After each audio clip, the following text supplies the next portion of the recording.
Bernadine tells us was a black dog represented by a black bull whose hide denoted his black skin.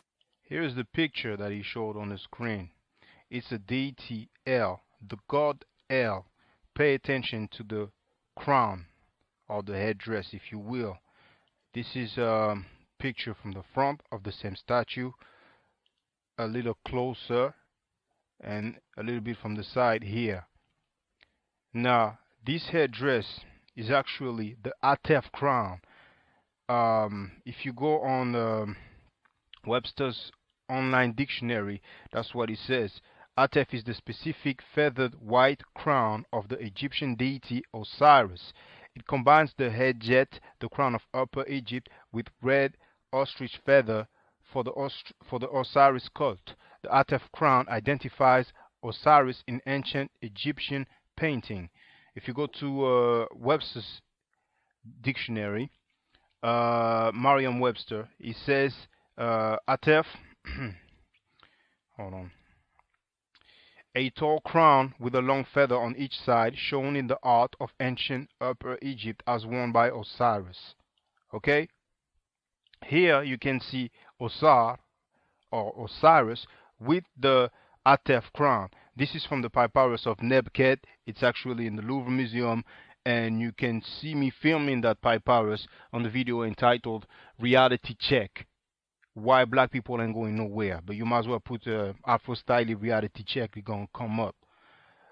And in here, it's also from the Louvre Museum.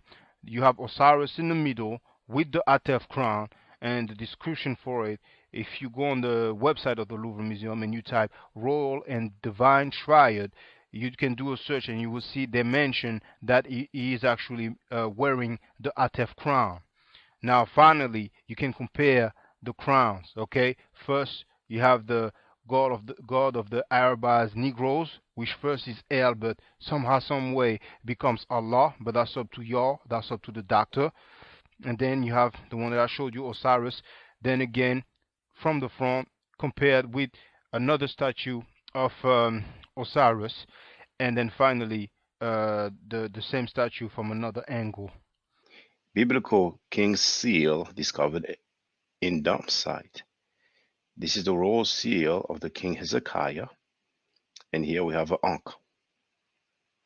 And finally, last but not least, you need to see it to believe it.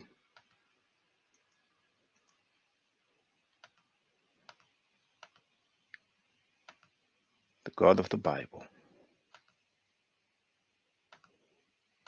El,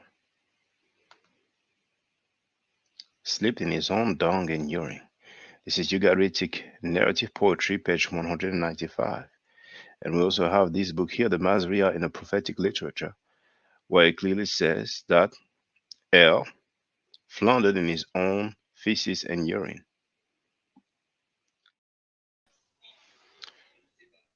I'm going to check the sound first of all. Good. Today is Sunday, January 29, and we're going to deal with the black white supremacist.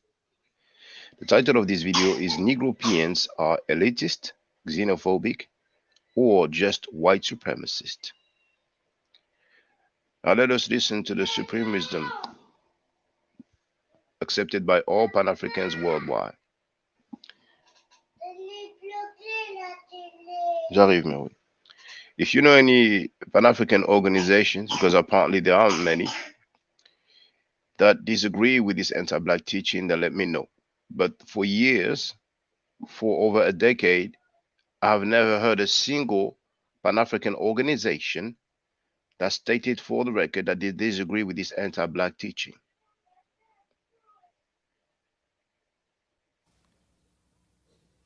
So Shabazz was not permitted to stay in that area, so he took his family into the jungle of East Asia, which we now call Africa, to make a people close to nature.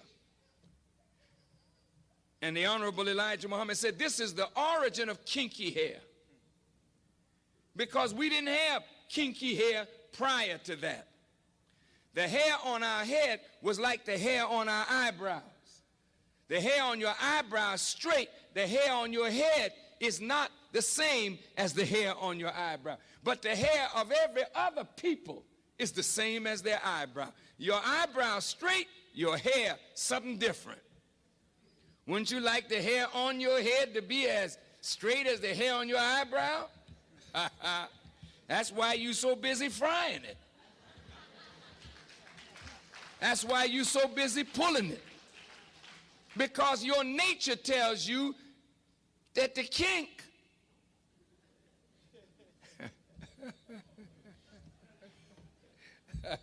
I mean, you know, with I'm black and I'm proud, we got to learn to be proud of kinks. Because most of your family of other black people on the earth, jet black. They didn't have no broad nose and thick lips and kinky hair. They were dark-skinned people, jet black. But they had straight hair, a thinner lip, a thinner nose. But we are marked as a different kind of black person. And we were rejected and despised, not only from the circle of the gods, but we were despised and rejected by all the other dark people of the earth. This is why today black people with kinky hair and broad nose and thick lips are rejected in every society. I want you to hear me well tonight. Yes, sir. Why are we rejected? Because the essence of beauty is in obedience and submission to God. And the essence of ugliness is when you rebel against God. And when you rebel against God, in your rebellion, you are marked with a certain mark of your rebellion, which is the disfigurement of your internal self, which manifests in the disfigurement of your external self. And this is why when you look at our people, wherever we are found on the earth, you find us either disfiguring ourselves physically because we are disfigured on the inside because of rebellion. Go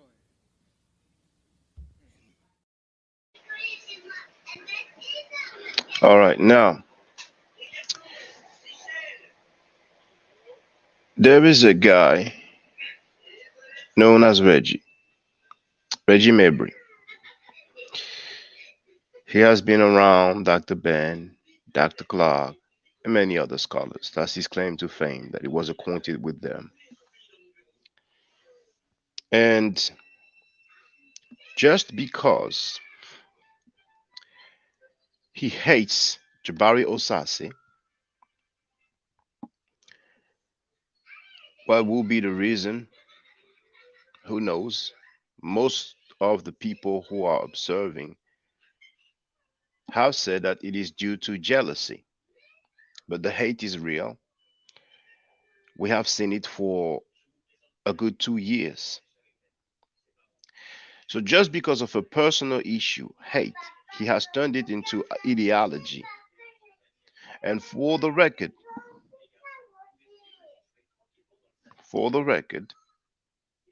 he has admitted that the reason why he went against Sekou and he has made xenophobic statements towards Sekou is solely because Sekou supports Jabari Osase. And I will demonstrate that. I'm going to give you the title and the link and then play the video as I usually do. Nowadays, people call that receipts.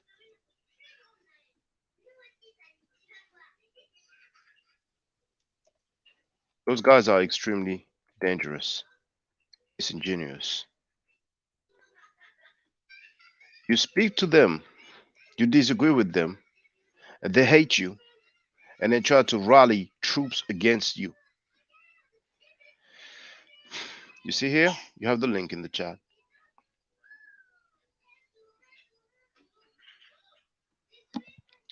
Now you can see that this video is on Sinister Studios with 180,000 subscribers.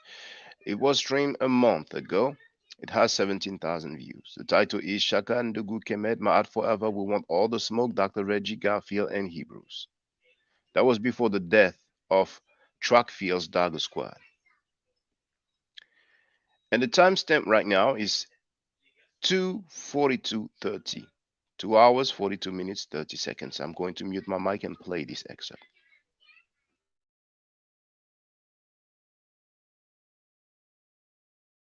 I can talk about information, right? Now, if you want to make it personal with the people, no, I'm not. And so you make these things about offense. So Sekou right? cannot talk about the politics of America? No, we were talking about information. No, but Sekou, what is it that he cannot talk about when it comes to African Oh, Americans? he can. I think that it would not serve him to talk about. Lots of times, Sekou comes on and he supports Brother Jabari, right?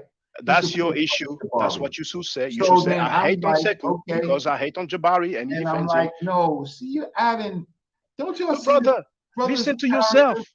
First, you say he has no bearing. He should talk to his people, and now you just told the truth. You just betrayed yourself. That's because he's defending Jabari. No, see, that's.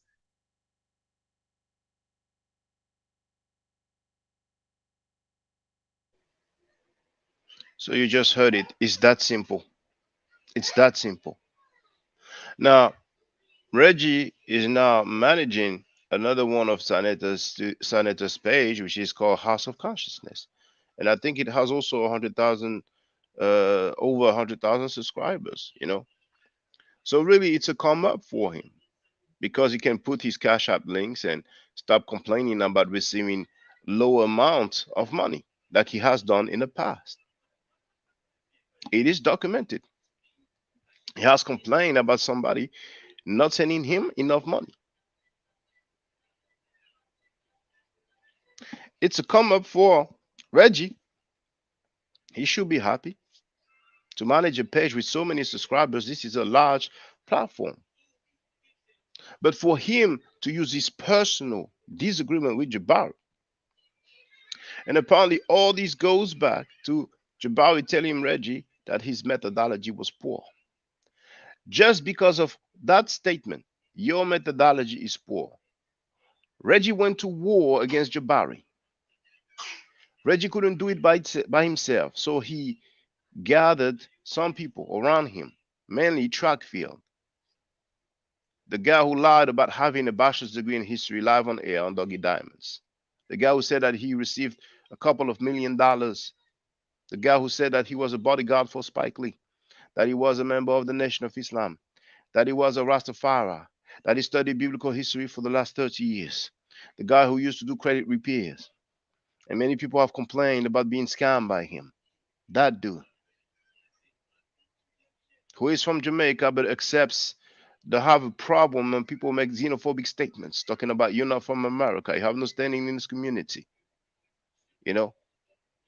So for some people, it's only a matter of procedure.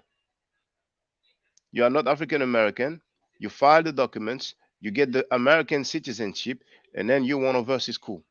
Which means that if Sekou happens to get the United States citizenship, they will not know what to say because they decide, they make the narrative, they decide how long it takes for somebody to be one of theirs, or like they say, one of us. V. Bennett wrote he is in poor physical condition. Now, why did I put Negropean in the title? The good brother Sekou had an opportunity to speak on Sinister Studios. And I'm going to play an excerpt from the beginning of his intervention. So I'm going to copy the title and the link in the chat, and I will play the excerpt.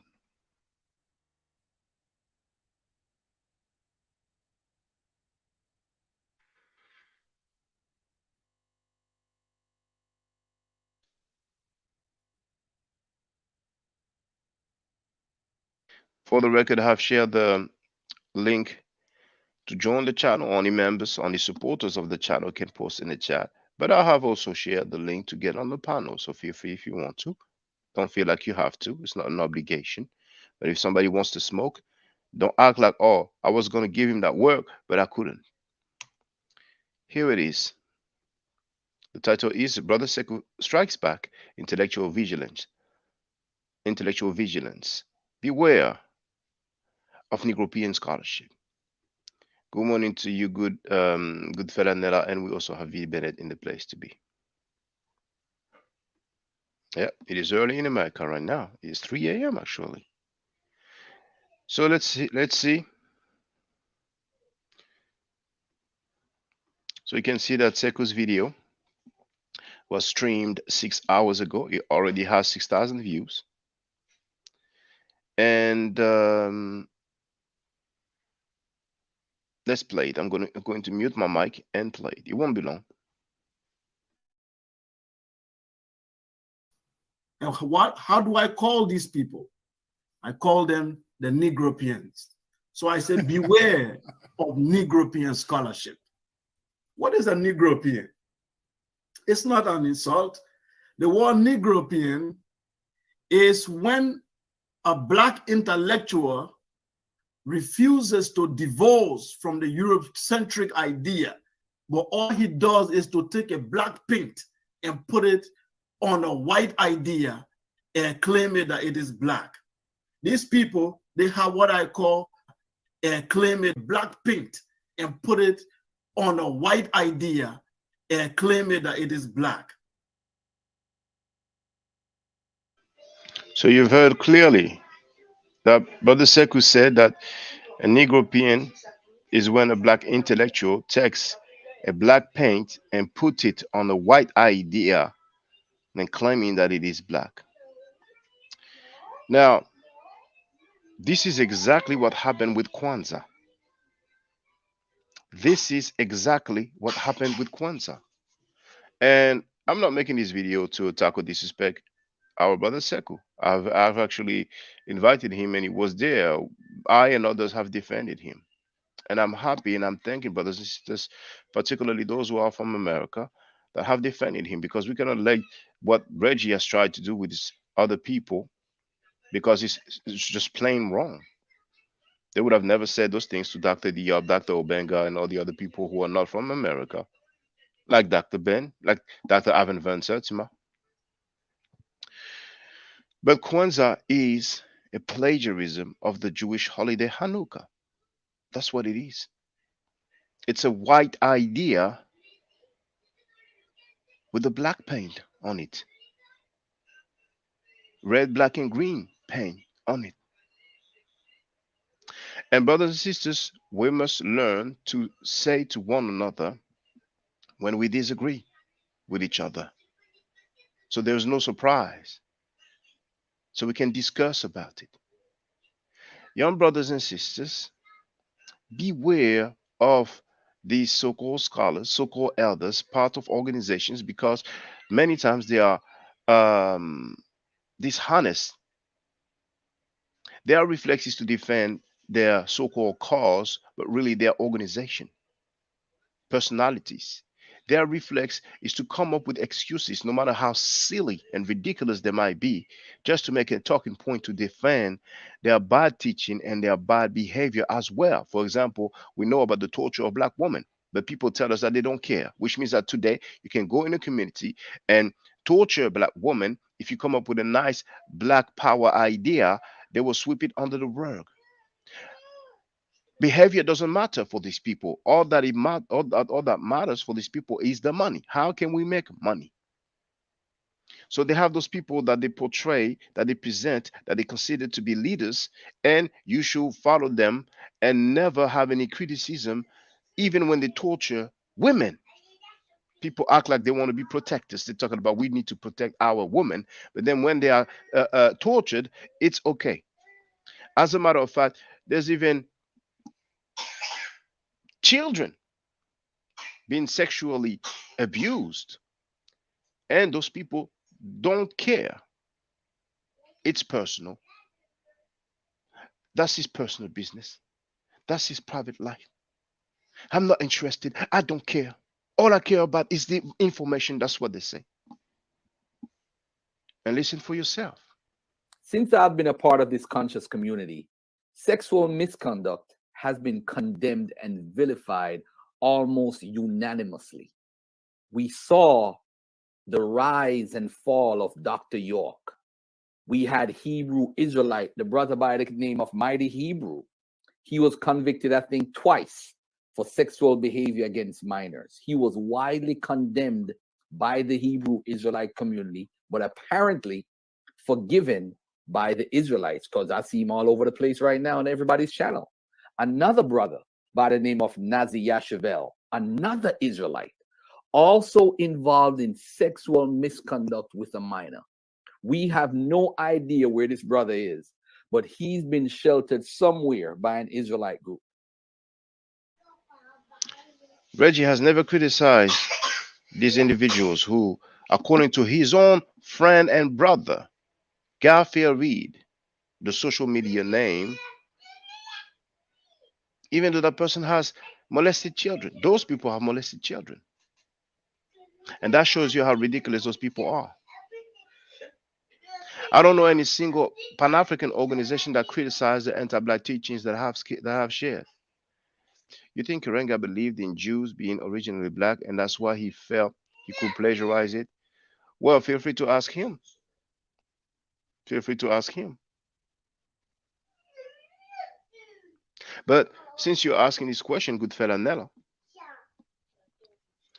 if we go by Brother Seku's own definition of a Negropean, then it is safe to say that black Christians, black Muslims, and black Jew Hebrew Israelites, black Jews, black Hebrew Israelites, are Negropean as well, because they are taking a white idea and they put a black paint on it. I have shown you depictions of Canaanites, of inhabitants of Canaan. They were clearly white skinned. Now, white skin doesn't mean somebody like necessarily someone from Sweden or Denmark, but that's definitely non-black skin. Now, some will trick you about what is a black person.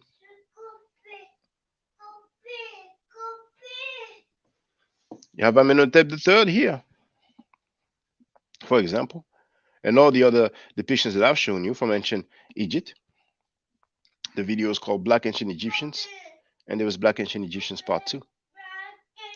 I've shown you a depiction of inhabitants of Arabia, Southern Arabia. We can see what they look like today. But of course, they will tell you the same sad song, the same sad story that the original inhabitants of these were black people. The original inhabitants of Iran were blacks. That's what they say, the original inhabitants. They don't tell you the time period. I've shown you depictions of people from Sumer, from Ur. There is the standard of Ur. You can just type it in any search engine and you will see the artifact in the British Museum. That's how they portray themselves, white skin. So let's be fair now. Let's be fair now. Now, nobody's perfect, but according to Seku's own definition, Kwanzaa is a Negropean celebration. And he put up Molefe Asante's book, Afrocentricity. Well, for the record, and I've stated it before, and I'm stating it again. Molefe Asante's organization gave a trophy to a serial rapist. So we need to come to terms. We need to come to terms with what do we accept and what is it that we don't accept.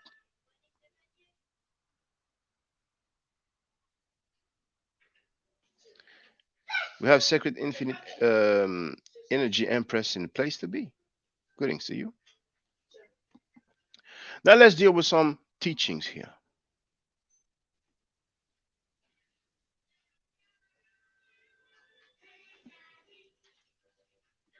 I'm going to share the links. You see that one?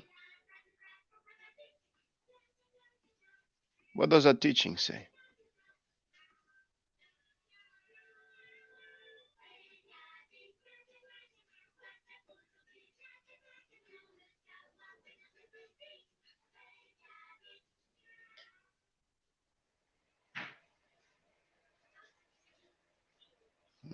I want to check that it fits in the screen. Yes, it does fit in the screen. This is Elijah Muhammad's teaching. And you can see that it says Africa was called jungle. The God tribe of Shabazz, the true identity. I'm sorry, the true history. That's the title of the book. By MEMS publication, the people who publish Message to the Black Man. Well, at least the people who did publish it back then. I don't know if there was some change in terms of copyright and ownership. But anyway, the continent of Africa at the time was called the jungles of East Asia.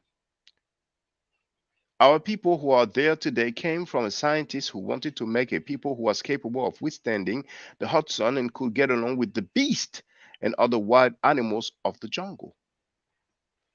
Because some people feel like what Farrakhan said just came from him. That came from Elijah Muhammad. This is a doctrine of the Nation of Islam. This is an ideology of the Nation of Islam. And many times people say, well, Farrakhan was tripping on this because we heard Malcolm X saying, who taught you to hate yourself? Well, Malcolm X is on tape. He's on tape saying that we didn't have kinky hair. That's their doctrine. That's their ideology. That's what they believe in. And do you know who the God of the Nation of Islam is? Because we're talking about white supremacy. Let me show you their God.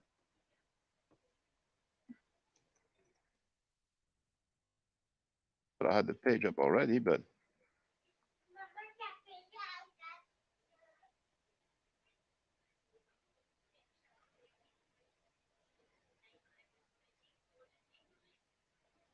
this is their God.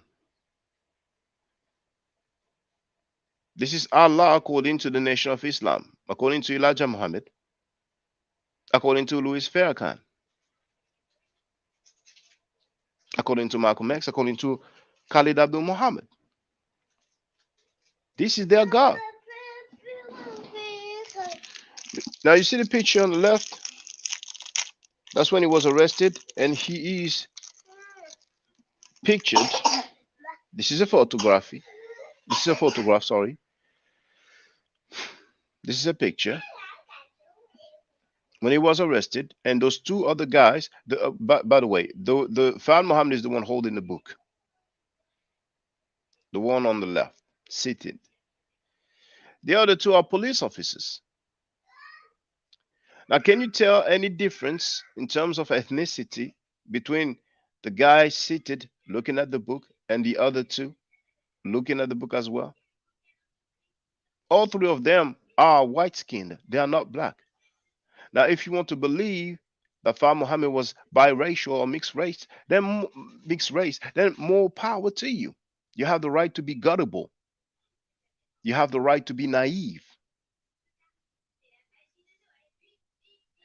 Those people have their organizations with their doctrine, and they want you to accept what they said. And if you don't accept it, then they will deem you an agent and so many other things.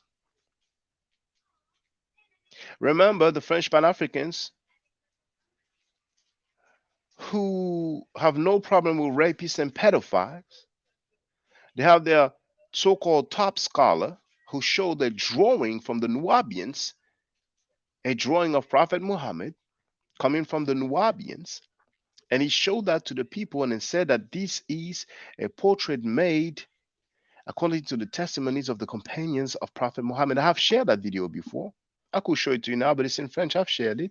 Somebody want to call me up on that? If you know some French-speaking Pan-Africans who want to talk smack, they will not come here anyway because they know it's going to be difficult to defend pedophiles live on air. But they can try. You call them. Some of you are in contact with those Pan-Africans worldwide. And when I say French-speaking, I mean French-speaking. I don't mean French Pan-Africans. I mean French-speaking Pan-Africans because there are many on the African continent, many on the American continent, and many elsewhere in Europe.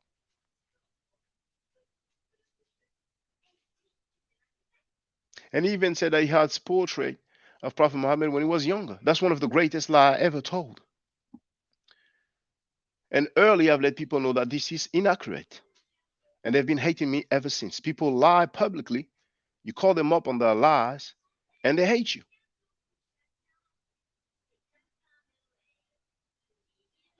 He spoke in favor of the serial rapists as well. So,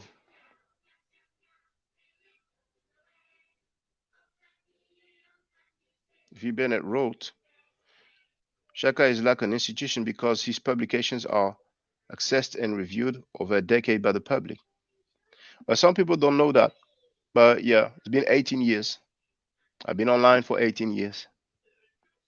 And I've been documenting a lot. And V. Bennett wrote, he is not disfigured as Farrakhan describes. And he added, yeah, they hated you, man, a decade ago over this.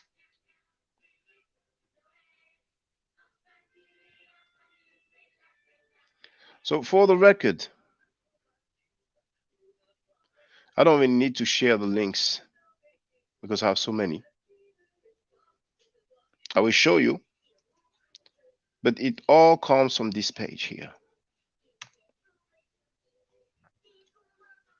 And right here,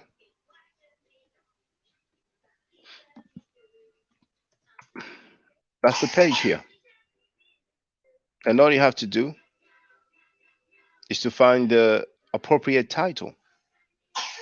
For example, now let me share, let me make sure that it's sharing. Yes, okay. It is sharing. So here,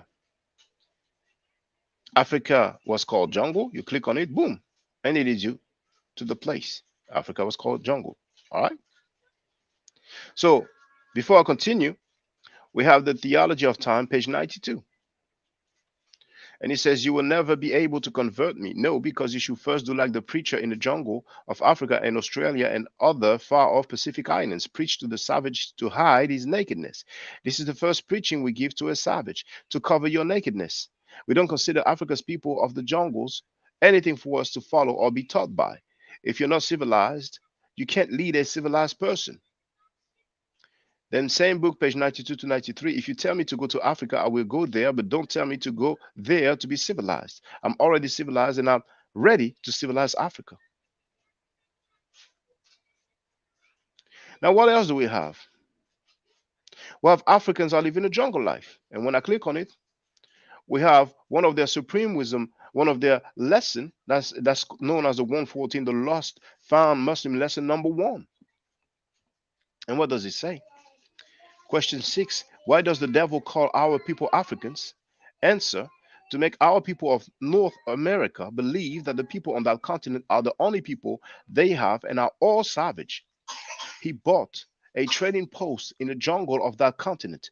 The original people live on this continent and they are the ones who strayed away from civilization and are living a jungle life. Are living a jungle life. The original people call this continent Asia, but the devils call it Africa to try to divide them. He wants us to think that we are all different. So their lesson says that Africans are living a jungle life. And I've stated that before the record, you know what I mean whenever you hear me talking about, they claim that Africans are living a jungle life. That's their lesson. And the members of the Nation of Islam learn these things by heart. And the members of the Nation of Gods and Earth also learn these things by heart. Nation of Gods and Earth, the NGE, or the 5%ers, they call it 120. When they say, oh, what's today's mathematic? That's the lessons that they are talking about. And they have changed a few words. Clarence 13 next that they call Father Allah was a member of the Nation of Islam. Some people say that Malcolm X kicked him out of Harlem's mosque number 7. But whether he was kicked out or he left on his own accord, at one point he was no longer a member of the Nation of Islam.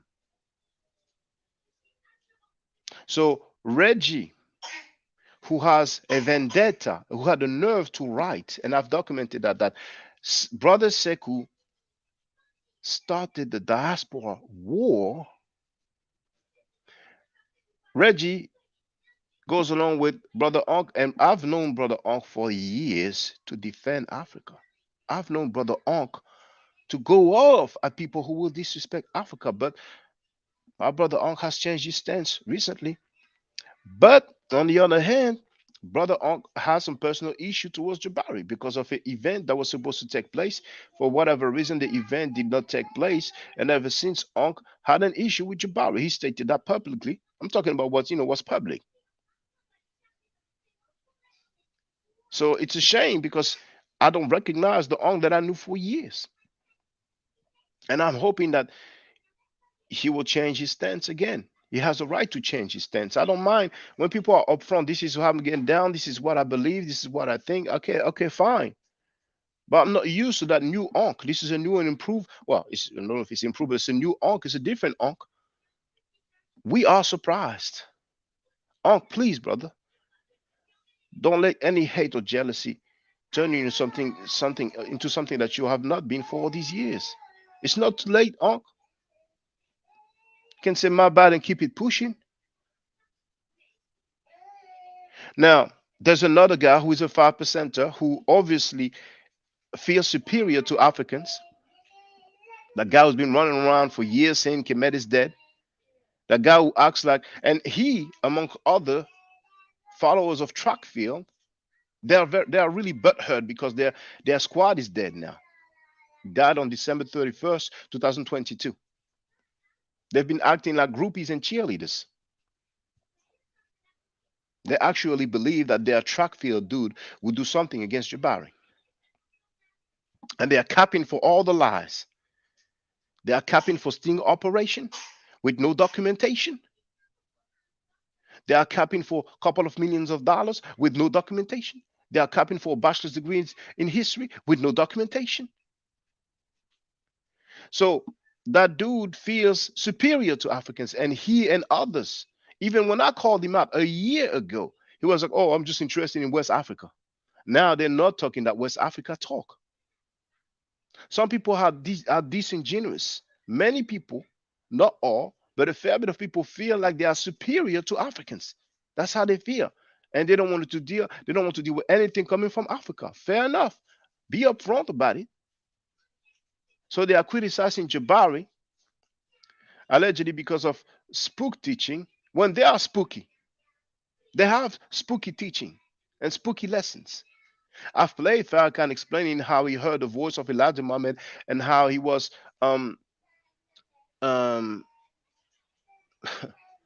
transported or teleported or beamed into a mothership. Now you notice we don't hear them criticizing Jabari for allegedly hearing a voice or speaking to a mummy, which was a lie. The double standard. So this guy, being an Asiatic black man who believes in those teachings, he studied those teachings by heart. He has no problem with that. He has no problem with the teaching that says that Africans are living a jungle life. Can you imagine if some Africans had a teaching, a supreme lesson? That's how they call it, supreme lesson, supreme wisdom. Can you imagine if some Africans had a lesson that they study by heart and that says that African Americans are living a jungle life? Can you imagine what will happen? How African Americans will feel? Because you notice that we've seen Willie D, the rapper from the group Ghetto Boys, and we've seen Tariq Nasheed, the forerunner of the FBA movement, which really is a hijacked ADOS movement, but it's a movement now. When you go on their website, we have seen it together just yesterday. There's not a single page about reparation, but there's plenty of articles for sale, like he has always done. So just like the school that took over 10 years to be open and is yet to be open, they will be sad. Just like the Walker squad who is dead because they followed Trackfield and Neophyte, they are sad now. They will be sad. Leave it a year or two. They will be real sad. They will realize that you just wasted time and money. But we heard Willie D, the rapper, and we heard Tariq Nasheed taking offense at the statement of Akon, because Akon said that Africans perform better on stage, better than African Americans. But yet, when Farrakhan says that black people are marked and disfigured, no, they don't take any offense. It's a mentality that is a reality. Some people feel superior than Africans. And other people, even some Caribbeans as well. Some people feel like that. And I think that the term Negropean fits because that's their mentality. And it's sad and it should change. And if it doesn't change, then it is what it is. It is what it is. But at least we should know how they feel. If you're not offended when somebody says that because we rebelled against God, we were marked and disfigured, and our phenotype, our physical appearance is the essence of ugliness, you have no business being offended as somebody says, okay, we dance better than Americans. As simple as that. There's no way around it. Oh, I'm offended. He said we dance better. He says that they dance better than us. They sing better than us. You're offended by that, but you're not offended when somebody says that you are ugly? But if an African man would have said that black people are marked and disfigured and the essence of ugliness, then they would have taken issues of that. So, young brothers and sisters, I recommend you beware of all those organizations that claim to talk for black folks. Feel free to consult me. Feel free to consult me. Many people don't even know that Kwanzaa was plagiarized from the Jewish holiday Hanukkah. And when they get to know about it, they start making excuses. People have no business telling black folks, well, Christianity, Islam, and Judaism is not for us if they follow a Jewish tradition. We have to be fair.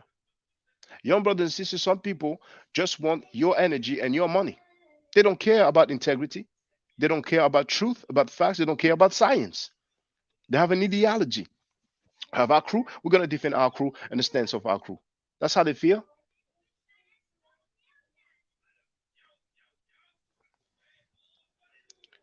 Now,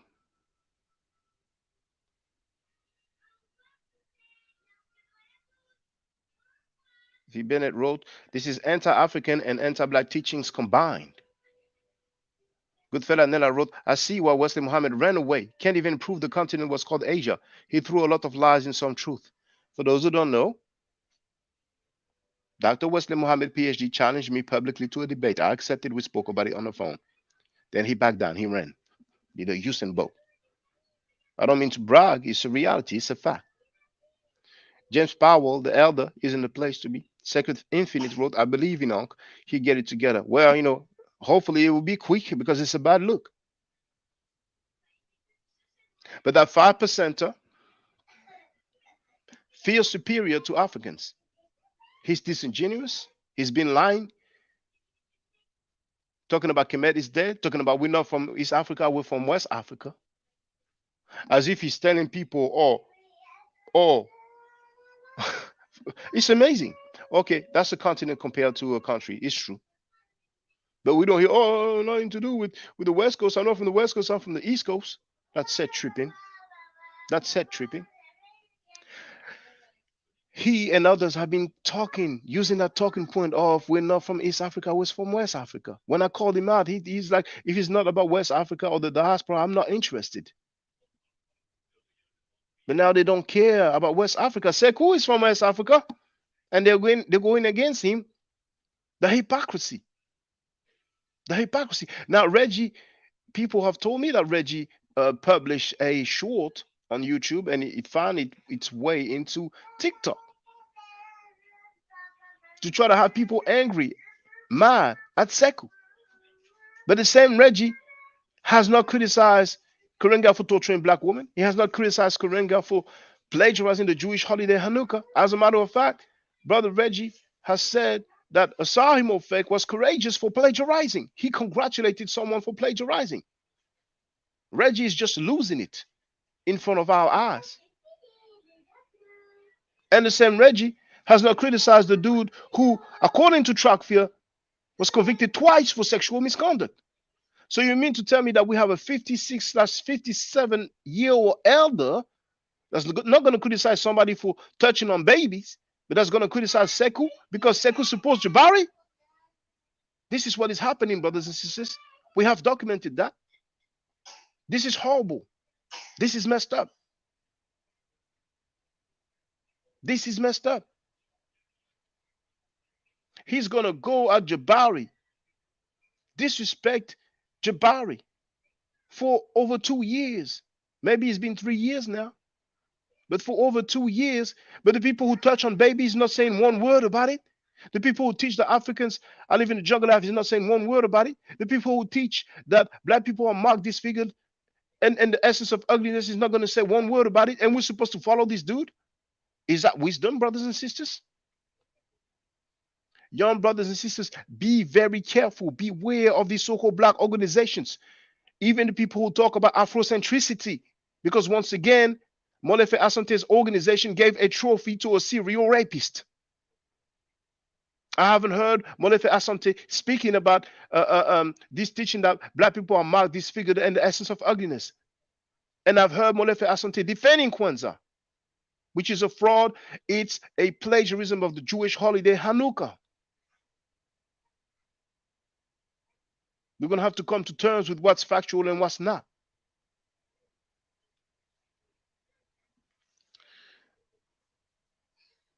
Good fella Nella wrote, right? Well, whatever the dude's name is, he feels superior. I don't want to give him clout, because if it was not for Saneda's channels, you wouldn't hear about these dudes. You wouldn't hear about these dudes. He was foaming at the mouth when he talked to Sekou. The hate was coming at the screen. I'm not playing. There's some people I no longer listen to, you know. So, but if you want to share the timestamp with us, I don't mind. What you just talked about when he was foaming at the mouth, feel free to give me the timestamp. Give me the link and the timestamp, and I wouldn't mind playing it. Sacred Infinite wrote, in my opinion, our African brothers and sisters on the continent are the hybrid Africans when compared to African Americans. I don't understand what that means, but James Powell wrote, all needs is time and more understanding of what his brother Sekou is really saying. Because they still have the native tongue and culture. Look at that. Africans are not dignified unless Muslim or Christian. Oh, I'm getting there, brother. We have time. I'm getting there. I'm getting there. I'm getting there. That's exactly the excuse Europeans use to come in. Sacred Infinite wrote, African Americans have been stripped of these things. Well, it's never too late. We can learn every day. But with these Asiatic black men is going to tell us, the Africans are living a jungle life. They're surely not going to promote learning some African languages. As a matter of fact, the people who follow Kemet, many of them have been learning the Meduneche. But they are discouraging people of learning the Meduneche. And some will be either silent with the false claim that the Meduneche has not been deciphered, or they will claim that it hasn't been deciphered as well. You see? Because it fits their narrative. But when people learn Arabic, they're not saying anything at all. Are they? They are disingenuous, and this has been going on for years. See, back then they clicked up against me. You see? The time have passed, and I succeeded the test of time. And now they know better. They know better. You see? People follow me, people support me. So they know they can't come at me with those whack talking points. They will do that on their channels. And they will do that with the neophytes, with the people who are not seasoned. You see? But the Meduneche is, according to that PhD, one of history's longest surviving language, spoken language.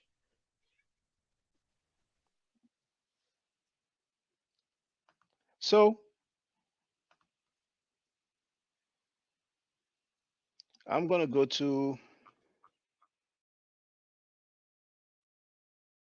there. You can see her. Now you do have the subtitle, which is not from YouTube, because YouTube has a subtitle option. It is actually from the British Museum's whoever was in charge of the, but don't rely on it because it takes time. It's but anyway, it looks like somebody did it in real time, with the device or whatever it is. So I'm going to mute my mic and I'm going to play.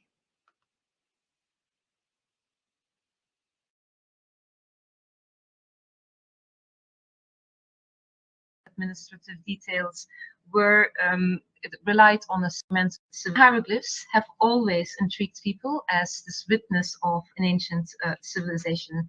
Every aspect of Egyptian culture, its religious practice, monumental buildings, administrative details were relied on a system of writing that developed around 3250 BC. That is a very long time ago. But their picture-like nature revealed, or hid the fact that they represented a complex spoken language.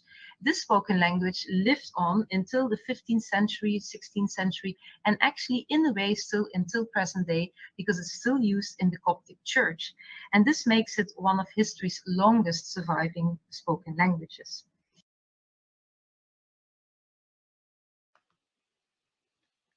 Brothers and sisters, do you realize what you've just heard from a PhD that works at the British Museum?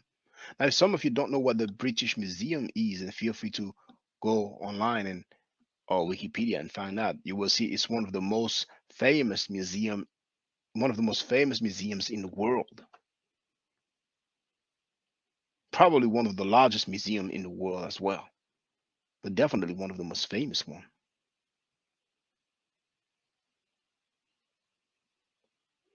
Now, as she continues, you see this? See this artifact? Now, to me, it looks like a reproduction. It doesn't look like an original. But that's a British Museum. And this individual here, this pharaoh, oh, let me pause it. Does it look like he's from Sweden? Or from Denmark?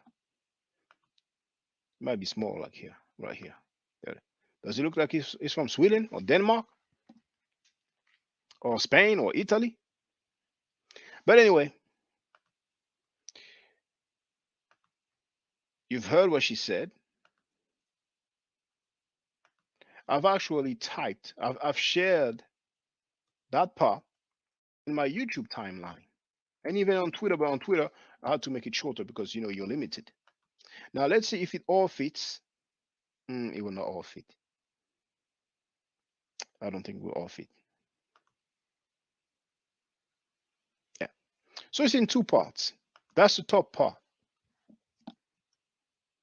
Dr. Ilonga Brigorski, PhD and curator at the British Museum, speaking on the hieroglyphs, she said that it is a system of writing that developed around 3250 BC, 3250 BC, 3200 BC. That's 5,000 years ago. That's 5,250 years ago. That's way back. That's back in the day. And she even added, she stressed that that is a very long time ago.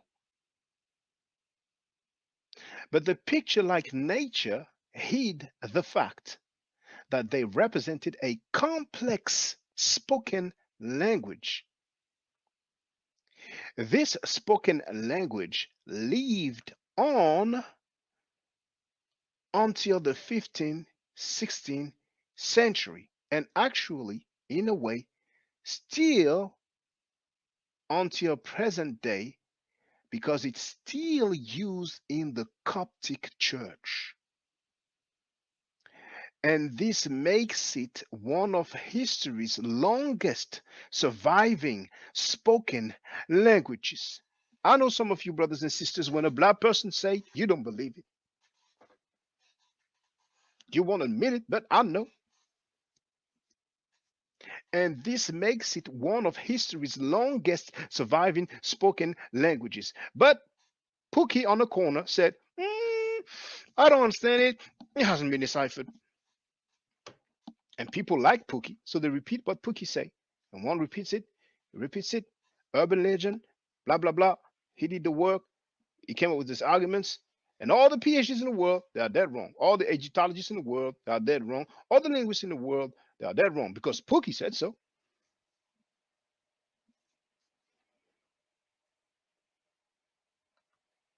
That's bars already. Bars. Makes this. Now, first she said complex spoken language. And this makes it one of history's longest surviving spoken languages. But we have some people say, oh, no, we can't speak Imagination. We have Old English, do we? Who speaks Old English?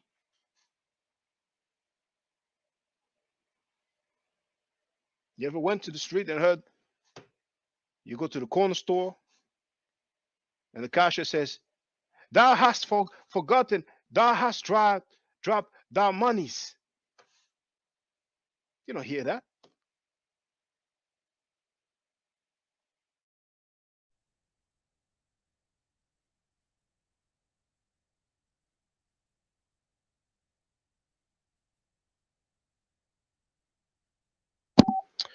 So, one of history's longest surviving language. There's not only the Medu-Neter, there's a Twi language from Ghana, Akan language.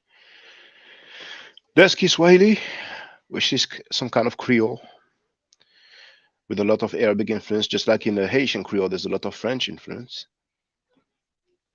But, you know, yes, African Americans have been stripped of those things hundreds of years ago. Everybody can learn a new language at any time.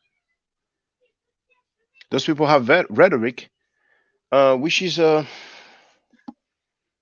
nearly outdated.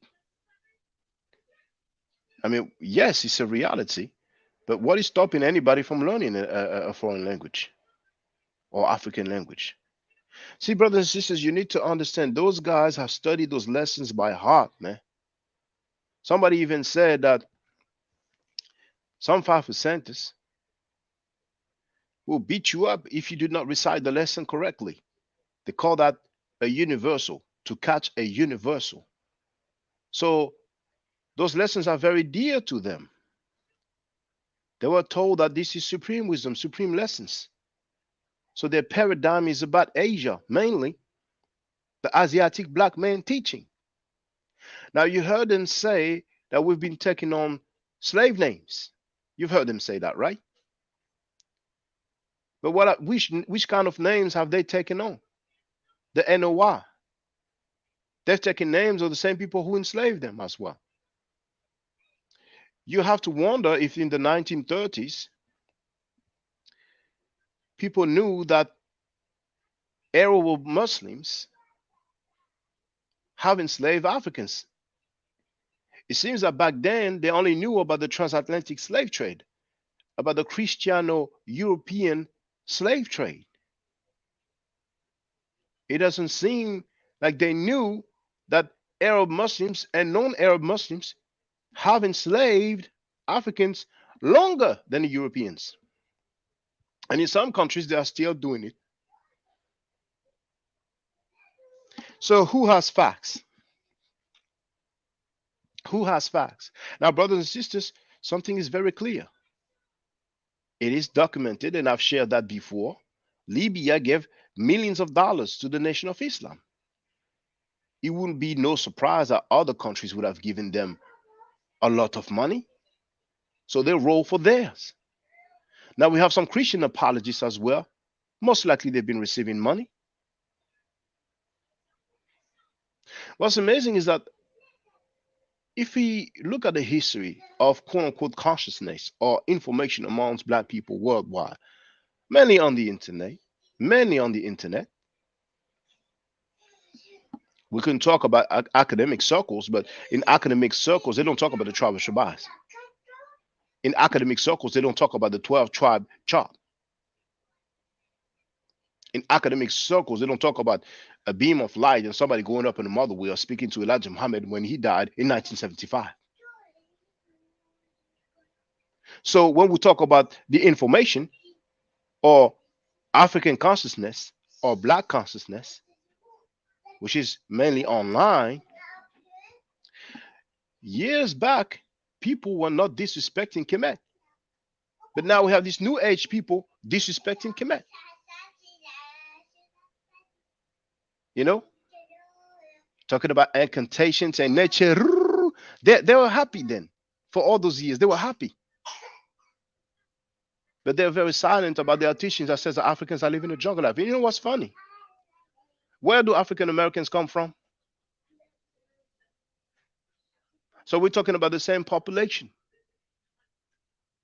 only far removed by years. But anyway, I want to go through the comments and then I will continue.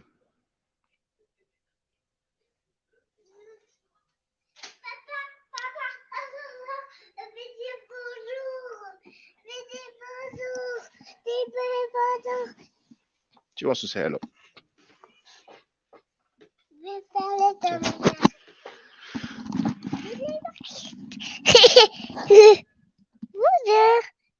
Ok, Hotep. Hotep, bonjour, ça va, comment ça va? Ok, dis au revoir, Je dis au vais à revoir, l'école. dis au revoir, dis au revoir. Oh, yeah, Dis au revoir.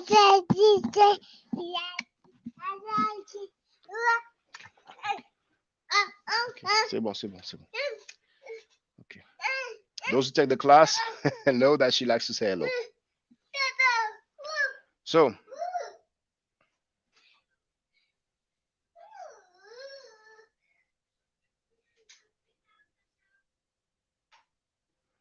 that 5%er who wants to start his history from slavery like Tariq Nasheed, how stupid can you be? Hating Africa so much they want to erase thousands of years of rich history to 500 years.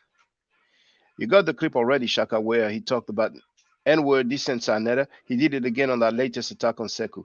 I mean, some people are just mentally disturbed. They just have talking points. He acts like he wants all the smoke. He would not even go one-on-one with Sekou. Sekou would just, mop the floor with him. Sekou has mopped the floor with them. 3 against 1, he mops the floor with them. He's full of hate towards Africans. And it's a good thing that he's displaying that. He's not even realizing that. And he's trying to justify that with some weak and whack talking points. I don't even think the 5%ers want him. I mean, go to the 5%ers building, and ask them what they think about him. Ask them if he's a good representative of him.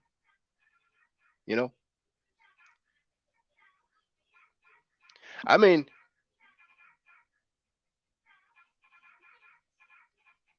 for 5%ers,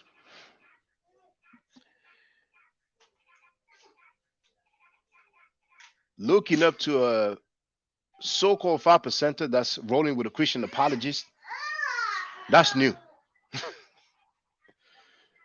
Can anyone show and prove Africa was called East Asia and by whom?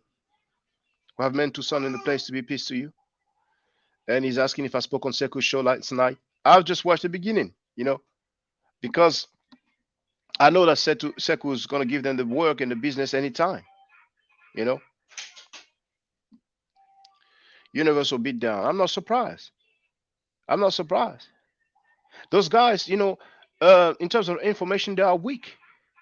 Now, you've seen, hold on, no, arrête, Marie, tu peux pas faire ça.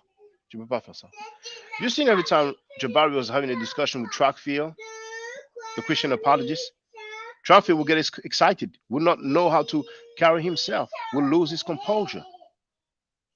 When Jabari is having a discussion with Reggie looks and sounds like one of the greatest hater on the world, and he makes the poorest arguments in the world. Now, Sekou, we've seen him, just intellectually destroying those dudes, They're not strong. They don't have a strong foundation. Their foundation is that Africans are living a jungle life. That they do not criticize.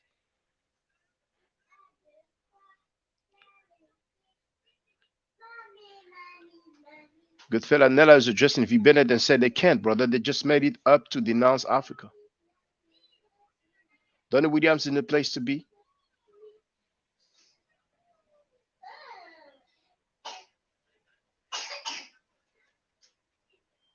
Man to Son wrote, Reggie came on late, making himself look worse. I'm not surprised. I mean, see, at some point, brothers and sisters, it's a shame, but it's on him. He's at this point, he let his hate blind him. Now he's drowning in his own hate. Now, I mean, at this point, hey, he did some things, he shared some good info. And right now, and that happens. I told you about the sister, who was repping. She was rolling with SETI. She was rolling with the BPC. She made some album about black people. Then I don't know what happened. She was rolling for Trump. But you can change your stance at any time. You can. You see? And we should not wait for people to change their stance. We can change our stance if we want to. Sometimes people fall off. And sometimes they get back on the right track, and sometimes they don't get back on the right track.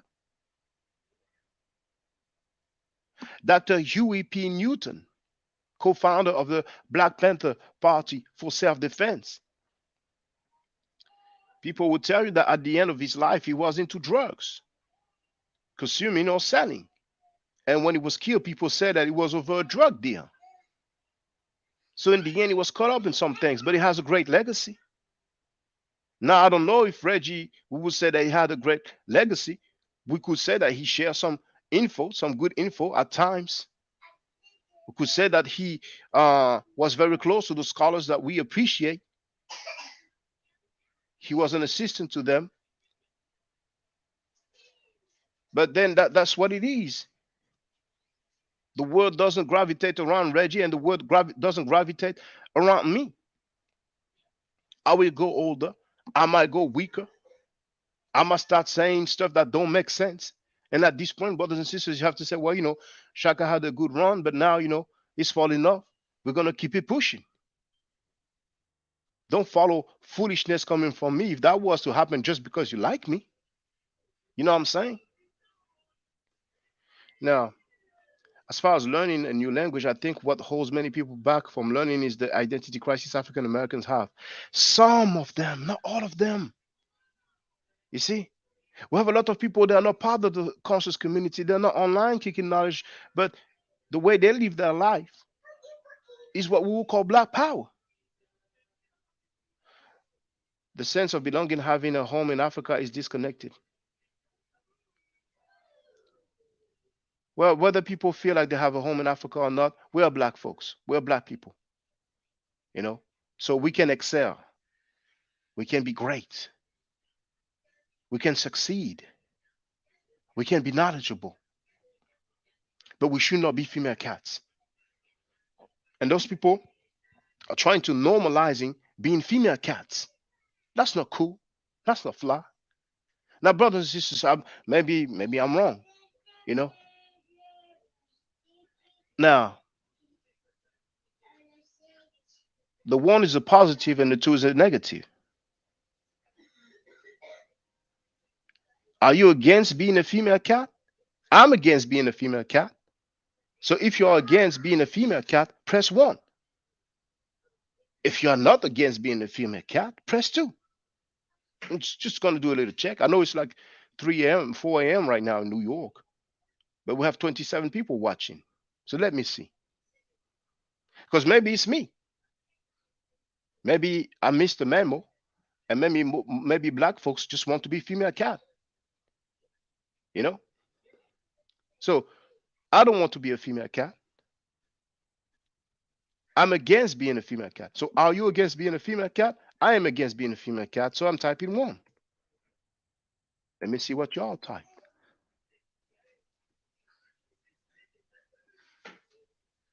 So leave it a few seconds so it appears.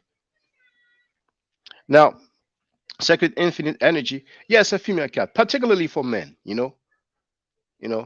I don't want to discriminate, but I'm being polite when I'm saying a female cat. So James Powell also is against being a female cat. Man to Son is against being a female cat. Goodfellow Nella is against being a female cat. V. Bennett is against being a female cat. So good. Thank you for reassuring me, because I thought, well, maybe it's me. But those guys, the Walker Squad, which died, they are on survival mode. They are on life support. And they figured, well, we have a few female cats around. We have to get together and try to crush these Kemetic dudes. That's not fly to be a female cat. And it's not fly to be pseudo. Plagiarizing is pseudo.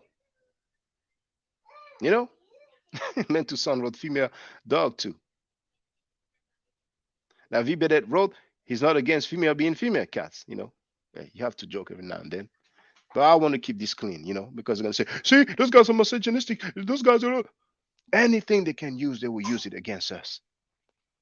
Because they study those lessons by heart. Some of them got elbows and kicks and punch. And they feel they have a dear connection to those teachings. And when they come to the realization that their teachings are not accurate, they feel some type of way. They get emotional. Because that's all they knew all their lives. You see, that's all they knew all their lives. And they thought that they would spend their lifetime repeating those lessons that they studied by heart, and it will fly. If it's information, let's talk about it. I've shared the link to get on the panel. If some of you want to come and tell me that Africans are living the jungle life, then feel free. You know the requirement of my panel, you need to show your face.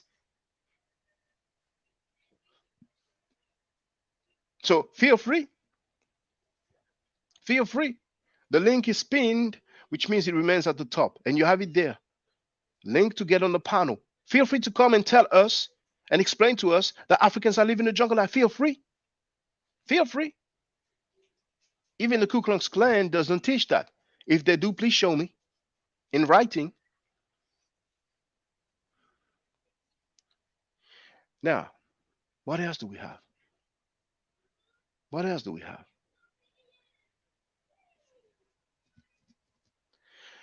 The book, The Fall of America, page 150.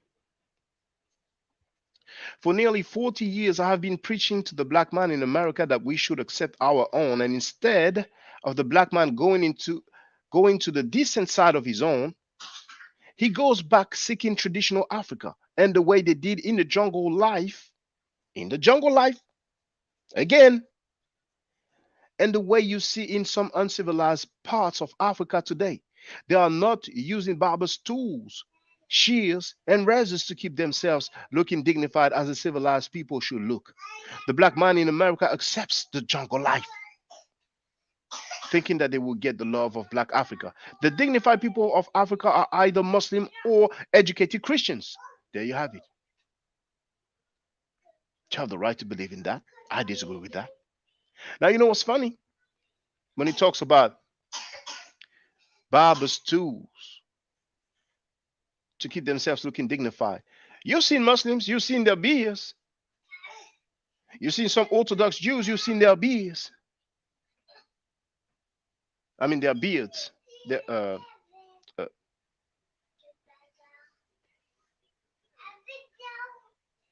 So you've seen how it looks. You've seen how it looks, right? Who's telling them that they are not looking dignified? I mean, so they are speaking for Africans now. Now, what do we have just underneath?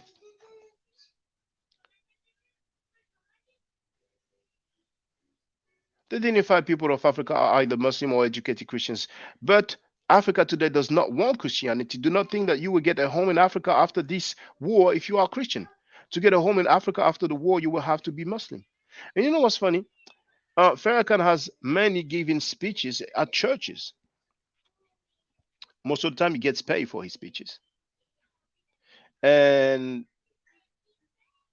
Elijah Muhammad said that the Bible is a poison book, that Christianity is the religion of Satan, that the church is what they want to destroy you. So some people are just funny to me, man. Some people are just funny to me, man. All these revolutionary warriors, scholars can't even say, I disagree with those teachings. So what else do we have?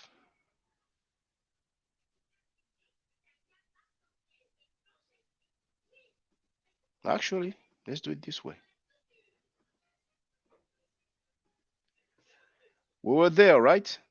When we go down, what do we have? I've shared the link. And I'm sharing it again. MCs act like they don't know. Who? What? Where? When? I didn't know. Really? For sure? Really? I didn't know. Oh, that's personal. Oh, that's personal. That's his private life. No, that's teachings. You have the link there. What do we have? Arabia, the best part of the planet Earth. I repeat, Arabia, the best part of the planet Earth. C'est bien, c'est bien, c'est bien. Lost Found Muslim lesson number 114. What the Nation of Islam members and 5%ers learned by heart. The 5%ers, a few words have changed. Some people are African-centered. Other people are Asian centered, Asiatic centered, or Arabic centered. Bear with me 1 second.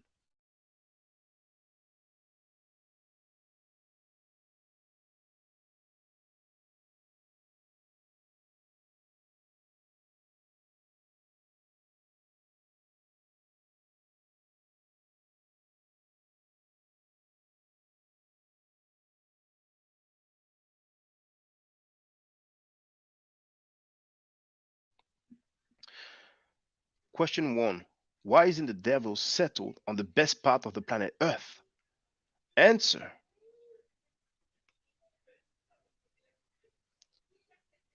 Because the earth belongs to the original black man, and knowing that the devil was wicked and there will not be any peace among them, he put him out in the worst part of the earth and kept the best part preserved for himself ever since he made it. The best part is in Arabia, at the holy city, Mecca. The colored man or Caucasian is the devil. Arabia is in the far east and is bordered by the Indian Ocean in the south. So the white dude came to America and told black folks that the best part of the planet Earth is Arabia. Those guys thought that they could holler at Sekou because they are so weak. So they tried to gang up on Sekou, and Sekou's giving them the work. Easy. Because their teachings are inaccurate and outdated. Their teachings are not scholarly. Feel free to tell me in which academic circles they are dealing with what they have teaching, what they have been teaching. But they have the right to their beliefs. Truth be told, a lot of Nation of Islam members are cool. Their beliefs are a bit off, but they follow their doctrine. They don't hurt people. And that's about it. But some of them are a bit different. They will attack you verbally, insult you, and attack you physically if possible. And we have a track record of them laying the murder game down, like in Paid in Full. I laid the murder game down, B. And that is towards men, women, and children. Some Nation of Islam members have not killed just Malcolm X. The guy who shot Khalid Abdul Muhammad, he was a Nation of Islam member at one point. But we have the Hanafi murders, shooting women point blank in the head, killing children, drowning babies. They have a track record. There's another brother who was beaten by them. Malcolm X spoke about the brother. I forgot his name. And he died sometimes after.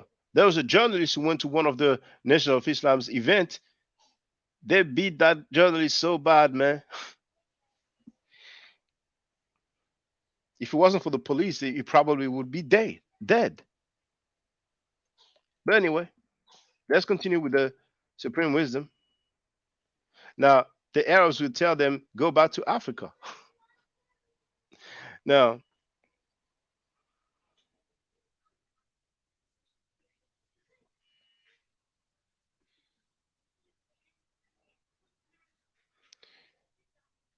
here it says, that's Elijah Muhammad. For those who wonder, everything that I'm quoting so far, that's Elijah Muhammad.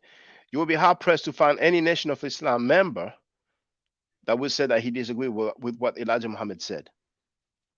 Back to Africa, not necessary. And, if people don't feel like they want to go back to Africa, hey, it's fine. It's not an obligation. The book is called The Secrets of Freemasonry. Poor Marcus Garvey, a hard-working man, he wanted to see you into your own, trying to buy ships to take you back to your own, which wasn't necessary. Then here you have Bible Poison Book, the book entitled The Blackstone, page 143. The Bible is now being called the Poison Book by God himself. You hear that, Christians? Do you hear that, Christians? Black or white, who like to cop, who be capping? So if I say I'm not a Christian, I don't believe in Christianity, or I'm not a Hebrew Israelite, one guy said that I hate God because I said that. I didn't say the Bible is a poison book, but some people can say it and it's cool.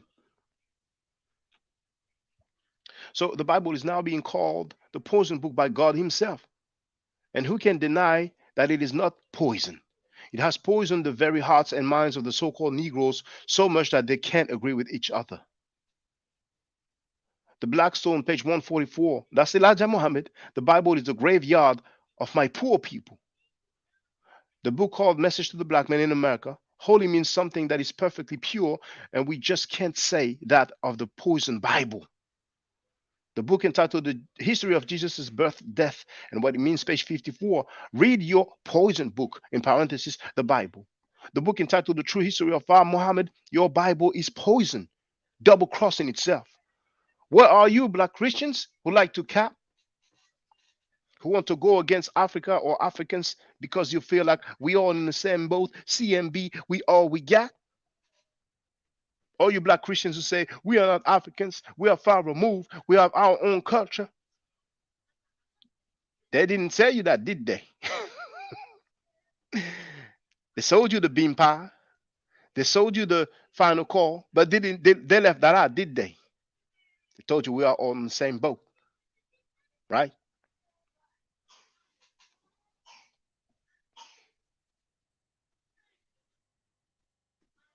Arabia, that's crazy. So land that's all desert is the Holy Land. He deliberately stopped African Americans to go back. That's an elitist white agenda in plain sight. He did the opposite of what Garvey was trying to do. Are Asiatic black people considered to be diaspora Asian? Good question. Good question then. I think that's the claim they are making. They state that they are not diaspora African and are not from Africa. Now, what else do we have? The Bible and the Quran will be replaced by a new book. The book is called Why Must Elijah First Come? The enemy has tampered with the truth in both books. And to be clear, you can see I'm highlighting, he's talking about the Bible and the Holy Quran. So whichever Nation of Islam member try to tell you that the Quran was not tampered with, he doesn't know the teaching of Elijah Muhammad. There is another book that none has been able to see or read its contents, coming soon from Allah, the last book, which takes us into the hereafter. Both the present Bible and Holy Quran must soon give way to that holy book which no man has yet but Allah has seen. We want you to know that we live in the end of both these books. You won't study Bible in the hereafter, nor will you study the present Quran. No, you will have a new book, and a new book will replace the Bible in the present Quran. Quran. Well, what's in the book is not yet revealed. This same man, Mustafa Muhammad, is the very same one from whom this book will come. And he said that he has already written the book, but he's not ready to give it to the world. Now, Buddhism is opposed to Islam. Supremacism, Volume 2, what every American so-called Negro should know about. There are today two major religions which are opposed to the religion of peace, Islam. These are Buddhism and Christianity. The doctor in Islamic studies talked about Buddhism at one point. It was so amusing. Now here, Elijah Muhammad talked about the camel trip to Egypt with Jesus. The book is called The History of Jesus' Birth, Death, and What It Means, page 14. Joseph rented one of those fast camels, put Mary and her baby on it, and said to the camel, "Take this woman to Cairo, Egypt. Hurry, hurry." The camel went directly to Cairo with Mary and her child, Jesus.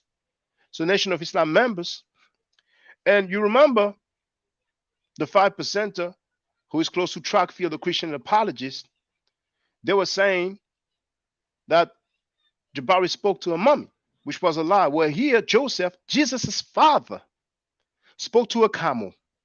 Where are they now? Where are those bootlickers, grown men, cheerleaders? Where are they now? Elijah Muhammad stated clearly that Joseph spoke to a camel. And the camel obliged. The camel understood the instruction, and he went directly to Cairo with Mary and her child, Jesus. I'm just quoting. Now, Christianity is not only I mean, the Bible is not only the opposing book, but it is a dirty religion. Where are the black Christians who've been capping? Where are you? Elijah Muhammad said, we have the 114, the lost found Muslim lesson number 1, that the Nation of Islam members and 5%ers learn by heart. Question 5, why did we take Jerusalem from the devil? How long ago? Answer, because one of our righteous brothers, who was a prophet by the name of Jesus, was buried there. He uses his name to shield his dirty religion, which is called Christianity, also to deceive the people so they will believe in him.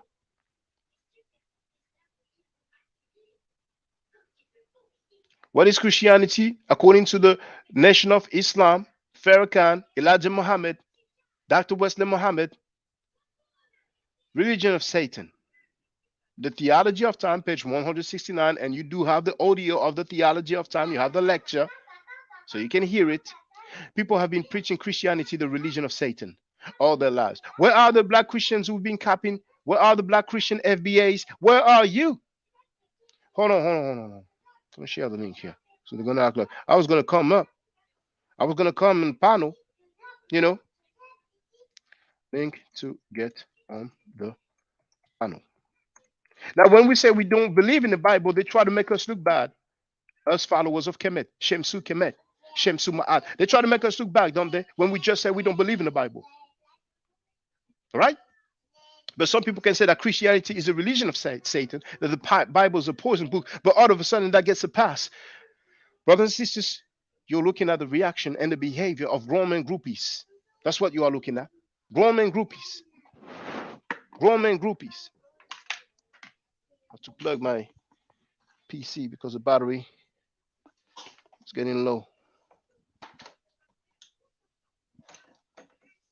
Hold on.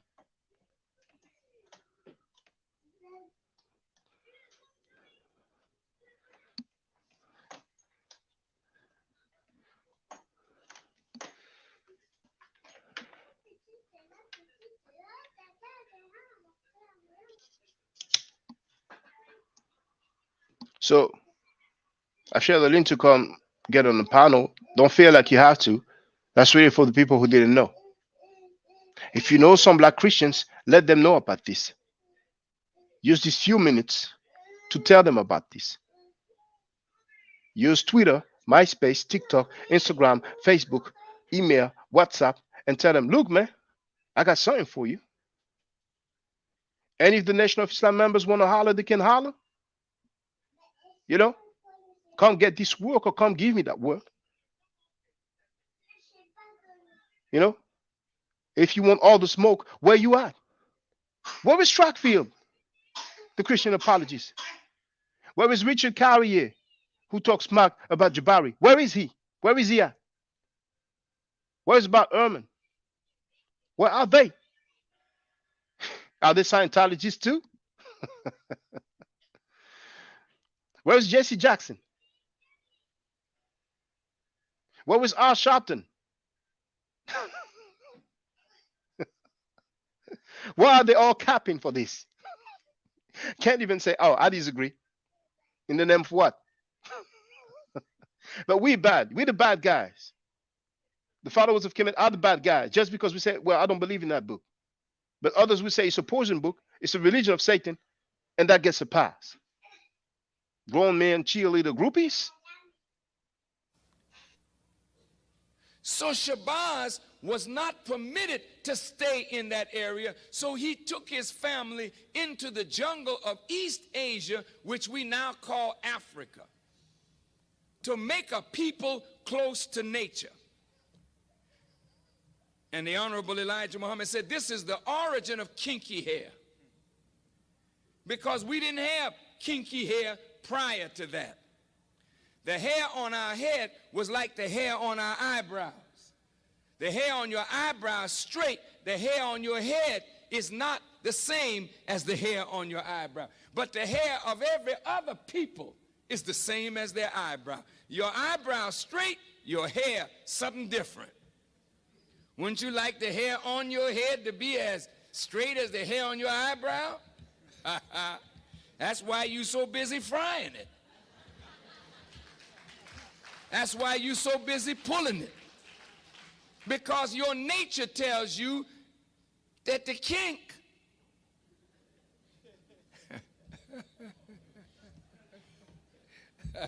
I mean, you know, with I'm black and I'm proud,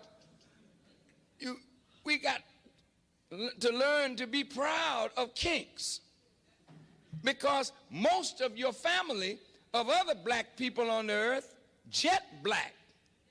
They didn't have no broad nose and thick lips and kinky hair. They were dark-skinned people, jet black. But they had straight hair, a thinner lip, a thinner nose. But we are marked as a different kind of black person. And we were rejected and despised, not only from the circle of the gods, but we were despised and rejected by all the other dark people of the earth. This is why today black people with kinky hair and broad nose and thick lips are rejected in every society. I want you to hear me well tonight. Yes, sir. Why are we rejected? Because the essence of beauty is in obedience and submission to God. And the essence of ugliness is when you rebel against God. And when you rebel against God, in your rebellion, you are marked with a certain mark of your rebellion, which is the disfigurement of your internal self, which manifests in the disfigurement of your external self. And this is why when you look at our people, wherever we are found on the earth, you find us either disfiguring ourselves physically because we are disfigured on the inside because of rebellion. Yes, sir. Go ahead. Now, some black Muslims, whether they are Orthodox Muslims or members of the Nation of Islam, some of them quote the Bible.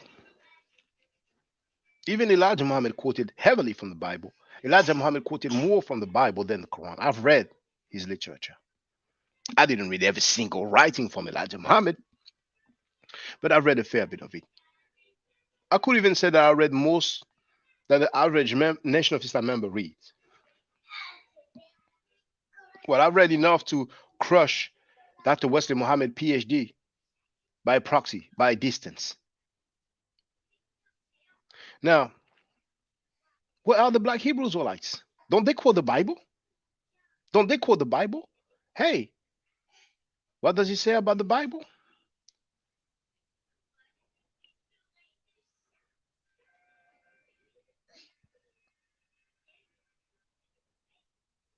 Poison book. Poison book. Where's ISUPK? General Yohana? Captain Tazaryak? What are they saying about this? What is Trackfield saying about this? What's going on? When it's time to criticize Kemetic people, you have all the smoke. You have all the energy. What's going on there? What's going on there?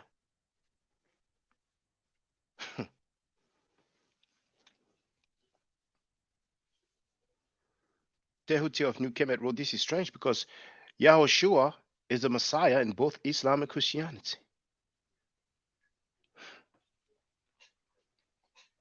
Well, he is not in Judaism, is he? And Judaism supposedly come first. Now in Islam, Isa, Yeshua, he's a prophet, period. That's it. Messiah, I don't know. Messiah is Mahdi in Arabic or in Islam, isn't it? So I might be wrong. Somebody can, correct me if I'm wrong. V. Bennett wrote, all of them are track stars, Shaka.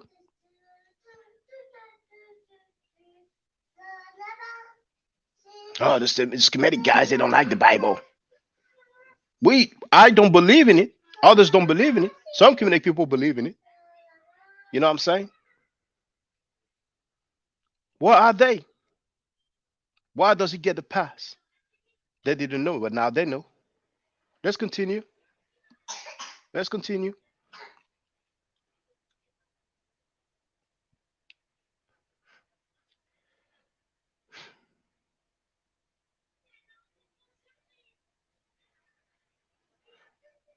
So Christianity is a religion of Satan. I don't hear Al Sharpton. I don't hear Reverend Jesse Jackson. I don't hear all those black Christians who were copying. Because many black Christians, as long as it's something Abrahamic, they are capping. V. Bennett, feel free to speak, brother. Yeah, Hotep, good morning. Hotep to the fam, also you Shaka and Hotep. everybody in the chat. Yeah. You know, actually I wanted to say this get to this part well, forever, man, to be honest with you. But you bring up, I understand, you know, these guys directly like to go at each other. So it's important to go at every single claim that they make just to make it clear that they're persistent in being incorrect and inaccurate and consistent in their false promotion of history, right? But just back, you know, yesterday and a few times I used this word sinister, you know, and what I'm getting at when I say the word sinister is that it's not just an accident. You have all of these different types of little splinter groups claiming to know the true identity of the African American, or, you know, and that's, to me, it's pretty obvious. You know, if you use academic methods, which are really just practical methods, scientific methods, basic detailed methods, you know, chronology and things like this. If you just go back to where the problem started, it pretty much started with the claim of Africa being important to the African diaspora in America, across America. You know, that goes with guys like Marcus Garvey, brothers like Marcus Garvey, or elders like Marcus Garvey. When they first mentioned in newspapers and in their own dissemination of their views, you know, they clearly put Africa in the center, right? And now as a saving grace, as a thing to be proud of, and things like this. And once that happened, that introduced a problem, right? Because now the identity, people think identity is not so important, that you can just have this identity or that identity and, oh, no problem. No, identity, once it crystallizes, it becomes a political force. And I think that's where a lot of us, not you, right, but I mean, a lot of the chatter in the conscious community has overlooked. Not all the people, you know, but when people get into these little petty debates and stuff like that, they lose sight of the bigger picture. Identity is a powerful thing. And once people crystallize an identity, which shouldn't be hard for African Americans, especially since you're saying you came in slave ships. I mean, it shouldn't be that hard. They have failed to disprove that they came from Africa. So, I mean, they have not proven that they did not come from Africa. The only thing that has been proven is that they come from Africa in slave ships. We do, right? Now, so that crystallization of Africa being important, that was monumental to us, because now we hear somebody talking about Africa in a powerful sense, right? And once you have that happening, then other people notice and they say, whoa, whoa, whoa, whoa, whoa. Now we got people saying they're African. Okay, fair enough. They're African, but what are they going to do with that Africanness? And when they said, go back to Africa, and Marcus Garvey said, go back to Africa, that becomes a problem. You know, 2 million people leaving a country, not a continent, a country, that's a problem. 2 million people having an identity that is not one that is completely about upholding the state, that's a problem. And it's not that African Americans have ever really been so against being American, But the thing about it is that when you have that influx of now today, it's not 2 million. Now today it's 20 something million. And you have these people identifying with Africa at this time and date, that is a serious issue. Now, the US government, I don't think it's them that's really afraid of this, because, you know, obviously when you go back to Africa, you need help.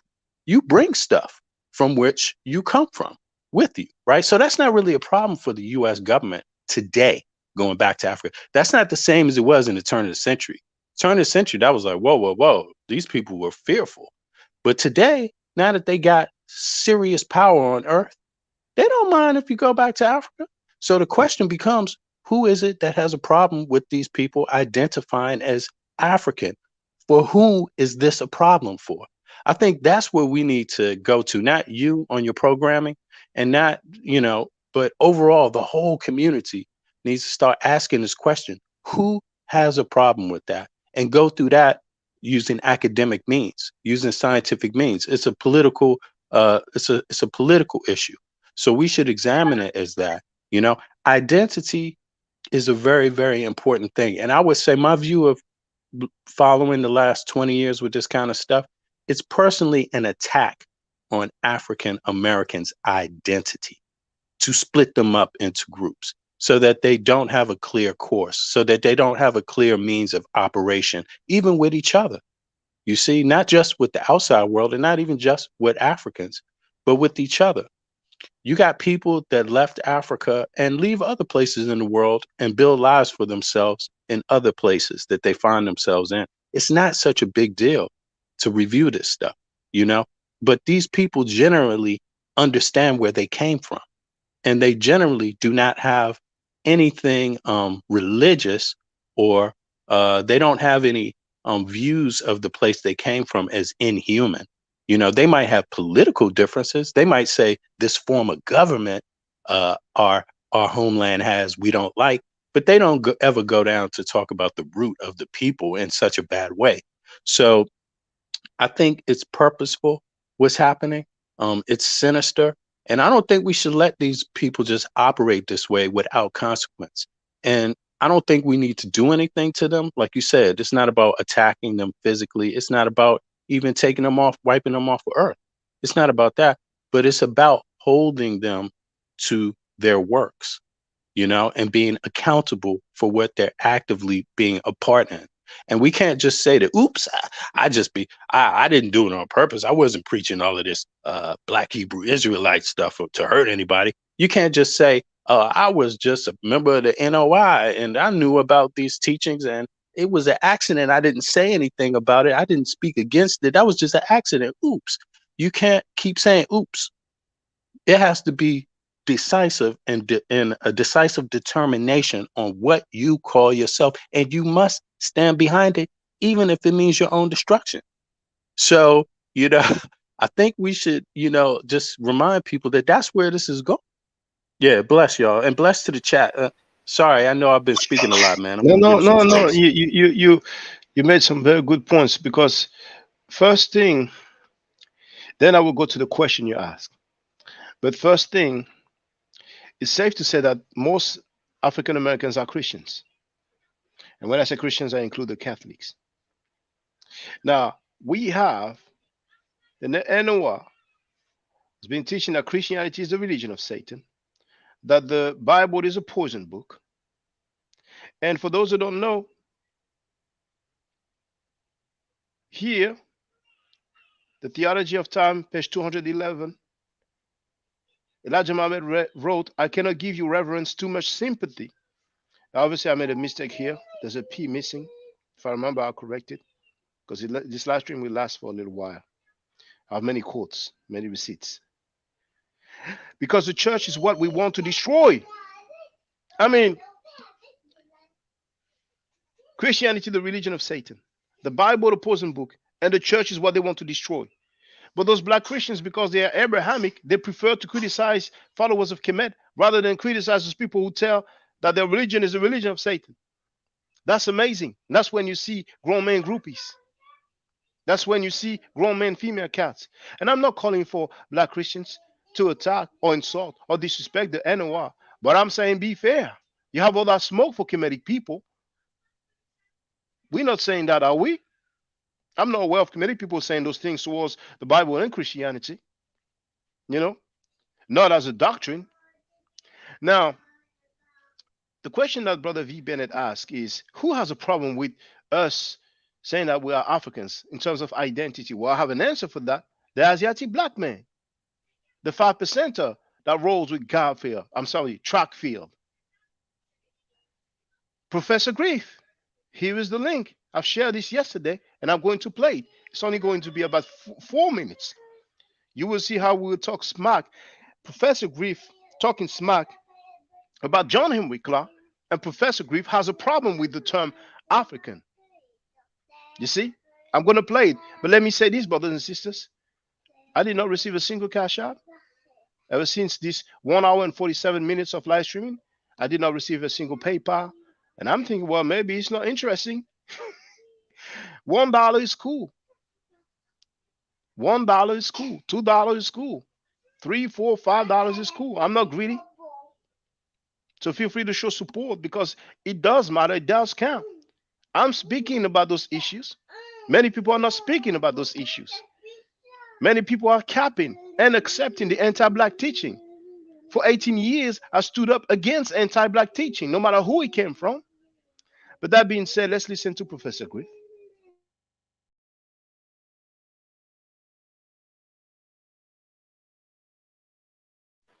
I wanted to question Dr. Clark and his position on why he kept blasting Minister Farrakhan.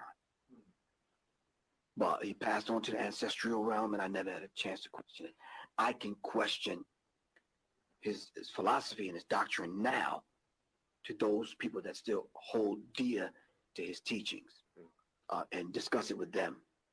I don't consider myself African. Africa is a landmass. And it's a title not even created by us as a people. As Dr. Ben teaches us in his work, we were called Africans by the Greeks. So I just want to kind of put it out there before I deal with some of these people.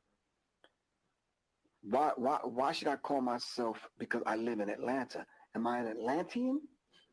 Is that not cheap? Okay, let's roll it back a little bit further.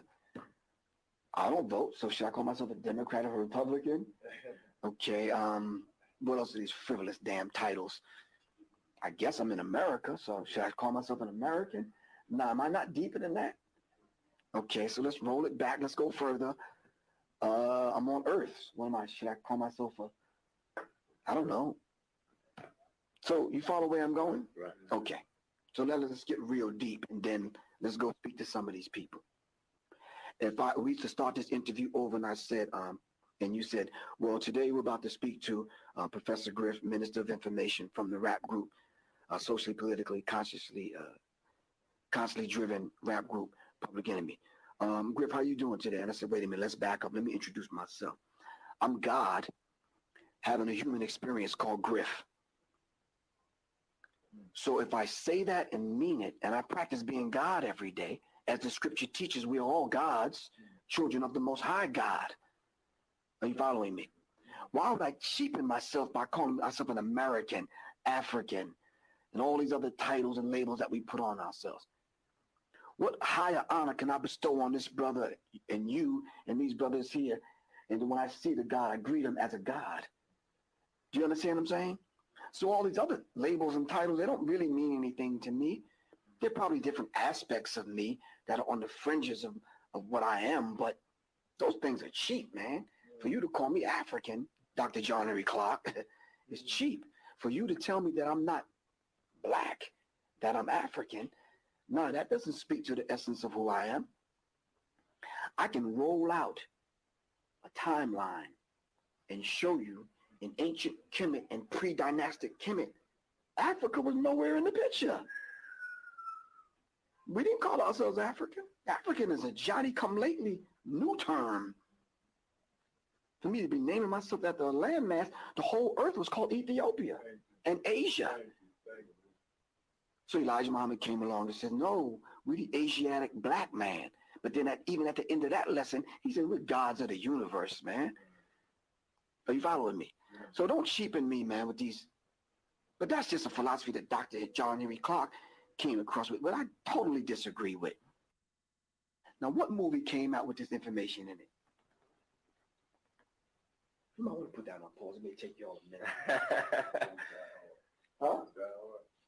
Nope. No, it was a movie with Samuel L. Jackson in it recently, within the last year.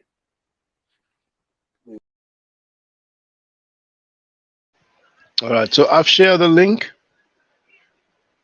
Professor Griff was really off, but that's what happened when you have people who study lessons by heart, which is inaccurate and outdated, and they try to defend it. They try to defend it, you know. And Professor Griff is welcome. He might be busy now, he might be sleeping, but if at any other time he wants to come and talk, we can talk. But those people just run and hide. That's what they do. They talk about this doctrine when they are amongst themselves. As he was talking, you heard the other guy from the radio agreeing every time he was talking. That's the Asiatic black man doctrine. Nation of Islam and 5%ers. One of the wackest display of so-called breakdown, and they act like it's deep. No wonder Dr. Wesley Muhammad ran. No wonder. Why do they get a pass? I don't know, but we're going to continue. So, in the book, The Black Stone, page 70, by Elijah Muhammad, he said the Holy Quran is universally recognized as being a divine revelation, in everyone, whether scholars or whether a believer in Allah or not, they recognize the truth of this great sacred scripture, which has passed through nearly 14 centuries without alteration of any of the original text from it in its true Arabic language. But then the same Elijah Muhammad, in a book entitled The True History of Mustafa Muhammad, wrote, of course, we know that the original Torah was one book, and the Injil, which means gospel, given to Jesus, was only one book. Adding in and out of the truth by the world writers has caused so much misunderstanding of just what Allah, God, and his prophet said, that to correct it, Allah, God, has prepared a new book altogether for the lost found brother, so-called Negroes.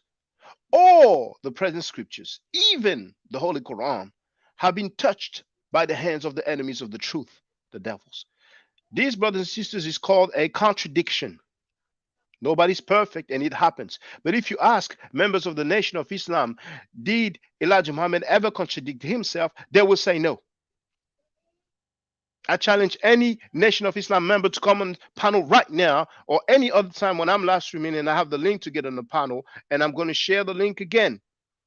I challenge them to come and tell me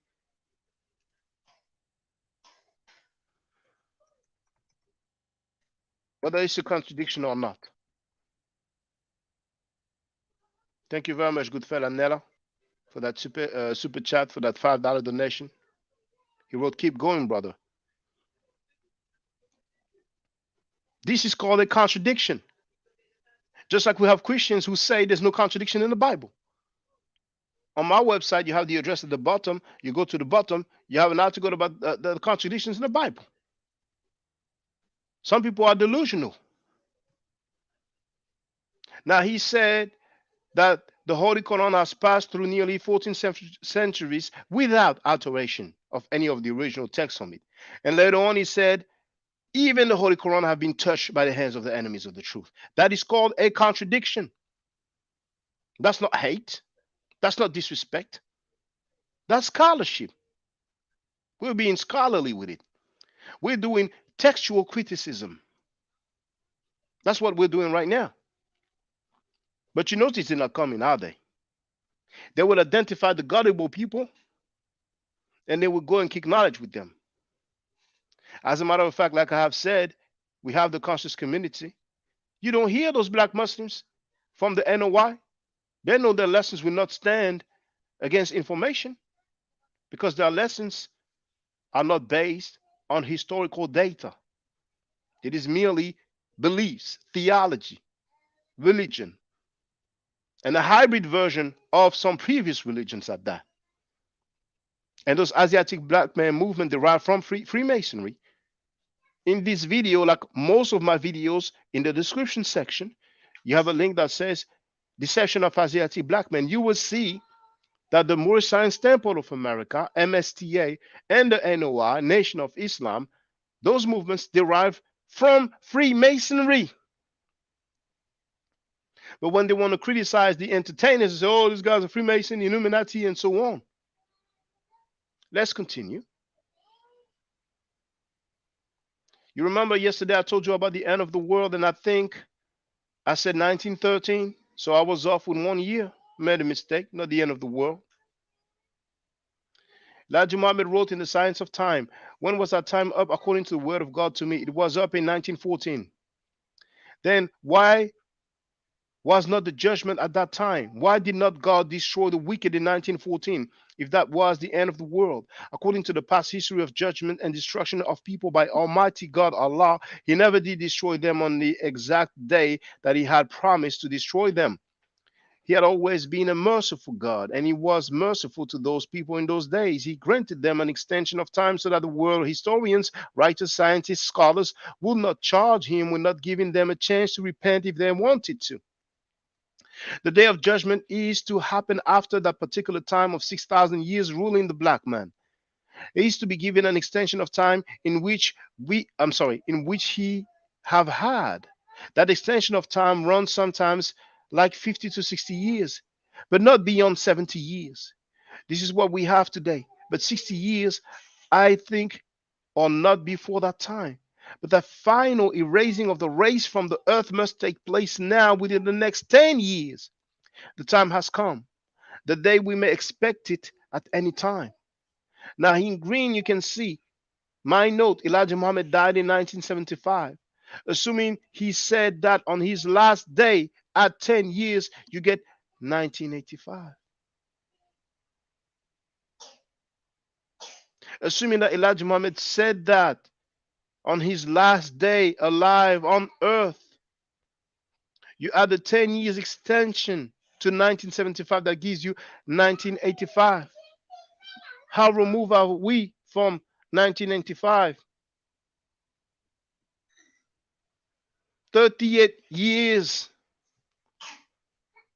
That was a prediction which was inaccurate. Is that hate?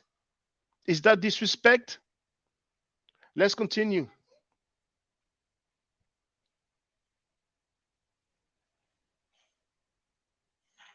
I read that earlier, but for just those who just arrived, the Theology of Time, page 92, you will never be able to convert me. No, because you should first do like the preacher in the jungle of Africa and Australia and other far-off Pacific islands. Preach to the savage to hide his nakedness. This is the first preaching we give to a savage, to cover your nakedness. We don't consider Africa's people of the jungles anything for us to follow or be taught by. If you're not civilized, you can't lead a civilized person. Page 92, 93 of the Theology of Time, Elijah Muhammad said, if you tell me to go to Africa, I will go there, but don't tell me to go there to be civilized. I'm already civilized and I'm ready to civilize Africa. What does Reggie say about this? The Theology of Time, page 93. We love African people like we love you in a way, not quite as much.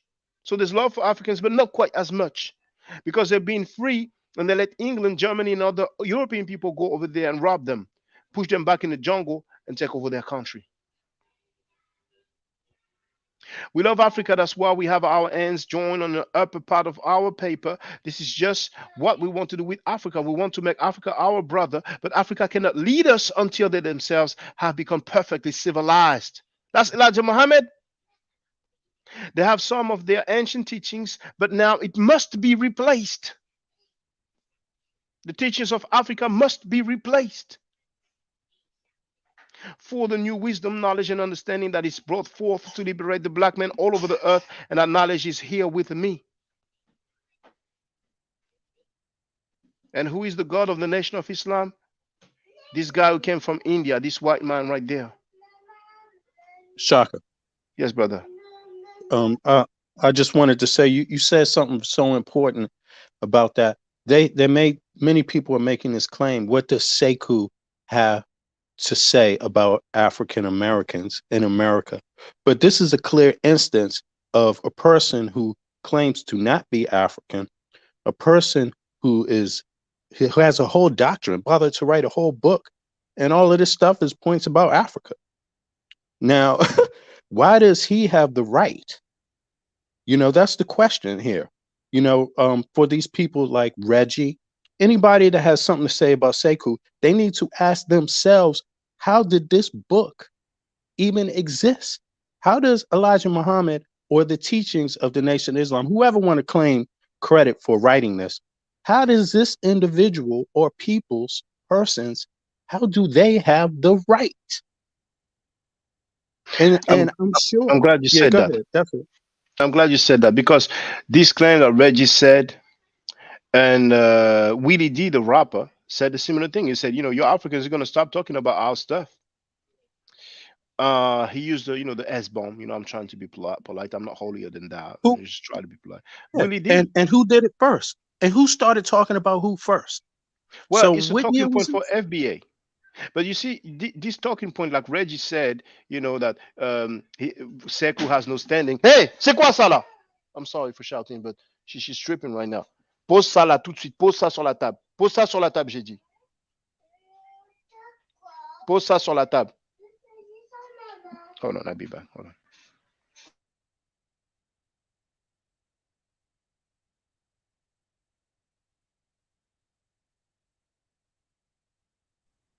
I mean, when were these teachings first printed? Because to me, that tells me this is the time where someone who says they're not African is talking about Africans in a derogatory way. I'm sorry, and you are correct. But what Reggie said when he told Sekou, you have no standing. You talk to your people, I talk to my people. And then when I was speaking to him before he admitted that all of this is because Sekou supposed to bury, it's just a talking point. That's not a rule. Nowhere does he say that Africans cannot talk about African Americans. Nowhere does he say that African Americans cannot talk about Africans. You know, we talk about world history. We talk about different countries. That's a weak talking point coming from those guys. Usually that's what they have. That's why they don't call here. And they thought that Sekou was lightweight. They've realized, sadly, that Sekou is just way more thorough than them.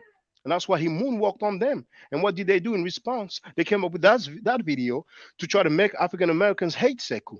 But it didn't work. And it's so horrible for Reggie to do that. But still, I don't hear the elders. Professor Jeffries, he's been talking about Africa. Who told him, oh, you cannot talk about Africa? Professor Small's been talking about Africa. That's a weak talking point. But you see those guys, when they have the same sentiment, and their sentiment is clearly anti-African, or in other words, they might say they have love for Africa, blah, blah, blah, but we, you know, we have our own. Basically, they will not admit it, but they feel superior to Africans. They feel like they are more intelligent, that they are more knowledgeable than Africans. So they would agree with those talking points, or they will be silent. They will not say anything. But if you are thorough, you should say, oh, no, that's wrong. No, you shouldn't say that. You know what I'm saying? You know what? So now, you know yes, what? go ahead, brother. Yes. You know, African people, Africans, they should look at this and understand something. You are so important to somebody that somebody had to write all this stuff. Someone had to put so much value on you. You mean so much that somebody had to hate so detailed, you know? And it's interesting how this falls on the back of someone like Marcus Garvey's you know, words and comments about Africa being positive, right? All of a sudden you have such a detailed attempt of how Africa is not positive. You know, the most detailed anyone could ever make. I mean, the most hateful remarks you could ever make. I don't even know if I was to compare these actual writings here, they compare to like the Enlightenment period of Europe when they, you know, had to write all of these hierarchy things about race and Africans being closer to monkeys and stuff, or black people being closer to monkeys. You know, this is hateful stuff. Well, you know what's funny? There's going to be the quote where there's a mention of monkeys. Not saying that, you know, Africans are monkeys, but monkeys will be in the mix. It's coming, you know.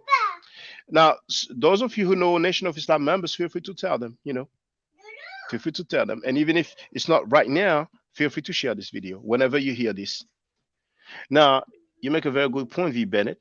We have Marcus Garvey, and all of a sudden we have some other movements who make all these statements that which are clearly anti-Africans, and it's accepted. Now, there's a guy, I think it's Hunt, his surname is, but a millionaire from Texas. People say that he founded Elijah Muhammad, that he financially supported Elijah Muhammad. We can hear Malcolm X talking about a rich man from Texas, financing Elijah Muhammad. He did not say the name, but many people say that it is that Hunt guy. So you have to wonder. You have to wonder. But that's just a question. I'm not making any accusation. What's for sure is that we have those teachings. We have those writings. So whenever we talk about anti-African sentiment and teachings, where does it come from? How far can we trace it back?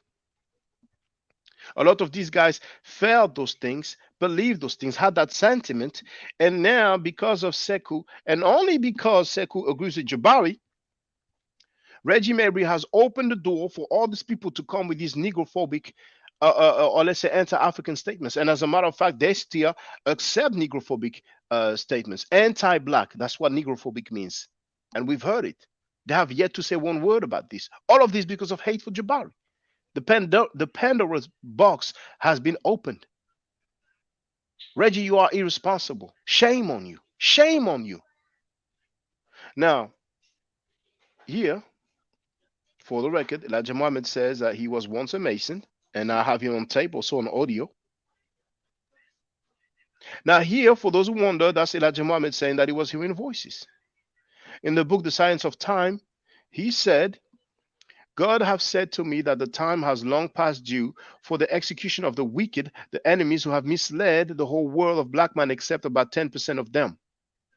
So he taught me night and day in person for 3 whole long years and about 4 or 5 months. And he still guides me. He still speaks to me whenever he pleases. Right directly, the voice comes to my ears from his mouth, like listen to a word from you whenever he pleases. I've already shared, I made a video about it, where he was being interviewed and he said that he's been hearing the voice of Far Muhammad for years. He said there's not a year that goes by without him hearing the voice. And now we've noticed that they no longer claim that Jabari was hearing voices or talking to a mummy, you know. But even in the book, The Science of Time, he talked about that. He still speaks to me, but I read it already. Now here, that's an interview. I'm not going to go through that because I made a live stream about this, you know. But for the record, he says, I do have voices at time. Is this voice that you hear in visions now? It is the same voice in the past and at present. All these 40 years, this goes on periodically. Yes, I've had him speaking to me in my ears now, in person. Yes, there does not pass a year that I do not hear his voice sometime in that year. So once again, whenever you hear people saying, oh, Jabari is spooky, pseudo, he spoke to a mummy, that's the weak Waka squad headed by Trackfield, the Christian apologist, who was a no-show, who's known as the man who almost debated Jabari. That comes from these little homies. That comes from these grown men groupies who had nothing better than coming with a false narrative, lying on Jabari, talking about Jabari spoke to a mummy. But when Elijah Muhammad said that he heard voices, they are quiet. The double standard. You will go nowhere with people who have double standard. Those guys are weak. They are weak. The only benefit they have is that they are able to speak on large platforms. I gave them the business before. Sekou is giving them the business before. They are weak and desperate. They are grown men cheerleader groupies. That's what they are. The Dagger Squad is dead. It's a bunch of dudes who have little information, almost no character. They are full of hate and jealousy towards Jabari because Jabari talks about African way of life. And they hate that. Particularly the 5%er dude who looks more like a Roma than anything. Because once again, I'm curious. Do 5%ers roll with the dude? Do 5%ers support that dude even though he's rolling with a Christian apologist? Even God, even Og the God killer, who used to be known as a black atheist, he's now running with a Christian apologist. Some people, when they have hate, they click together, even if it contradicts their own stance. And it's a shame. Now here, Elijah Muhammad's wrong prediction, the book called The Genesis Years, page 152, a Negro will never be the president under the stars and stripes of America. Another inaccurate prediction. Another inaccurate teaching, a wrong teaching, because we had Barack Obama. But if you ask Nation of Islam members, they will not even have the intellectual honesty. They will not even have the integrity to say, well, Elijah Muhammad was wrong on this. But yet they want to point the finger and talk about other people. Yes, Shrakfield running. He's been running. He's a clown. He's a neophyte. And some people had the nerve to call him an expert of the Bible. That's the level of the so-called conscious community.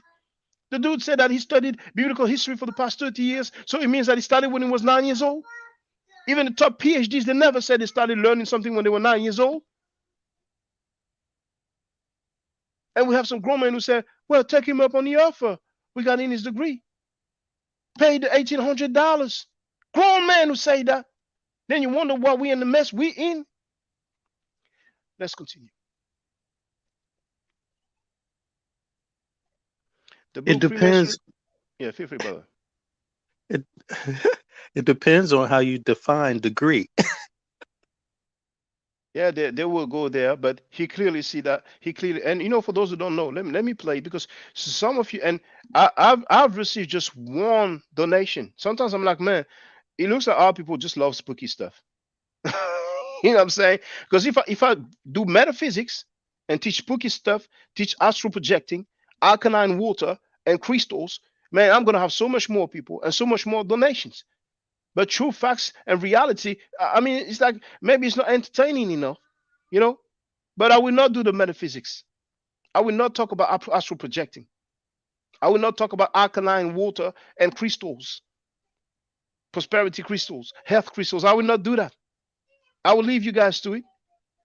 But for those who wonder, here is the guy claiming that he has a bachelor's degree in history. But why is the Hebrew? I don't talk about the NOI, but I talk about the Black Hebrew Israelites because, all right, my mom is a history teacher. Okay. I love history. I have a bachelor's degree in history. Okay. So history is. He said it. He said, I quote, I have a bachelor's degree in history. What did he tell people? You're going to have to pay me for me to show you my degree. And he sent an invoice when somebody inquired. He sent an invoice for $1,800, $1,800 just to show his degree. I've shown that invoice already. He sent it to somebody in email, and that person sent it to me. That's a clear behavior of a fraud. We have a cult-like following. Do 5%ers roll with their so-called 5%er brother who's rolling with a fraud, who charges $1,800 to show his degree? That's how 5%ers get down? I don't think so. And then they might be merciful and not state it publicly, but you can just ask them. You know, some of you are in New York. You know, you can go to Brooklyn and ask them, hey, you rolling with one of your 5%er guys who's rolling with a Christian apologist who charges $1,800 for his degree? Now he's claiming that he received. Yes, go ahead, brother. It's his academic pedigree. So he as an academic, you know, it just goes against that whole principle. It's his own pedigree we're talking about. He does not want to prove his own pedigree that he talks about. I mean, that's just that tells you it can't be true. What academic does that? Most likely he doesn't have it. Or if he has it, that's under his name, and it's probably some things that he's hiding. And then we have to wonder, what is he hiding? I mean, he knows that if we know his government name, we can look him up. And maybe in his criminal record, in his rap sheet, crime sheet, there might be something crazy. There might be something bananas. But as far as I'm concerned, yes, go ahead, brother. Oh, no, not to cut you off, but you know, again, it's nothing shameful about not having a degree.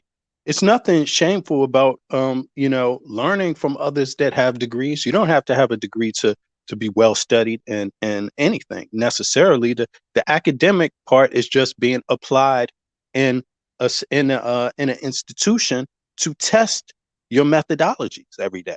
You know, so you know, and to back up what they say, show and prove, right? But it's so sad because he speaks to so many others, like Doggy Diamonds. You never hear Doggy Diamonds talking about he have a degree. But he finds Doggy Diamonds relevant enough to go on the show. So it's not about have the importance of you're not any less if you don't have a degree. Where you're less at is when you lie about who you are and what you are. You know, that's the Yes, problem right there. yes. And we have this grown man cheerleader groupie, mainly from the Walker Squad, who died on December 21st, 2022, who said, "Oh, but what's your degree? Where's your degree?" That's not the point. You didn't hear me claiming that I have a degree. Your guy claimed that he had a degree. And then they have the nerve to say, "Oh, that's his personal business. That's his private life." What? He said it publicly on Doggy Diamonds. Now, if they, and they're speaking for him, but if it was such of his private life and personal information, then why did he send that invoice? Why did he say live on air, "You're going to have to pay me to show my degree"? He Look, spoke about it and he sent the invoice. And then we have this guy. I mean, I'm sorry, but his name is Stoopies. Stoopies, that's his name. I think he's from Jamaica. He has a Caribbean accent. I spoke to him once, maybe twice, but I know I spoke to him at least once. And I think he was part of the pseudo killers. This guy said, when I mentioned the $1,800 invoice, he said, "Well, take him up on it." So I'm supposed to pay $1,800? Come on now. That's what we're doing today now. That's a fraud. And that's a cult-like behavior. And his master teacher, Asahimo Fake, also are falsely claimed to be a historian and a linguist. And we hear grown men saying, "Oh, I don't care, I don't mind." Please, brothers and sisters, do not follow Trackfield. He's a fraud. He's a clown. He's a neophyte. Do not follow Asahimo Fake. He's a fraud. He's a plagiarizer, which means that he stole people's work. Let's not promote falsehood. Let's not promote stealing. That's isfet. Isfet. That's the opposite of ma'at. I mean, I cannot understand how we have grown men who cop for falsehood.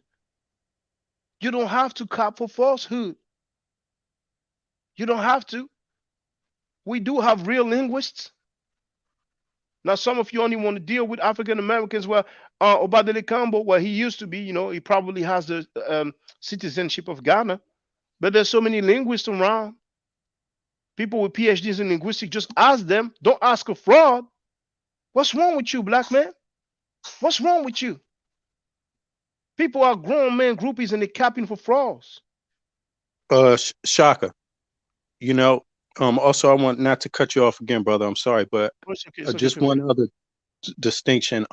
Now, Garfield, he is on platforms like Doggy Diamonds, like Sarnetta. Does Sarnetta have a degree? You know, I mean, it's just not making sense here. You know, he's choosing as a proclaimed academic himself in history, he is choosing to go on platforms where these people that are hosting these platforms don't have degrees. So why wouldn't these people feel insulted that he claims he have a degree that he won't even show? It's insulting to their works. It's insulting to their own works. Because look at the relevance of Sarnetta in that community. It's not based on him having a degree, but it actually has some profound consequences. It's a lot of people that tune into it, so it's very relevant. So it's insulting to Sarnetta's own work. You know, that's what I'm saying. It's insulting to everyone else's own works that don't have degrees but have proven they can have offerings that are useful to the community without a degree. So I would challenge Sarnetta and even anybody that has a person like Garfield on it to just think about that for a second, you know, because they're being real. And, you know, it's just a question there. But, you know, not only he doesn't show his degree, he's not even telling which school he got the degree from. He's not saying which university he got the degree from. You see? But we have those grown men who are copying for that, and it's just weird. It's just weird. Even in his own book, he did not mention that he has a bachelor's degree in history. He's clearly lying, and he has grown men and grown women copying for him. That's what scammers do. That's what scammers do. Now let's listen to him saying that he was once a millionaire. This timestamp where you can hear the dude claiming that he was once a millionaire, that's minute 9 and second 23. Let's listen up.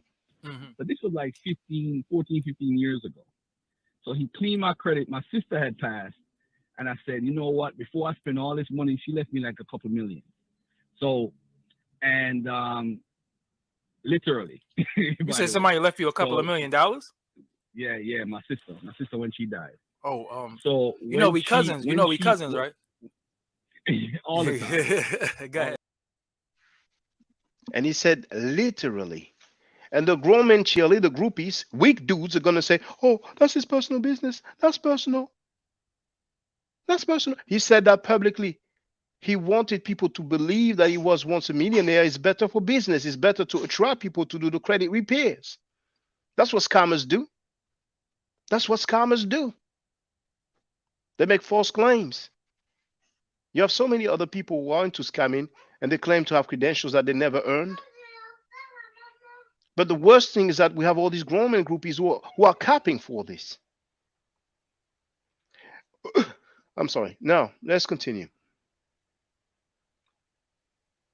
Elijah Muhammad said, only in higher Freemasonry is there elite teachings at the top, mostly of this particular order that mentions the teachings of Almighty God Allah. He also said, only in higher organizations, or we say Masonry, in the Masonics, there is a little teaching at the top, mostly of this particular order that mentions the teachings of Almighty God Allah. But you have to pay a lot of money to become a 33rd degree Mason. Therefore, you are an absolute victim, as Isaiah teaches you that you buy that which does not bring you any gain. Before the coming of Allah, Islam was sold to the so-called Negroes in a secret order or society called the Masons. Make sure you watch my video entitled Deception of Asiatic Black Men. I demonstrate how this Asiatic Black Men movement derived from Freemasonry. The fathers of the Asiatic Black Men are two white dudes. One of them went to an Arabian theme party in Europe, in France. France is the original Asiatic black man's language. And I can teach you your original language, brothers and sisters. I speak French fluently. The root of your organization is France, brothers. It's Europe. One of them went to an Arabian theme party in France, and he thought to himself, well, that'd be good to do the same thing in America. And there goes the Shriners. There goes the Shriners. Say that again. Now, you know what, brothers and sisters?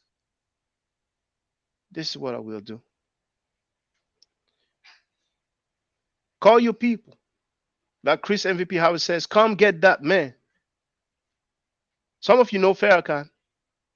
Send him a text message. Send him an email and say, Mr. Farrakhan, did you know the origin of your organization?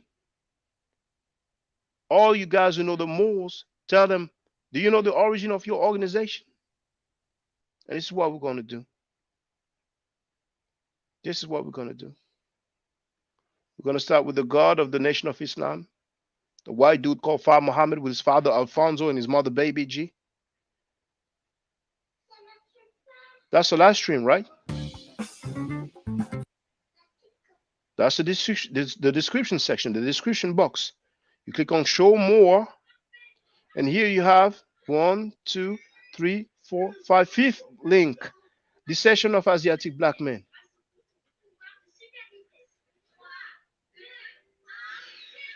Baisse le volume, mes routes. Donne-moi la télécommande. So I'm going to share the link first of all.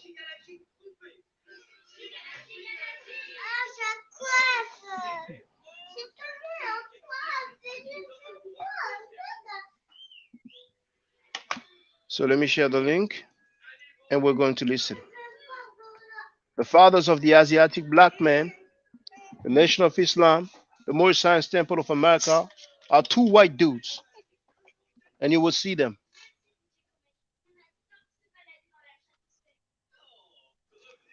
They have a white God. The Moorish Science Temple, I'm sorry, the Nation of Islam have a white God. The fathers of their teachings are white dudes, but they tell you don't follow Africa. So here in the chat, boom, deception of Asiatic black men. I will not play the whole thing. I will just play so you can see what I've said, if it's accurate or not. I will just do what they claim is showing and proving. Show and prove. I'm muting my mic and I'm playing it.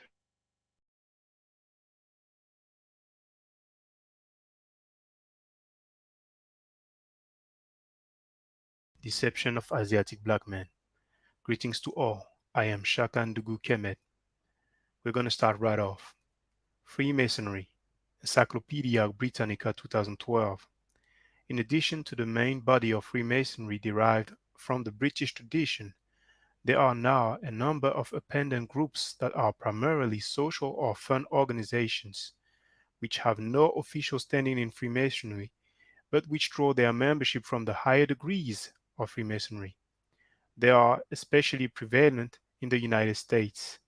Among those known for their charitable work are the ancient Arabic order of the Nobles of the Mystic Shrine, the Shriners. Next slide. You can see this is coming from the Shriners International website. You have the link at the bottom. Now, the fairs that you see is part of the website template. Here's the beginning. You have the link for the website. It's coming from their own website, Shriners International once again.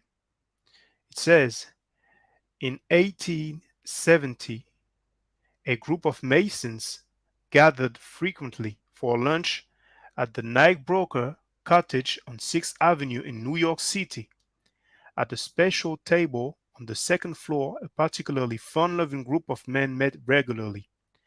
Among the regulars were Walter M. Fleming, M.D., and William J. Billy Florence, an actor. The group frequently talked about starting a new fraternity for Masons, one centered on fun and fellowship, more than ritual. Fleming and Florence took this idea seriously enough to do something about it. Billy Florence had been on tour in France and had been invited to a party given by an Arabian diplomat. The exotic style, flavors, and music of the Arabian theme party inspired him to suggest this as a theme for the new fraternity. Walter Fleming, a devoted fraternity brother, built on Fleming's idea and used his knowledge of fraternal ritual to transform the Arabian theme into the ancient Arabic order of the Nobles of the Mystic Shrine. With the help of Negropeans cottage regulars, Fleming drafted the ritual, designed the emblem and costumes, formulated a salutation, and declared that members will wear the red fez.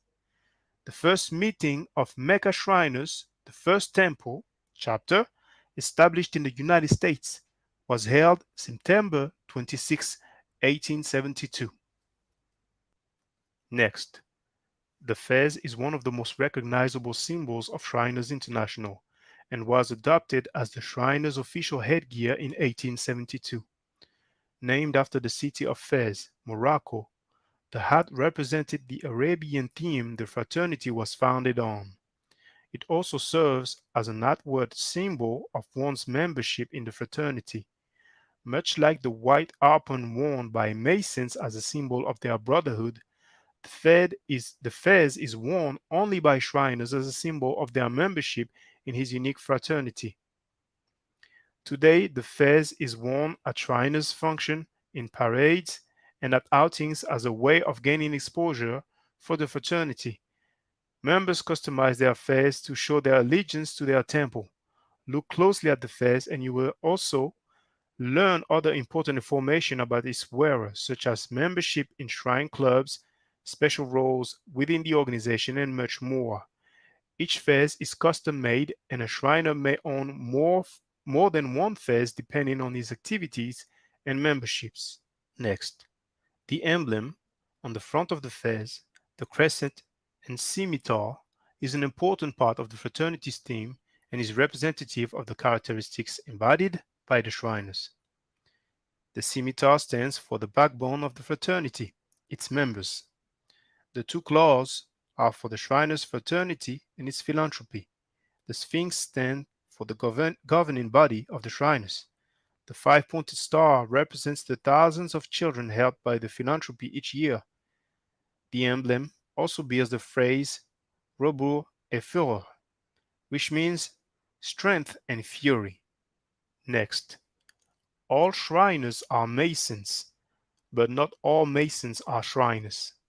Shriners International is a spin-off from Freemasonry, the oldest, largest, and most widely known fraternity in the world.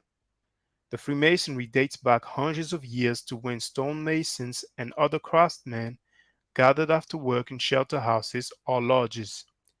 Over time, the members organized into Masonic guilds, and the tools of their trade, the square and compass, became the symbol of their brotherhood. Over time, Masonry evolved into organization that began to accept members who were not craftsmen. Today, Masonry is built upon a foundation of improving character and strengthening communities, though the square and compass are still the symbols of the fraternal brotherhood. When Shriners International was first founded in 1872, the organization built on the principles that guided Freemasonry, while adding an element of fun and ultimately philanthropy that set Shriners International apart. The two organizations are also structured similarly. Shriners have temples. Masons have a Blue Lodge or Craft Lodge. Members of the Masonic lodges are required to learn about their fraternity and earn a series of Masonic degrees. When a member has completed the third and final degree, he becomes a Master Mason, and is then eligible to become a Shriner. Additional courses in Masonic study are available. These are known as the Scottish Rite and the York Rite. And you have a link to learn more about how to become a Mason and a Shriner. Next. So here we have the first symbol, the Shriner's emblem. Remember, the first meeting of Mecca Shriners was in 1872. Next, Moorish Science Temple of America. U.S. religious movement founded in Newark, New Jersey in 1913 by Timothy Drew, known to followers as Noble Drew Ali and also as the Prophet. Drew Ali thought that all blacks were of Moorish origins but had their Muslim identity taken away from them through slavery and racial segregation. Drew Ali moved his organization several times and ultimately settled in the mid-20s in Chicago, where he found success. He died under mysterious circumstances during a period of internal strife, and the Moorish Science Temple of America split into several factions. The Nation of Islam grew out of the contested succession to Drew Ali and became a separate organization in Detroit in 1932. Next, here you can see several of the symbolism of the MSTA. Are you sick of having issues with your webinars, wasting tons of time on troubleshooting with attendees? Next, this is a well-known picture, and where you have the arrow, that individual pointed. Some people do say that this is Fard Muhammad. This is not my claim. This is just for the record. Next, teachings of Noble Drew Ali. This is coming from the Moorish questionnaire, better known as the Moorish 101. Number 5, who is Noble Drew Ali? He is Allah's prophet. 11, where was Noble Drew Ali born? In the state of North Carolina, 1886. 12, what is his nationality? Moorish American. 13, what is your nationality? Moorish American. 14, why are we Moorish Americans? Because we are descendants of Moroccans and born in America. 17, what is our religion? Islamism. 43, At what age did Jesus begin to teach? At the age of 12. 44. Where did he teach? India, Africa, and Europe. 88. What is meant by the word black? Black, according to science, means death. 94. Will you define the word white? White means purity. Purity means God, and God means the ruler of the land. Next, you have the link to this website, and you can see the flag of the Moorish, well, what they call the Moorish flag. Next, here is a quote from the book The Messenger, The Rise and Fall of Elijah Muhammad, page 62. Drew Ali believed that Morocco was the original land of African Americans, whom he called Moors and Asiatics. Next. Same book, page 64. In 1913, Drew, greatly influenced by the writings of white spiritualist Levi H. Dowling, author of the Aquarian Gospel of Jesus the Christ, formed his own sect, calling it the Canaanite Temple. After Dowling died in 1911, Drew plagiarized the book, combined it with the teachings of the Ahmadiyya movement and material from Freemasonry to produce his so-called Holy Quran. He changed his name to Drew Ali, preceded by the title of Noble, which he borrowed from Masonic ritual. Black Americans, Noble Drew Ali wrote, were actually Asiatics who descended from the Moabites. Same book, page 65. By 1928, Drew Ali had established 17 temples in 15 states, the one in Chicago being the largest and most profitable. Next, here you can see the quote-unquote Moorish Quran, also known as the Seven Circle Quran, and on the right, the cover of the book, The Aquarian Gospel of Jesus the Christ, which was plagiarized by Drew Ali. Next, here you have the symbolism. We have started with the Shriner's emblem in 1872, and then we can see the similarities with the Moorish flag. Next, dealing with the Asiatic influence. Number 84 of the Moorish 101. When was the head of Satan taken off? 1453. Byzantine. 85. By whom? By Muhammad II.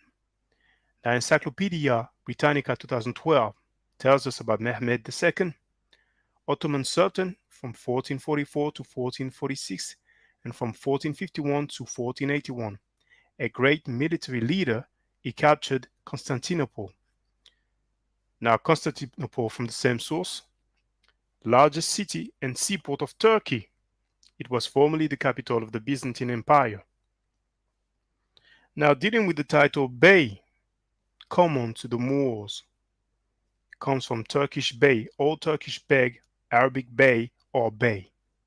Title among Turkish peoples traditionally given to rulers of small tribal groups, to members of ruling families, and to important officials. Later, Bey became a general title of respect in Turkish and Arab countries, added after a personal name and equivalent to Esquire or Sir in conversation in English. Next. Still dealing with the MSTA. Number 87. In all reality, what is a Negro? A Negro is a four-legged animal. 90. What does Ethiopia mean? Ethiopia means something divided. 91. Can a man be a Negro, black, colored, or Ethiopian? No. Now, from the quote-unquote Moorish Quran, chapter 45, the divine origin of the Asiatic nations. Number 2. The key of civilization was and is in the hands of the Asiatic nations. The Moorish were ancient Moabites and the founders of the holy city of Mecca. Before I move further with the Asiatic influence and the MSTA, I want to give a notable mention, which is the UNIA, founded by Marcus Garvey, because it came around the same time. Marcus Garvey, charismatic black leader who organized the first important American black nationalist movement, 1919 to 1926, based in New York City's Harlem. Largely self-taught, Garvey attended school in Jamaica until he was 14. After traveling in Central America and living in London from 1912 to 1914, he returned to Jamaica, where, with a group of friends, he founded, August 1, 1914, the Universal Negro Improvement and Conservation Association and African Communities League, usually called the Universal Negro Improvement Association, which sought, among other things, to build in Africa a black-governed nation. Failing to attract a following in Jamaica, Garvey went to the United States and soon established branches of the UNIA in Harlem and the other principal ghettos of the North. By 1919, the rising Black Moses claimed a following of about 2 million, though the exact number of association members was never clear. From the platform of the association's Liberty Hall in Harlem, he spoke of a new Negro proud of being black.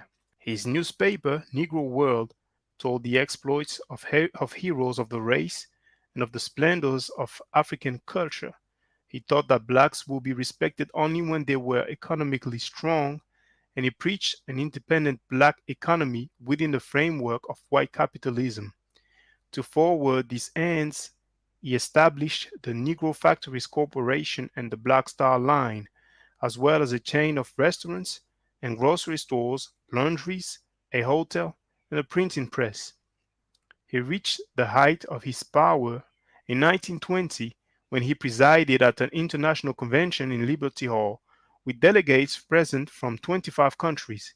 The affair was climaxed by a parade of 50,000 through the streets of Harlem, led by Garvey in flamboyant array. His business methods, however, and his doctrine of racial purity and separatism, he even approved of the white racist Ku Klux Klan because it sought to separate the races, brought him bitter enemies among established black leaders, including labor leader A. Philip Randolph and W. E. B. Du Bois, head of the National Association for the Advancement of Colored People. Garvey's influence declined rapidly when he and other UNIA members were indicted for mail fraud in 1922 in connection with the sale of stock for the Black Star Line. He served 2 years of a 5-year prison term, but in 1927 his sentence was commuted by President Calvin Coolidge, and he was deported as an undesirable alien. He was never able to revive the movement abroad, and he died in virtual obscurity. Now back to the Asiatic influence. We're moving right on from Freemasonry to Shriners to Moors to the Nation of Islam.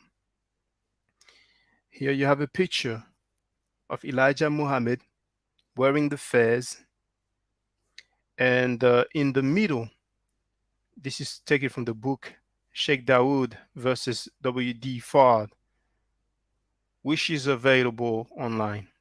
Quote from Carl Evans' book, The Messenger, The Rise and Fall of Elijah Muhammad, page 60. As the UNIA spiraled downward, so did Elijah. Strong drink became his communion wine, and festering racial animosity the bread that sustained his dying dreams. He blamed white people not only for Garvey's downfall, but for the bankruptcy of the UNIA members who had invested their savings in Garvey's steamship stocks.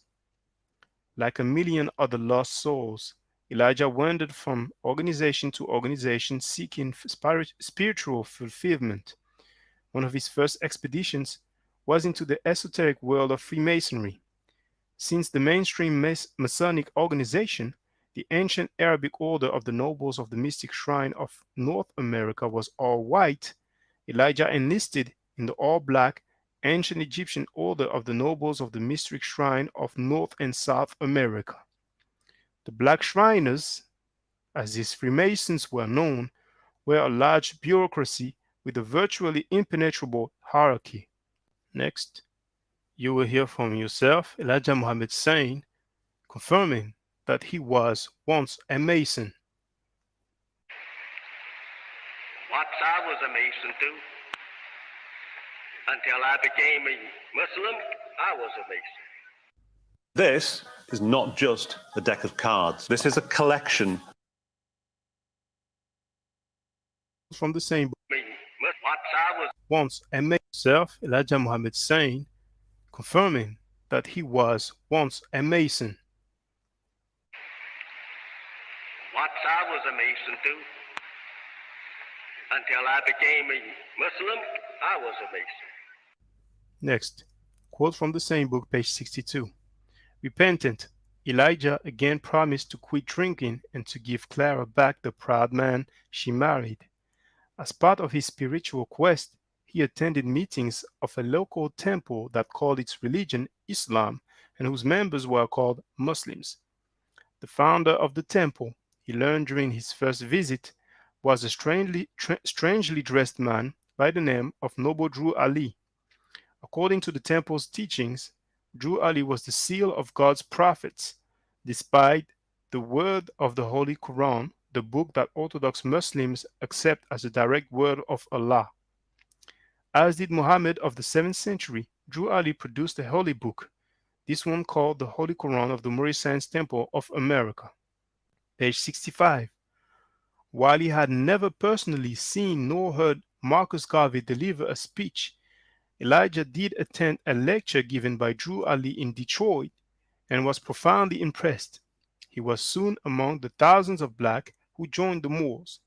Because of their odd dress, employers had no problem singling the Moors out for discrimination.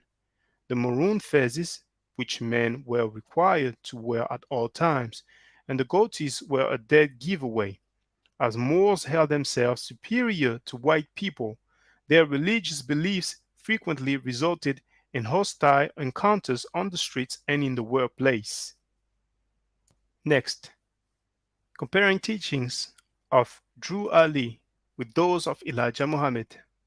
Still from the Moorish questionnaire, better known as the Moorish 101, number 57. So this is coming from the MSTF, from Drew Ali. Who were Adam and Eve? They are the one who brought about discord in the holy city of Mecca and were driven out. 58. Where did they go? They went into Europe. 59. What is the modern name given to their children? Roman. 60. What is the shade of their skin? Pale. Now comparing with Elijah Muhammad's lost found Muslim lesson number 14. Why did we run Jacob and his mad devil from the root of civilization over the hot desert into the caves of West Asia, as they now call it, Europe? Answer: because they had started making trouble among the righteous people telling lies. You can see that from the Moorish questionnaire, we are told that the white people, the Europeans white people went into Europe.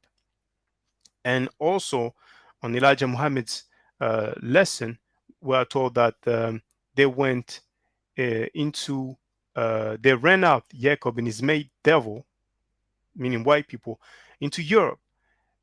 We are told on number 57 that they brought a discord, and there we are told from the MSTA, Drew Ali, we are told that they brought discord into the holy city of Mecca. And in Elijah Muhammad's lesson, we are told that they started making trouble.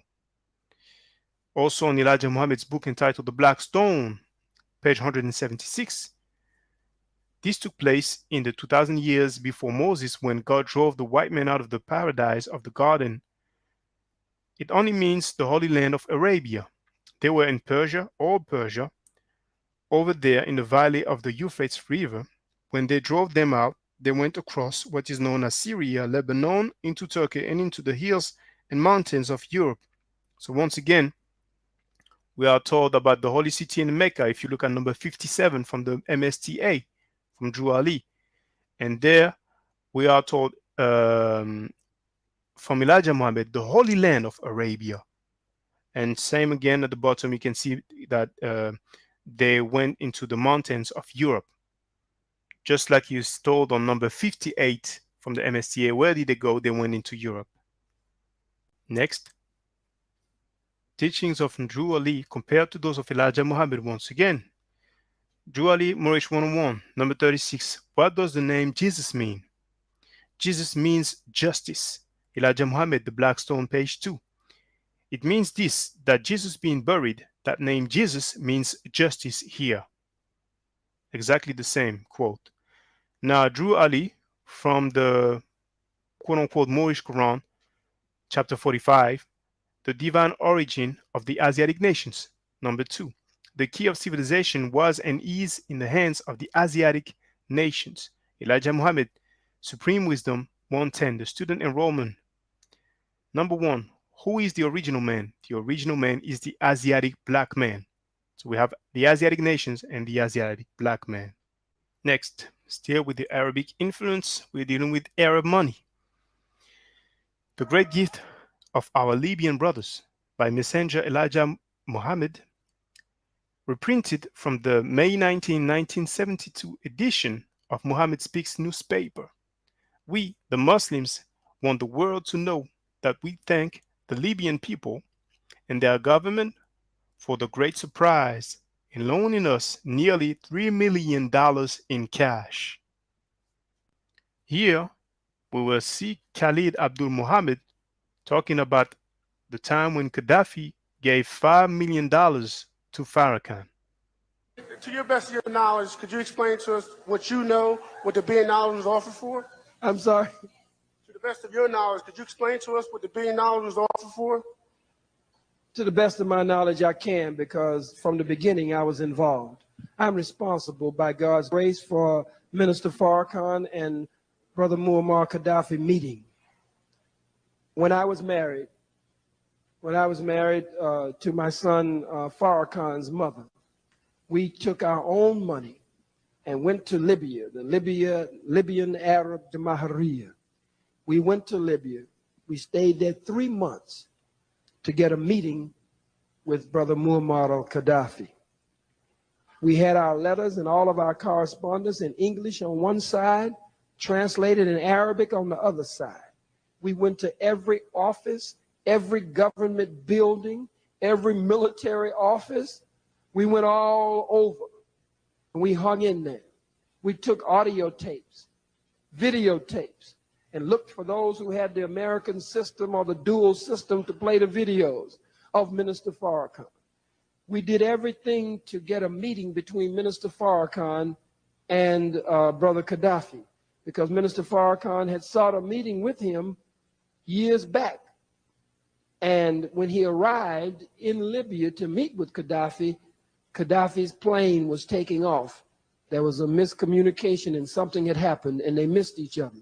So I was dedicated to the two of them meeting. And I stayed in there and laid in there until God helped me to set up the base and the foundation for the $5 million that came to Minister Farrakhan. I did the work of cutting down the underbrush, paving the way, and opening up the way for the $5 million. So we had $3 million, nearly $3 million to Elijah Muhammad from Gaddafi. Then we have $5 million to Farrakhan from Gaddafi. Now we will see that Khalid Abdul Muhammad was a Mason. Space Maker.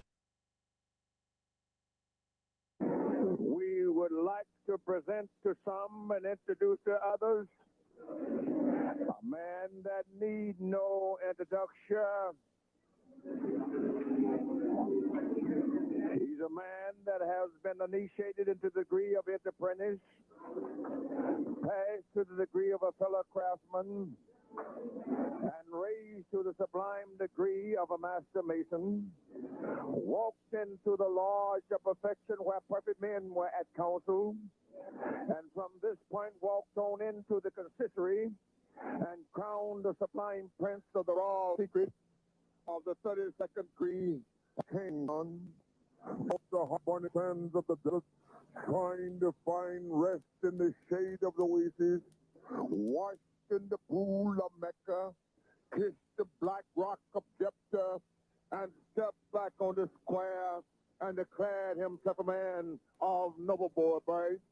He's a member of the board of directors of the Imperial Grand Council of the ancient epic order of the nobles of the mystic shrine of the United States of America, the illustrious noble Russia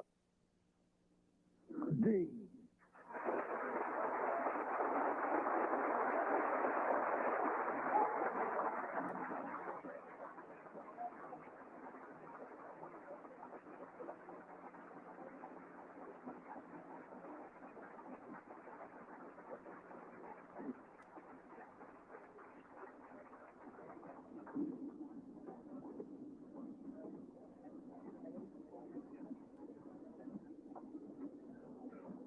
Brothers and sisters, may I have your attention, please?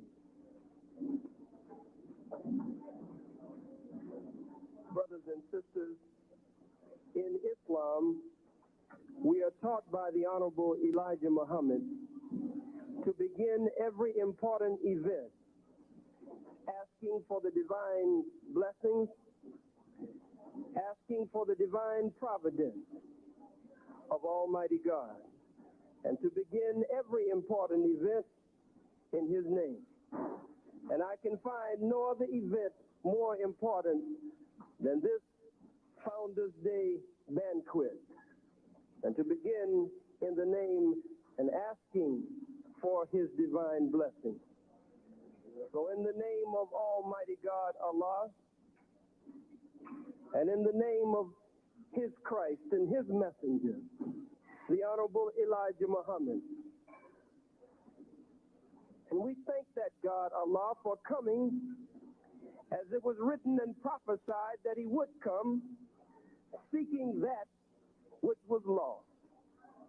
And we can find no other people fitting the description of the lost sheep, the lost brother, and the lost sister, except we, the 50 million or more so-called American Negroes who are lost here in the hells of North America, lost sheep, who have lost our names, lost our language, lost our religion, our culture, and our God, lost our folkways, our mores, and our norms, and the way some of us act. We have even lost our mind. And so we thank that God, it is written in the Bible that He would come seeking that which was lost and out of place. I greet you in the greeting words of peace, as spoken in the ancient tongue, spoken in the language that Jesus and all of the great worthies who came in the great line of divine, the language that they all spoke. They didn't speak English in those days. If Jesus were here at the Founders Day banquet to honor Dr. P.J. Jones tonight, Jesus would not stand up and say good evening, but Jesus would speak in the tongue of His time, and He would say, Assalamu alaikum. Be the him. And so as it is written, this is the Lord's doing. When you see the Muslim and the Mason, when you see the Muslim sisters, and when you see the daughters of the various orders of the ancient Arabic order, when you see them begin to come together, you know that the dry bones are really beginning to shake and come together. There are some in this room together tonight that under ordinary circumstances wouldn't be together. But God has His hands on this whole situation. Are you sick of having issues with your webinars, wasting tons of time? Note of is, Hands on this whole situation. what we can take note of is 1. The fez with symbols similar to the Shriners worn by the introducer. 2. Khalid being called Master Mason. 3. Khalid called Noble. 4. Mention of Lodge. Next. Now you remember the Asiatic influence. Byzantine, Constantinople, Turkey. Now look at the Turkish flag and the Nation of Islam flag. So we have the symbolism from 1872 with the Shriners emblem to 1930 with the MSTA to 1930 with the NOI. Next.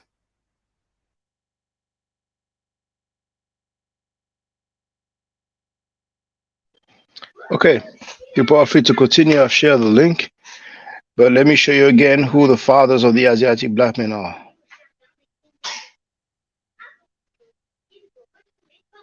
Here they are. Walter Fleming and William Florence. Those are the fathers of the Asiatic black men. And if any Asiatic black men want to learn their original tongue, their original language, which is French, I'm willing to teach them, free of charge.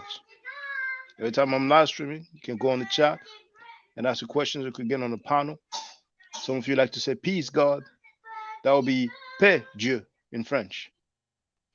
That guy went to France, to the Arabian Team Party. That's the reason why it was centered around Arabia and Asia. You see the Shriners, some of them wear fairs where it says Mecca and other places as well.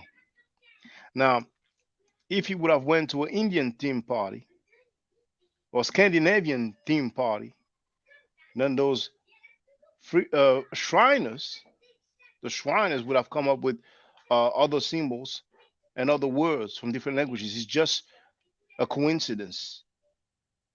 It's just circumstances. It's just luck that made it that it was an Arabian Team Party. It's not divine.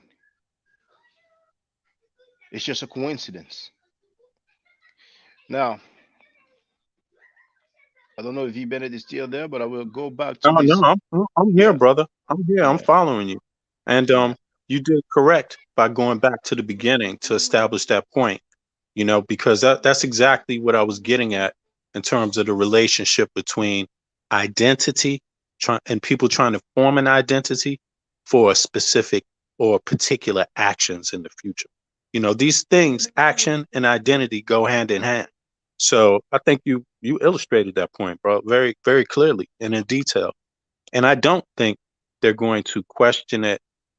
You might get a couple of comments, but you won't get any proof backing up anything because, again, this is public knowledge. This is admission, even. I mean, there's a connection between these beliefs and where they're coming from, you know, and the order and time from which they take place. One action after another action after another action. You know, it's very purposeful, this type of Asiatic view. And it's been established here that it's very clear that it is anti-African, you see, which shouldn't be a surprise. But today is not the 1900s anymore. You know, Africa is in a different place today. And Africa is in the place that it is because of its own choices, you see. And people should need to understand that when you're cutting your relationship, when an African American cuts their relationship to their homeland, there isn't going to be no one else that can save you, because the power that Africa can harness and is harnessing, and others will respect because they're aware of this power. The power is very serious. It's very big. It's huge. It's gigantic. So it's essentially putting yourself ideologically up against the new coming powerhouse.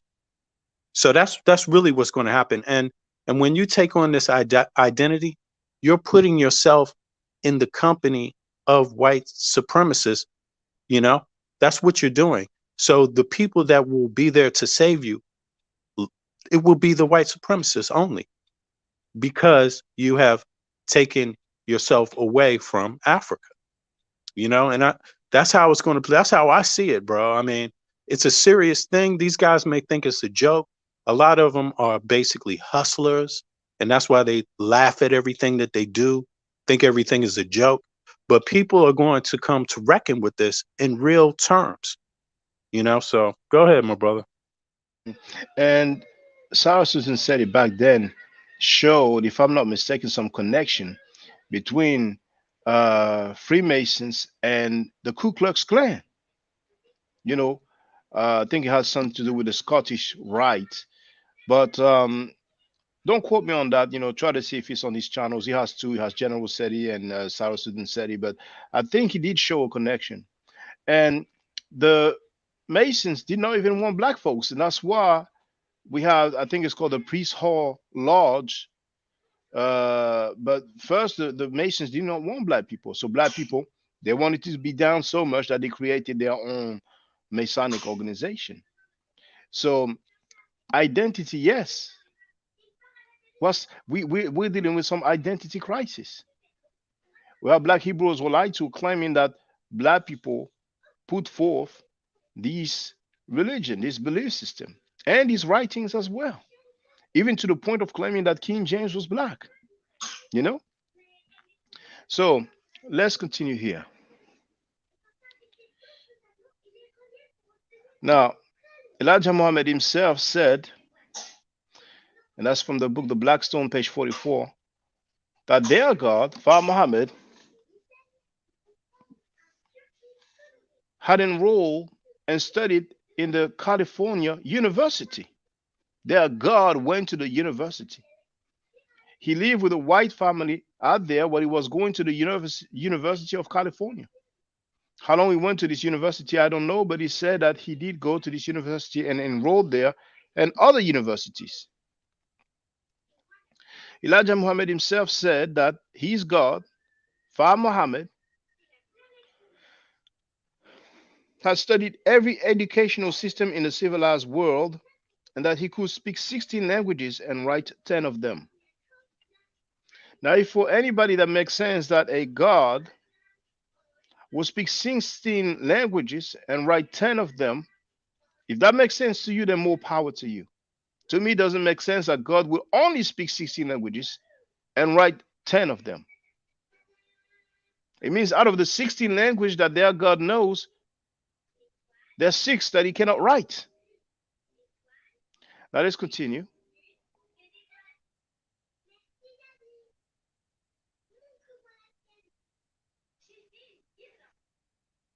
Hold on. Now when it comes to the Hindu, it's bananas. It's bananas. You know, tolerance. In the Theology of Time, page 96 to 97, Elijah Muhammad said, and once again, the audio exists because it was a lecture. And they made a book out of the lecture. A Hindu is one of the oldest enemies of God or man. There may be some Hindu believers in here, but I don't care. Yes, I'd fly over your territory and kill every one of you if I could. If you are here, I don't love you myself. I don't care if America kills all of you and you could kill them too. I don't love either one of you. In the book Our Savior Has Arrived, page 32 to 33, God was talking with me about these two people, the Christian and the Hindu, one day. He said, you know, brother, he called me brother.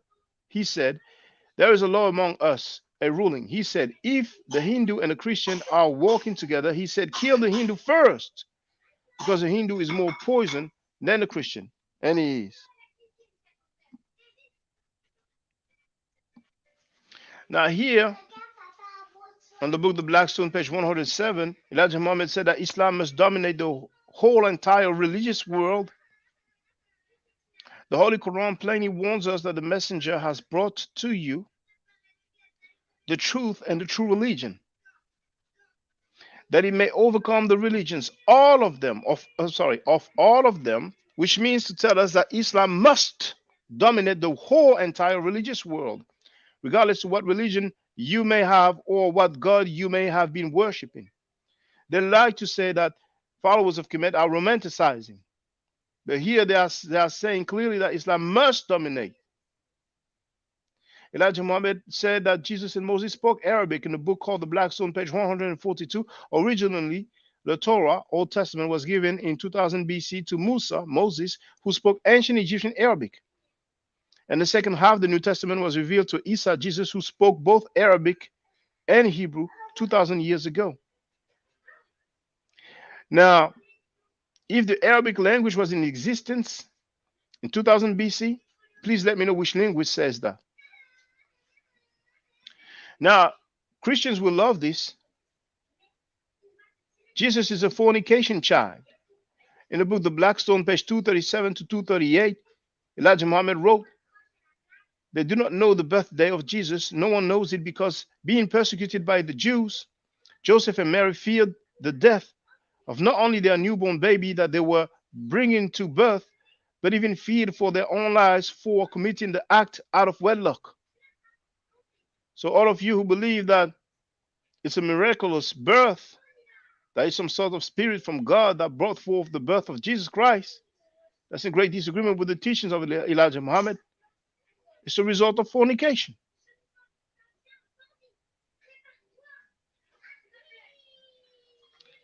Now, Elijah Muhammad said that Jesus in the Bible's prophecy is Elijah Muhammad. Now, some of you may have heard the doctor in Islamic studies called Dr. Wesley Muhammad, PhD, when he says that he believes that Elijah Muhammad is an exalted Christ. In the book, Why Must Elijah First Come? It says, to hear where Jesus denies us from making him a God, he was not a God of the sort which the Christians have made him. He denies it even in the Bible where he says that he is something like all other prophets and that he was not a God that people should take him for. He was like all the other ones. In fact, this may bring a little dislike of me from you Christians, but there is no place in the Bible, in the whole book, where it prophesies of him coming even as a prophet. I will give you $10,000 if you can find in the Bible where it prophesies of Jesus coming as a prophet. What you read of Jesus in the Bible's prophecy is myself. Now, what is it about the kinky hair?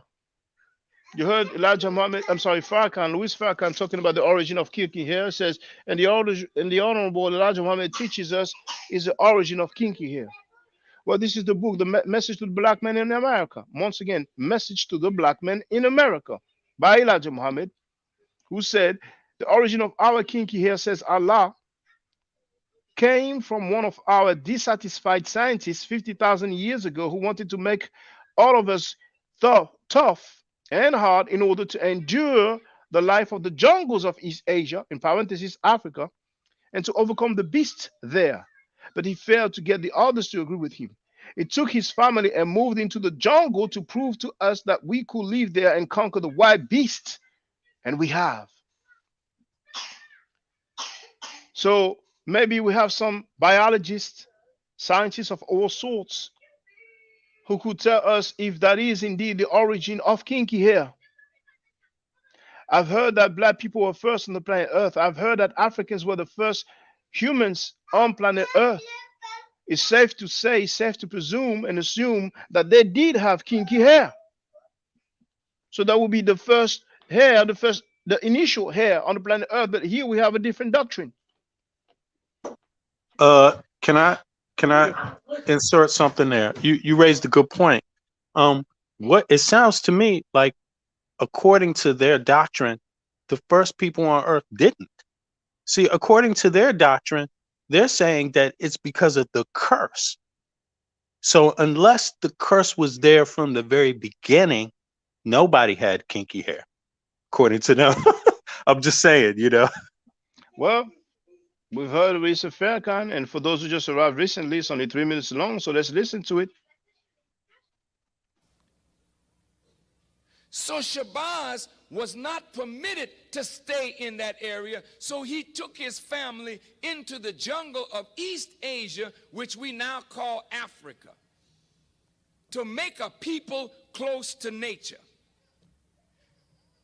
And the Honorable Elijah Muhammad said, this is the origin of kinky hair, because we didn't have kinky hair prior to that. The hair on our head was like the hair on our eyebrows. The hair on your eyebrows straight, the hair on your head is not the same as the hair on your eyebrow. But the hair of every other people is the same as their eyebrow. Your eyebrow straight, your hair something different.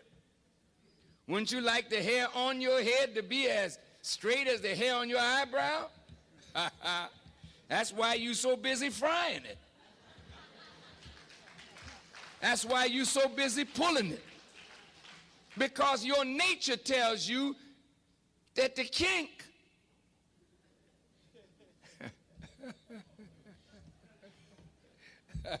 I mean, you know, with I'm black and I'm proud, we got to learn to be proud of kinks. Because most of your family of other black people on the earth, jet black. They didn't have no broad nose and thick lips and kinky hair.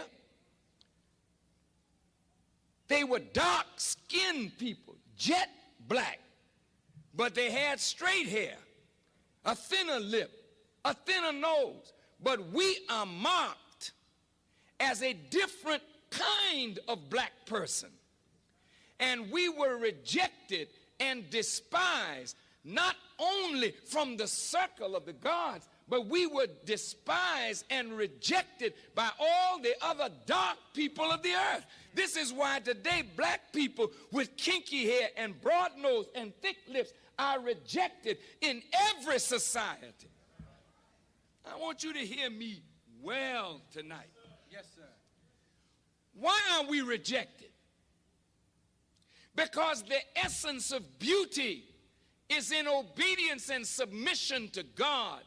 And the essence of ugliness is when you rebel against God. And when you rebel against God, in your rebellion, you are marked with a certain mark of your rebellion, which is the disfigurement of your internal self, which manifests in the disfigurement of your external self. And this is why when you look at our people, wherever we are found on the earth, you find us either disfiguring ourselves physically because we are disfigured on the inside because of rebellion.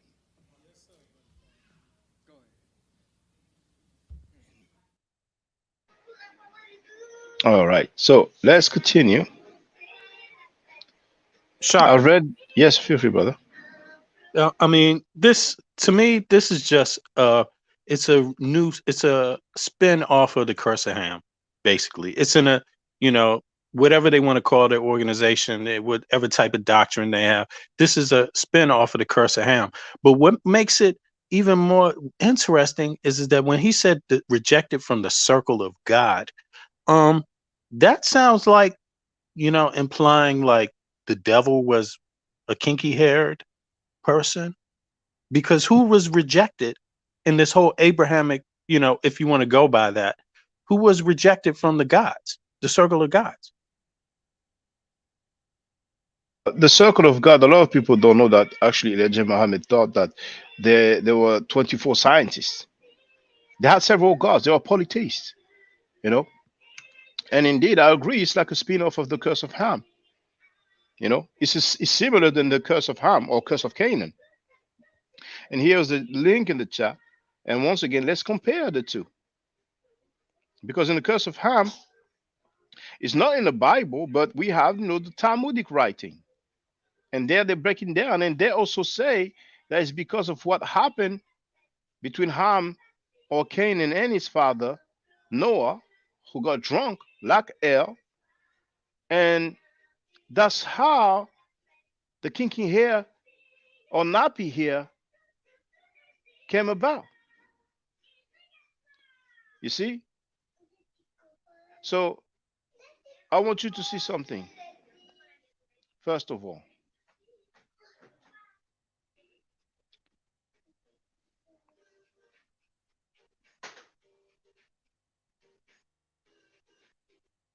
I'm looking for it. There it is. This is Zion Lex video.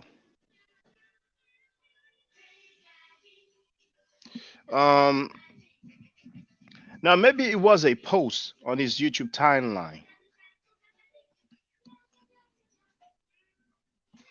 But here, he had posted that a midrash on the complexion of the three sons of Noah. You see? So he's dealing with the midrash. Now let's go back here. The curse of Ham. You're free to read the whole article. I've shared the link in the chat. But here we are told in the Midrash Rabbah and the Bereshit Rabbah. And you do have, annotations. I mean, you have the footnotes, if you will, 3, 4. Rabbinic literature becomes more explicit. 3 rabbis are Joseph, dead in 333, are Huna, dead in 297, and are Shiza Bar Abba, between 136 and 217, comment on assault on Noah committed by Ham already inside the ark. Because of this act, his descent became black. But Robert Graves and Raphael Patai gives us a preview.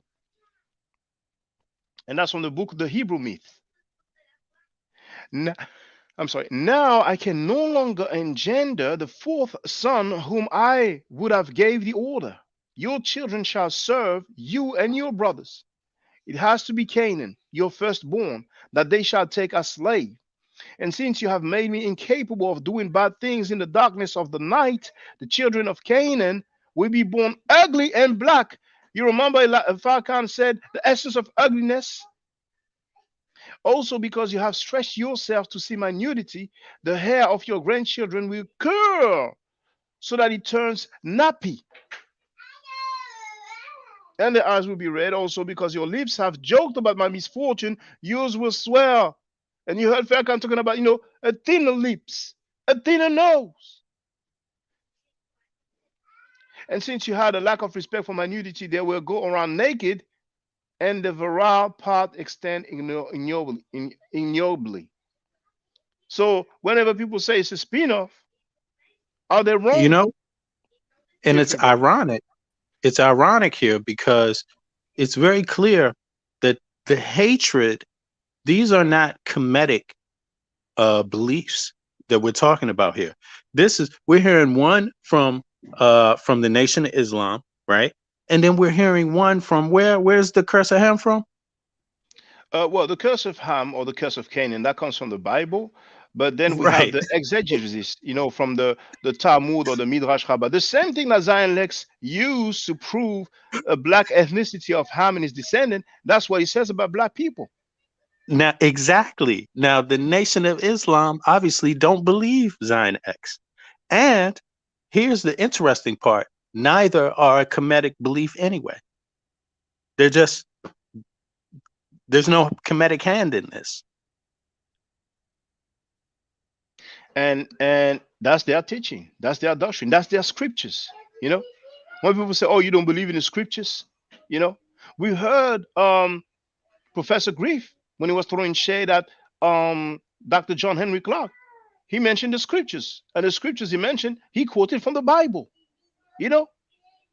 So it's amazing that we have those people talking about knowledge of self, and their scriptures are full of anti-black / anti-African sentiment. Now, anti-African, they don't care that much, but still anti-black. So who have knowledge of self? Now, let's continue. Now, I want to find a quote. I'm looking for the word.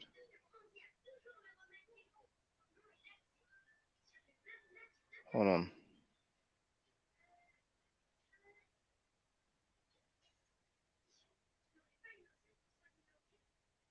There we go. The book called The Fall of America, page 96. Elijah Muhammad wrote, I do not give 2 cents for you following Malcolm if you want to follow him. You will get divine death and destruction with no one to give you any honor and respect, only the devil whom you serve. Elijah Muhammad said that you will get divine death and destruction if you follow Malcolm X. He also said that Marcus Garvey was a Muslim. He said that in the book, The Suitcase of Freemasonry. He said, a Mason cannot be a good Mason unless he knows the Holy Quran and follow his teaching. This book is the only book that will make a true Mason. The Quran is a book, the only book that will make a true Mason. Now, we already dealt with Mecca being the only holy spot. Actually, no, we've dealt with Arabia being the best part of the planet Earth. So, Supreme Wisdom Volume 1, Solution to the So-Called Negro Problem. Elijah Muhammad said, when the Muslim has performed his ablution, which means also that his hands are now spread forth, his ears clean from the hearing of evil and eyes closed from seeing evil, he then steps on his prayer rug or mat and faces towards the only holy spot on our planet, the holy city of Mecca. So according to the Nation of Islam, there's only one holy place on the planet Earth. And that is not in America. That is in Asia. Now, good fella Nella wrote, we love African people like we love you, in a way not quite as much. That's crazy manipulation, man. He planted seeds of xenophobia with that statement. He's no longer there. So people have the right to follow what they want. But people, the individuals who follow Kemet, have taken so much criticism, so much disrespect. But when we look at their doctrine, their ideology, their teaching, which they claim come from God, because they claim that Father Muhammad is God. Allah in the person of Father Muhammad. So these are supposed to be divine teachings. And black people are marked and disfigured. Disfigured. Disfigured. How do you get around that? So they chose to continue with those teachings. Now,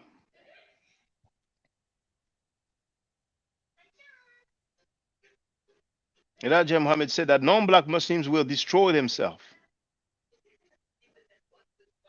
History of the Nation of Islam, page 17 to 18. We're not going to have no rulers other than Islam over us, because the average so-called Negro who have not the knowledge of Islam cannot rule himself in peace. He will destroy himself if put alone like he is. He will eat himself up. Now, who's romanticizing? You heard this grown cheerleader groupie talking about, you guys are romanticizing Kemet. One of their weak talking points. Their teaching says that we are marked and disfigured, but they have the nerve to say that we are romanticizing Kemet. We had black gods. We had black gods. Yes, we did. We did. And let me show you one.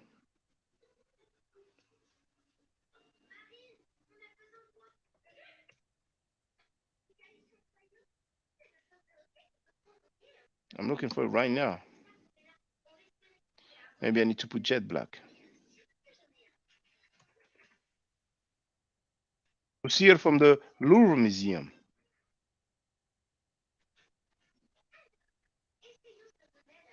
I have too many videos. How would I forgot the title.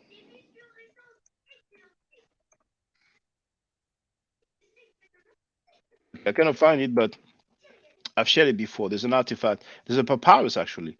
Oh, hold on. It's Nebked. If I put Nebked, the papyrus of Nebked. Nebked. Oh, my goodness. Let me try papyrus.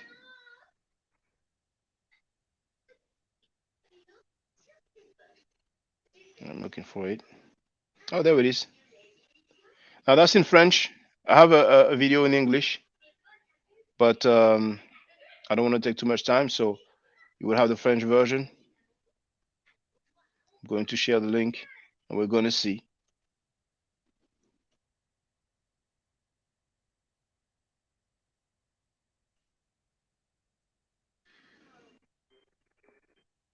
Now I'm sharing the link in the chat. You have the link here, and let's have a look together.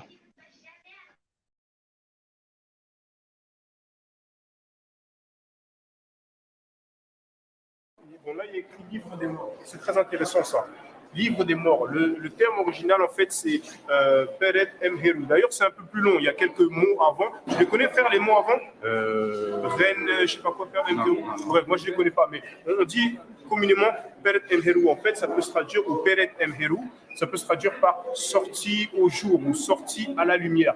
Eux, ils ont appelé ça livre des morts parce qu'ils trouvaient les papyrus dans les sarcophages, donc ils ont associé ça aux morts. Et c'est le nom, malheureusement, qu'on emploie tout le temps, alors que ça n'a rien à voir. C'est par rapport, bon, je ne vais pas rentrer en détail, mais en tout cas, regardez la taille, vous voyez comment ça s'étend. Et le papyrus le plus célèbre, le plus connu, c'est le papyrus d'Ani, d'accord. Souvent, quand on dit livre des morts, souvent même qu'on parle des principes de la Ma'at, que je n'aborderai pas en détail, c'est ce papyrus-là dont on parle. Il se trouve au British Museum, d'accord, et il a été découpé en morceaux. Vous voyez à quel point c'est long, vous voyez ce que je veux dire? Donc c'est tellement long, et c'est Wallis Budge qui l'a acheté, et il l'a découpé en morceaux. En tout cas, vous voyez, voilà, à la base, tout ça, c'était ensemble, quoi. Et donc, vous voyez la beauté des couleurs, etc. Il y a une chose que j'ai oublié de vous dire, malheureusement. En fait, j'avais des notes sur mon portable, mais il y a beaucoup de gens, donc il n'y a pas de souci. Souvent, les femmes, en fait, sont représentées plus claires que les hommes. Maintenant, je vous recommande d'aller en bas, parce que ça se trouve, je freestyle.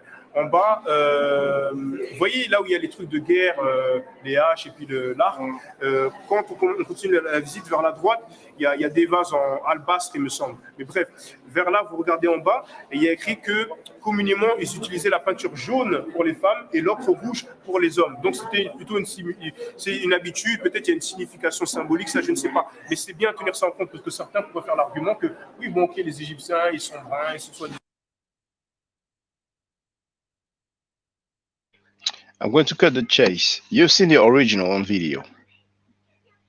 Now here, this is how you can find on the website of the Louvre Museum. You see, all you need to type is Louvre, Louvre, and Nebked, Nebqed. And the first link, that's the Louvre Museum's website. And I'm sharing the link in the chat. Nobody's going to say, oh, Shaka put that there in the Louvre Museum. You have the link here.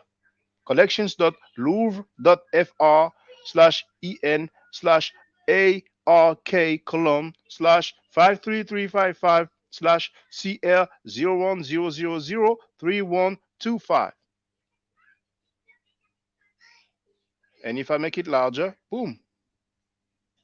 I wish I can enlarge it because, hold on. Well, the quality is not great. There's better quality elsewhere, but let's look at the bottom. They're offering to download, but if I download it, will it look good?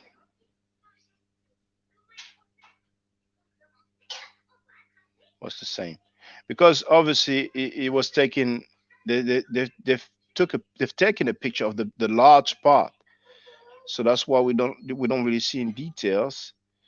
But what I can show you, if I go to images here, it opens in a new window. So that's a close-up.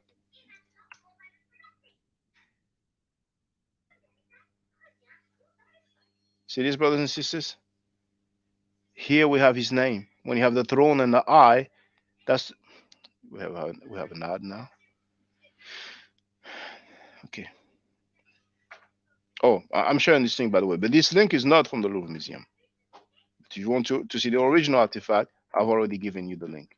You know, when you have the throne and the eye, that's the name Usir. Then we have the determinative of the sitting man with the beard. See? Necher nefer hekajet. But anyway, that was just for the record. So we can compare this with God of the Nation of Islam, Far Muhammad. Anyway, let me continue from where I left off. We're dealing with the supreme wisdom. We're dealing with the anti-black teaching that most, if not all, Pan-African organizations agree with.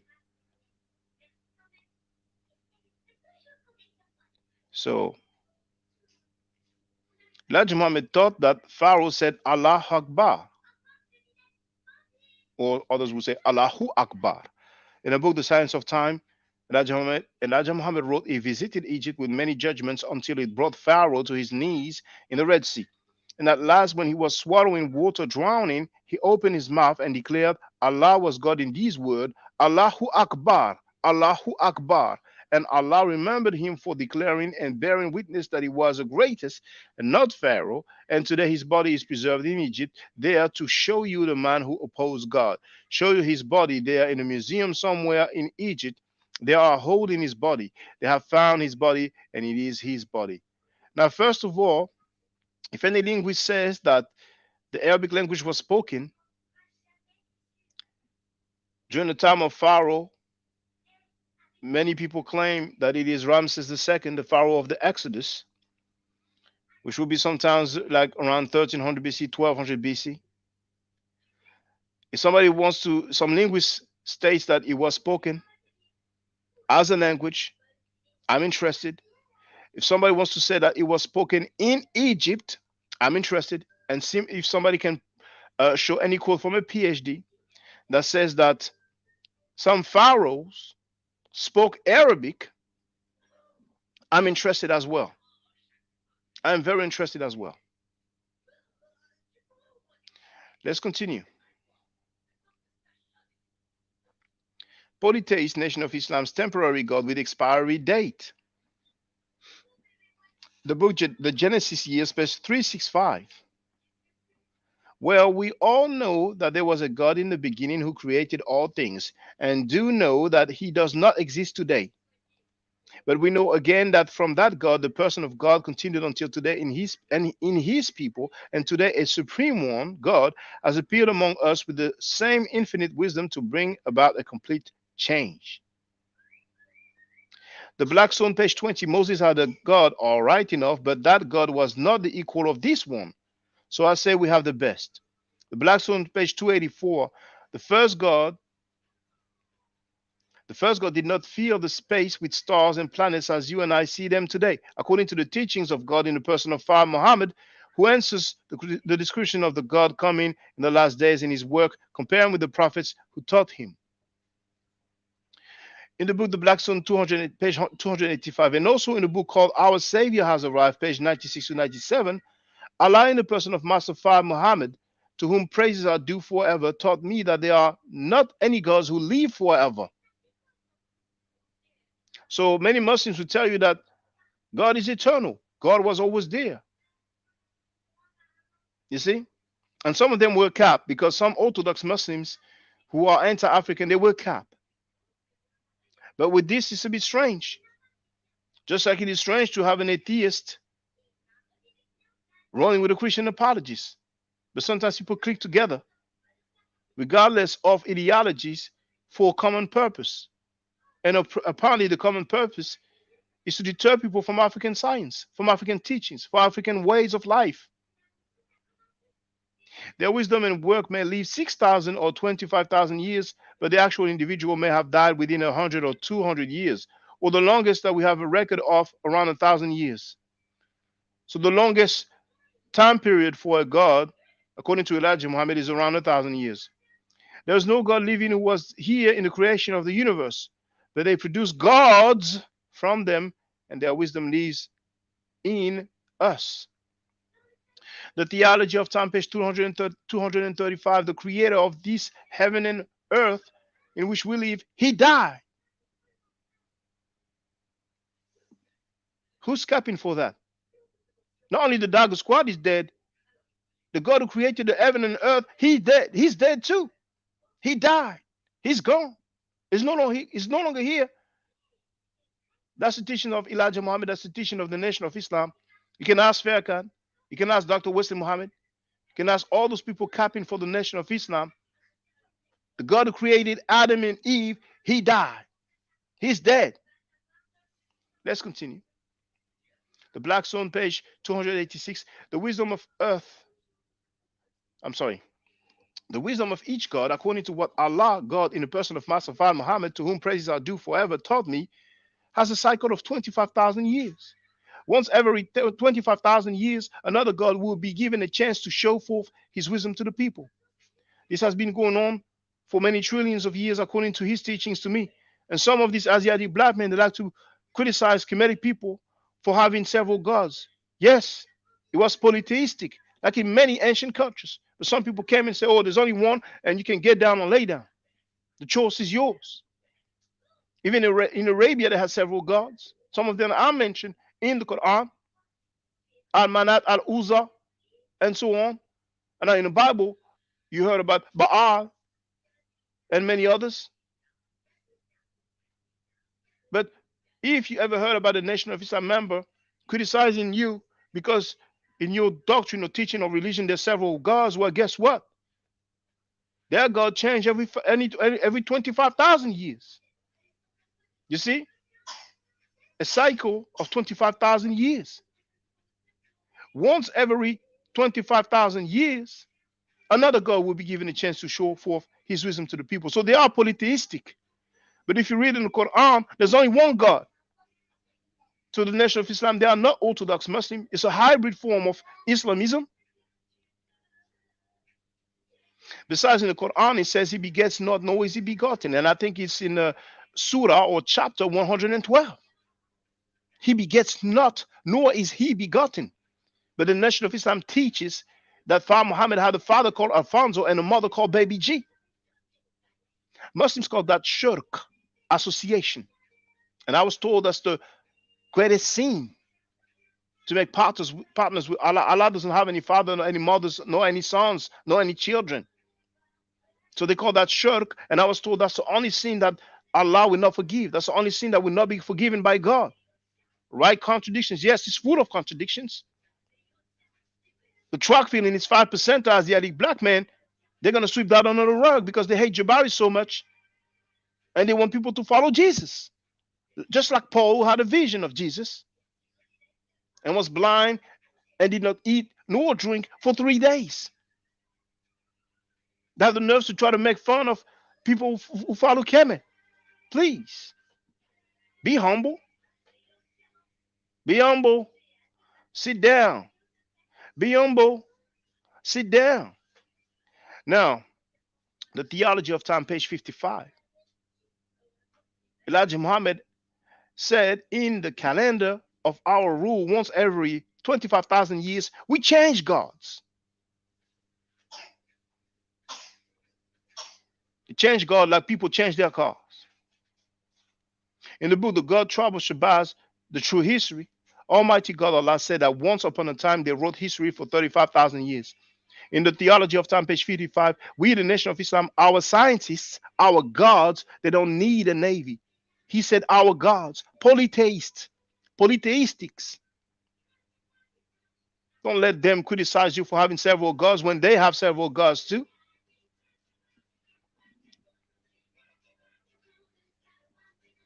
The Theology of Time, page 56. I want you to know that it is not white people that will drop that star. It will be black people. You are the sons and daughters of gods, plural, of your kind who rules the whole world. The Theology of Time, page 70. We also have 23 gods here who write and justify history once every 25,000 years. They are equal with the people's degrees. Degrees, funny. Sounds similar to Masonry. They both measure the same 3.5 degrees. It's equal almost with the gods, plural, that rule. They are really 24, but this number is used whenever they make up history. So what does he say at the beginning? We also have 23 gods. Elijah Muhammad thought that they have 23 gods. Oh my goodness. And they want to make fun of Kemetic people. Now there were more than 23 gods in Kemet. But what difference does it make? What difference does it make? So how do they worship those 23 gods? Like one a day? One every day for a month? And they keep going. I mean, they're free to do what they want. It's all good. To each his belief. But that's just for the record. A lot of people didn't know that.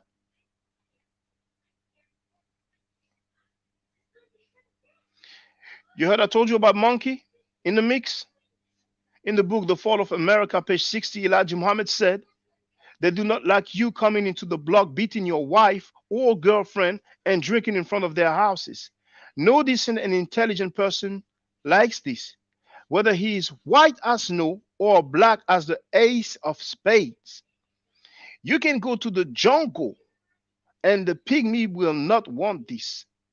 Late night, he and a gang of monkeys will come out and beat you up.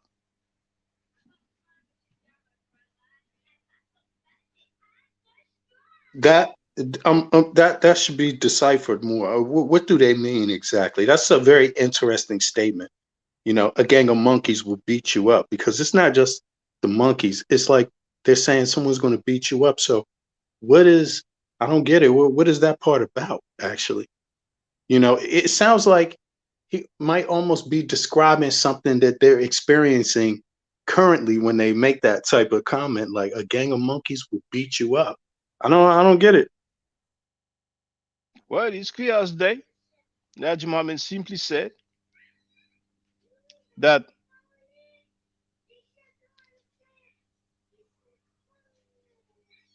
if you go to the jungle,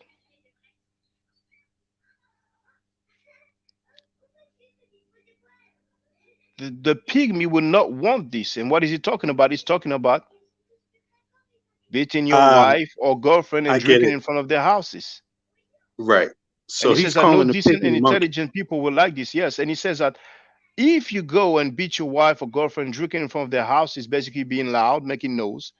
Late night, he, and that's the pygmy, and a gang of monkeys will come out and beat you up. So a pygmy, and he said, if you go to the jungle, and we've heard that the jungle is Africa, the jungles of East Asia is Africa. So a pygmy, or in other words, an African, with a gang of monkey will beat you up. I mean, dang. Yeah, exactly. You got some Exactly. explaining to Yeah. do now. You got some explaining to do now. Where's the 5%er from the Dagger squad? Where's Trackfield? Where's Reggie? What does Reggie say about this? What all the scholars say about this? Dr. Ma'ad, who invited Wesley Muhammad, Dr. Wesley Muhammad, PhD, who is a member of this organization. He's actually now a minister of this organization. She bears the name Dr. Ma'ad, but she invites somebody that has that kind of teaching, that black people are marked, disfigured, the essence of ugliness. And if you make noise in Africa, an African with a gang of monkey will beat you up. They're gonna say shots fired. Who shot the fire? Who fired the shots? Is it me for quoting their literature? Beware, brothers and sisters. Those organizations, those movements, those groups, those platforms, they'll tell the black talk, but ultimately it's full of anti-black sentiment. Not just anti-African, because many people don't care if it's anti-African, but anti-black sentiment as well. You have some explaining to do now, but it's okay. Let's continue. Then they will say, oh, that was a long time ago, as if, you know, their teaching has an expiry date, because they're following stuff that was taught to Elijah Muhammad from 1930 until 1934. Now, if you believe what he said, he heard voices, you know, for years, you know, and he died in 1975. So Elijah Muhammad taught those stuff up till 1975. But if you believe he's still alive, like some do, like Wesley Muhammad also, isn't that spooky as heck? Ask Dr. Wesley Muhammad, PhD. Did Elijah Muhammad die in 1975? And see his answer. I have him on tape somewhere where he says that he believes he didn't die in 1975. They are spooky. The 5%er part of the Dagger squad, he's spooky too. Ask him too. Trackfield, didn't he say he was a member of the Nation of Islam? What's Trackfield's stance on that? Now we understand where that hate stems from. It was created by those devils far. Now I wouldn't call Elijah a devil. I wouldn't go there. But god damn, yeah. He means his buddies are monkeys. Well, feel free to interpret that however you want. I read it. Now it's going to be hard for them to explain that. Well, you know what I'm saying, brother, you know, if you look at it, you know what I'm saying, if you make noise, it is annoying, you know, and some people don't like when there is noise. So they might come at you and tell you that they want you to stop making noise. And since in Africa it is tropical, you do have animals in Africa, and you do have monkeys who like to imitate, you know, the saying, monkeys say, monkey do. So if they see the pygmy telling you, please stop making noise, or beating you because you don't listen when they ask you respectfully to stop making noise, then the monkeys might imitate the human beings, and that's what they will do it. brother. They're experiencing a chickens coming home to roost moment.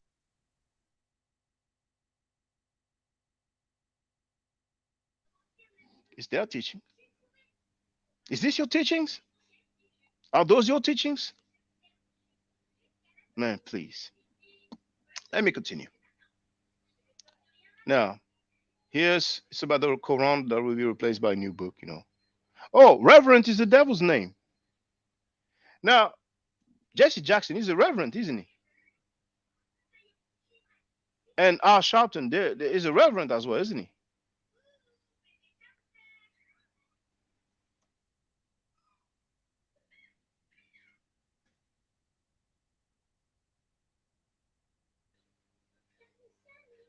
I think it's Al Sharpton who's a reverend. Because he says that he's a Baptist minister. Well, here it says the Reverend Jesse Jackson.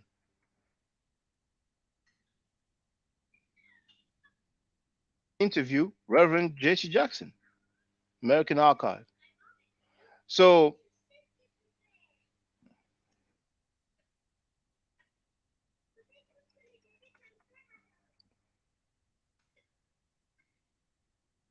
does he have a website?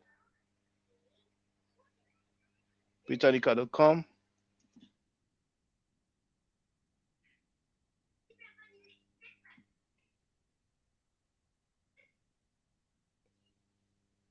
Rainbow Push Coalition.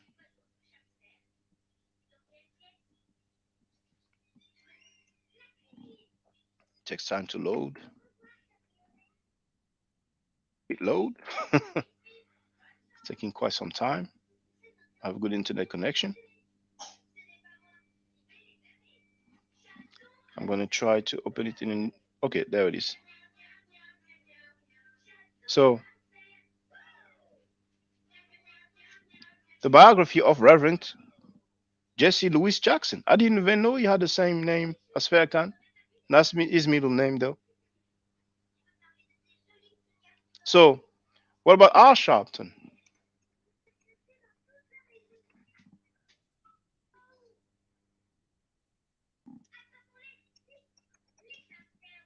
He says the Reverend Al Sharpton.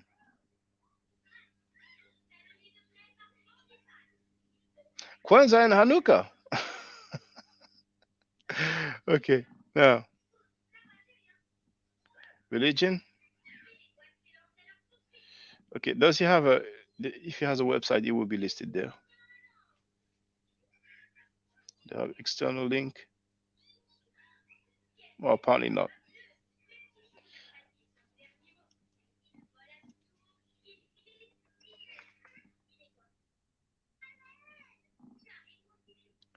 Reverend R. Sharpton. What is that website? U.S. Commission on Civil Rights. It seems official. So I'm sharing the link in the chat. I have the link here. And what does it say here? Hold on, it says, Reverend Sharpton has been at the forefront of the modern civil rights movement for nearly half a century. All right. So he's a commissioner of that U.S. Commission on Civil Rights. Good. Now let's go back to the teaching, the supreme wisdom that all Pan-African organizations accept and respect and honor. The Theology of Time, page 171 to 172. You love to be called Reverend Jackson, Reverend Jones. You don't know that you are being called after the devil's names. Reverend is the devil's names. Where are the Christians? Where's Strackfield? Where's Strackfield? Now, when people say that Christianity stole from Kemet, that they plagiarized from Kemet, that they were influenced from Kemet, Strackfield is in his feelings. Is in his feelings. But when people say that Reverend is the devil's name, We don't hear the dude. Now, what you mean, Shaka? He led our people to believe Africans are monkeys? No, he didn't say that. He didn't say that. Let's be careful. Anything inaccurate that we say, they will use it against us. That's work of the devil, man. Can you find a better word? I feel like misleading our people to hate each other is worse than anything a white man can do. So, reverend is the devil's name by which you are being called. Reverend, you will be dumped into a lake of fire with him if you don't come on and go along with Elijah Muhammad. So not only reverend is the devil's name, but the reverend will be dumped into a lake of fire. Now it says a lake a fire. It might be a mistake on my part, but you have the book, The Theology of Time, page 171 to 172. Now we've seen already that our root of civilization is in the Arabian desert, right?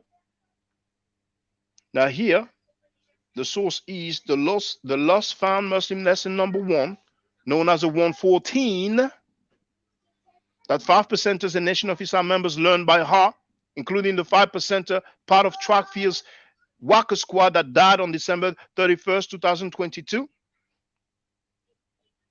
It says here, the root of civilization is in the Arabian desert. No wonder they're angry when we talk about the root of civilization is in Africa. They don't like Africa. Many of them don't like, not all of them, a lot of 5%ers are cool with Africa.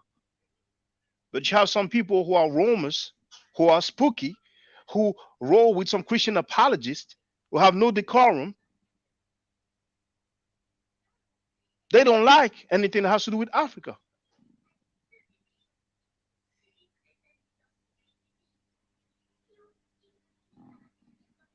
Goodfellow Nella wrote, the reversive psychology of our people who just got their African-centered mind back by Garvey into tribalistic superiority.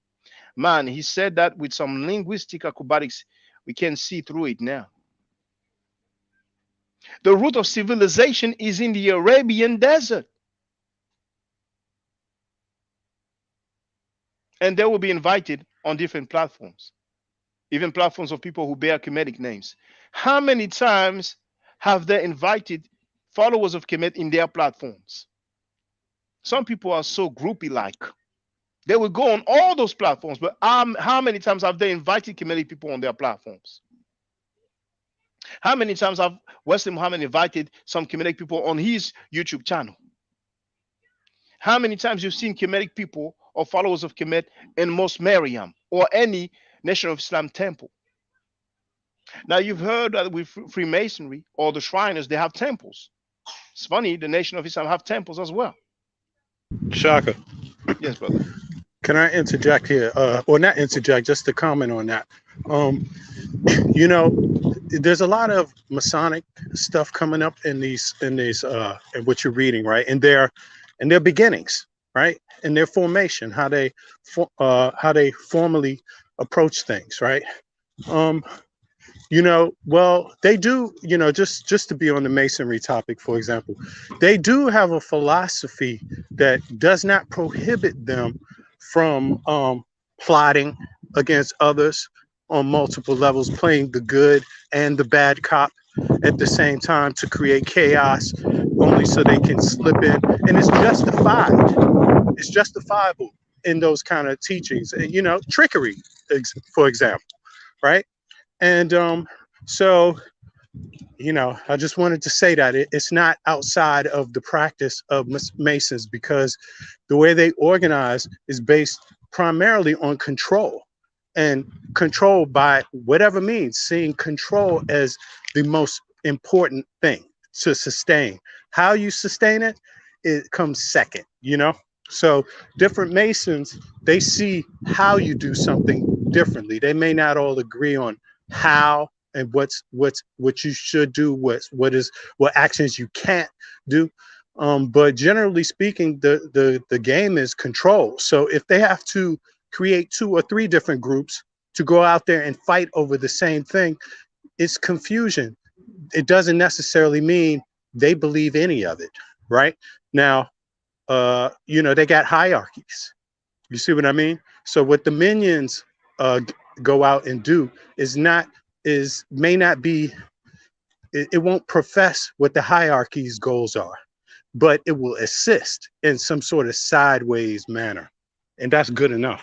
That's all I wanted to say. And that's what's up. Now, Masons don't necessarily care about the person's religion. Some people will say that Masons just expect their brethren or members or brothers to believe in God or the architect. Now, here, Elijah Muhammad said that only fools don't worship the sun, the moon, and the stars. Muslims will call that Shirk Akbar. The Theology of Time, page 77.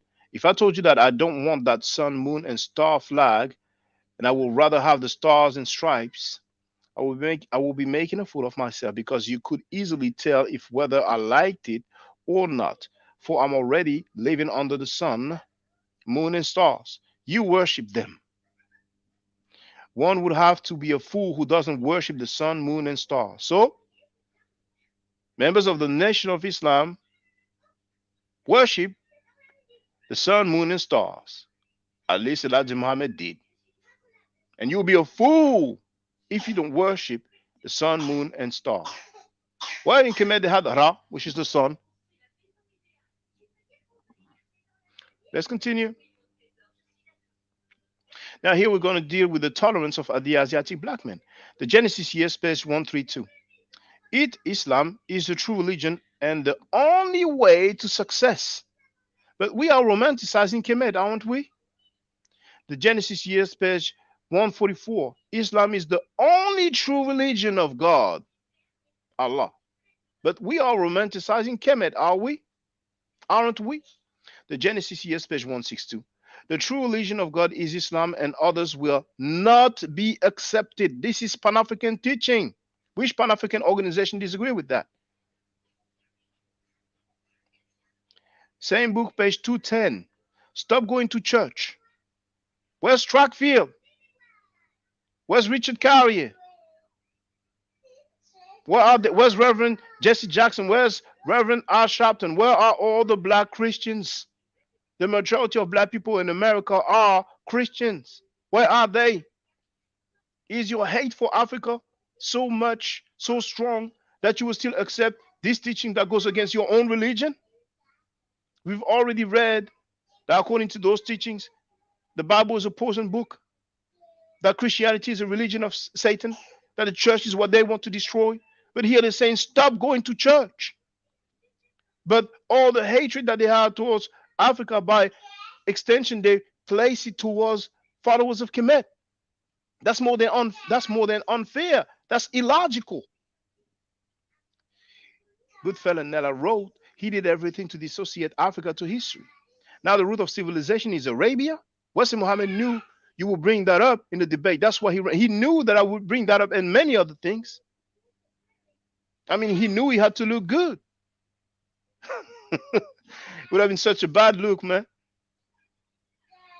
So stop going to church and go to the Mosque of Islam, where you will be loved and respected and protected by the God of Islam in your nation. Same book, page 225. Accept Allah and the true religion of Islam, or suffer the chastisement of Almighty God Allah. Same book, page 259. It is needless for you to put trust in Christianity. Where are the black Christians? I mean, where are you? Where are the black Christians? Now, FBA. Do you mean to tell me there's no Christian among the FBA, the Foundational Black Americans? FBA.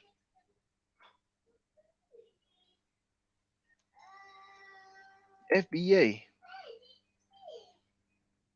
Come on the panel. Boom. FBA, where are you? Capping even against your own religion. You dislike immigrants, particularly Africans and some Caribbeans, so much that you will cap for people who tell you that your religion is a religion of Satan, that your book, your holy book, is a poison book.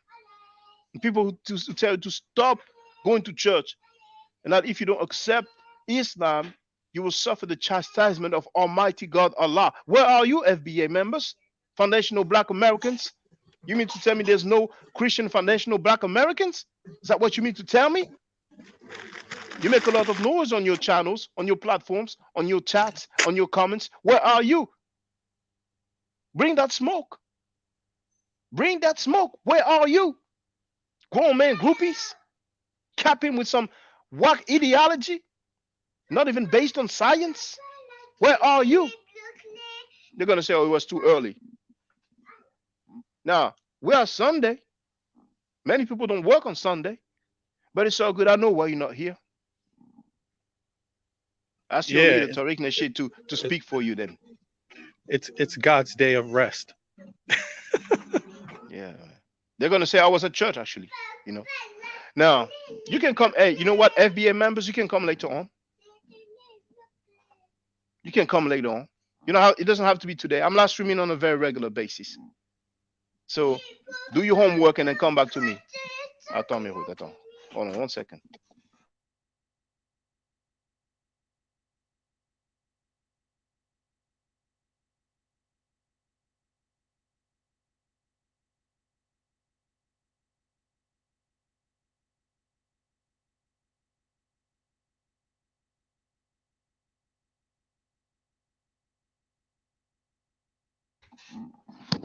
All right, let's continue. Same book, page 259. The book is the Genesis Years. No, I've read that one. It's needless for you to put trust in Christianity.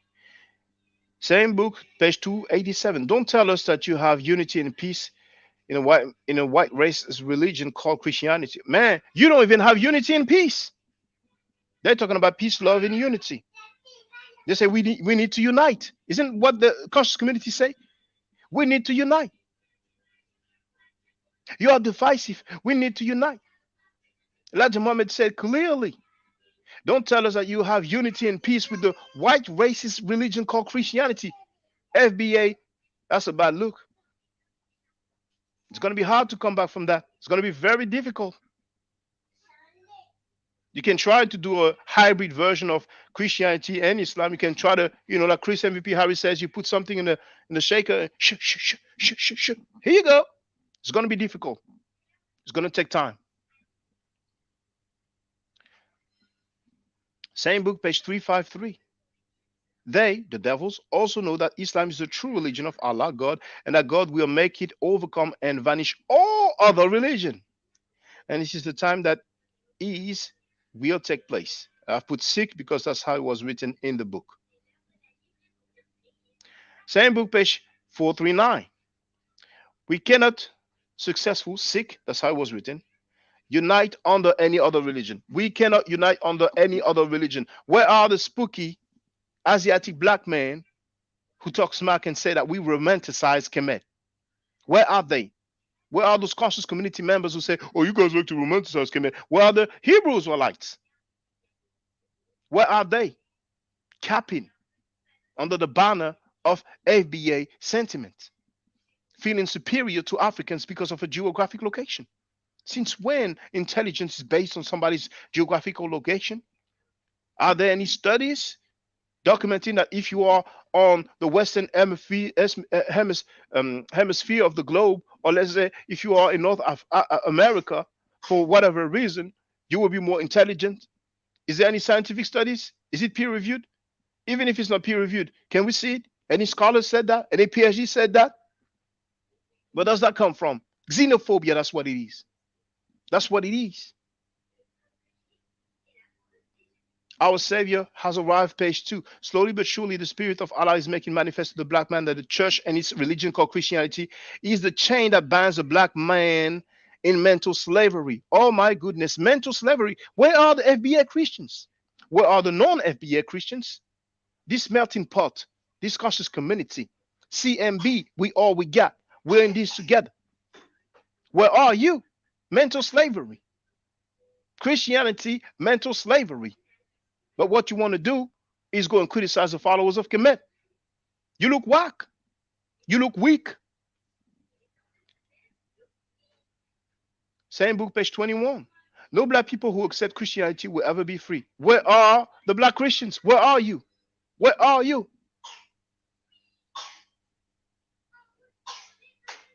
The Fall of America, page 150.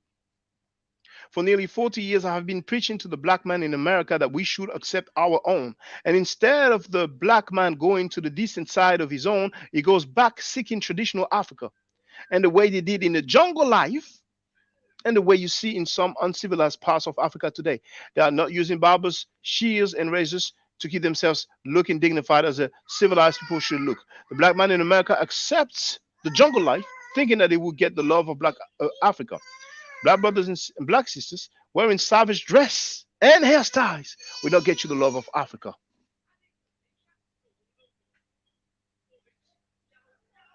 Black brothers and sisters wearing savage dress and hairstyles will not get you the love of Africa. So there is a notion of savage hairstyles. And you remember Farrakhan when he was talking about the time when it was not allowed for Africans to intermarry with African Americans? When he said that natural hair is a disease carrier and a disease catcher, obviously he was saying that to support the teachings of Elijah Muhammad. And he says, you are not to follow the stars of Africa. I've played it before. This will not get you the love of Africa. Savage dress and hairstyles.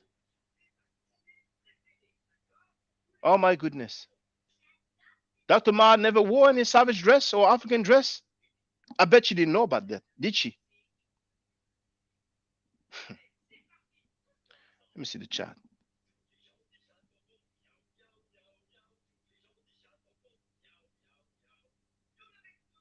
Okay, let's continue. Unity only comes on the acceptance of Islam. Our Savior has arrived, page 141.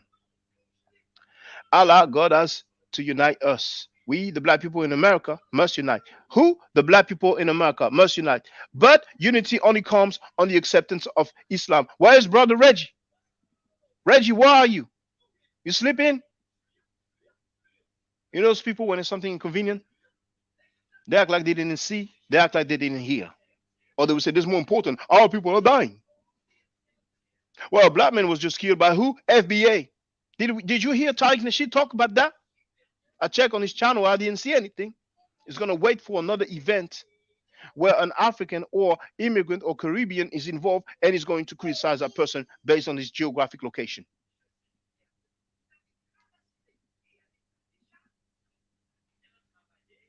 Oh, you're going to love this one. You're going to love this one. White people are gods. You're going to love this one. That Muhammad came to tell us that black man is God. Blah, blah, blah, blah, blah. Okay. Our Savior has arrived, page 41. Don't think white people are fools. They are wise. It's you who are fool. It's you who are the fool. Don't take them for nothing like ignorant people. They are wise people. They are gods of their own world. This is the truth. They have proved that they are gods of their own world. Everything that they want, they can bring it before their people and tell them, here it is. Whatever idea that they create in their minds that is necessary for their own life to live here on this planet, they bring it into perfection. Same book, Our Savior has arrived, page 121. The white race are the gods of their own world. So that's said at least 3 times. And I have a video about that. Elijah Muhammad said white people are gods, or white people are gods according to Elijah Muhammad. And you know what they said in the comment? Well, he said of their own world. Don't we live in the same world? So for the record, let the court know that Elijah Muhammad has taught that white people are gods of their own world. So whenever they say, oh, well, he didn't want to come and tell us the black man is God. Well, he also said that the white man is God. And he also said that you are the fool. He said it then, of course, but it is what it is. It is what it is.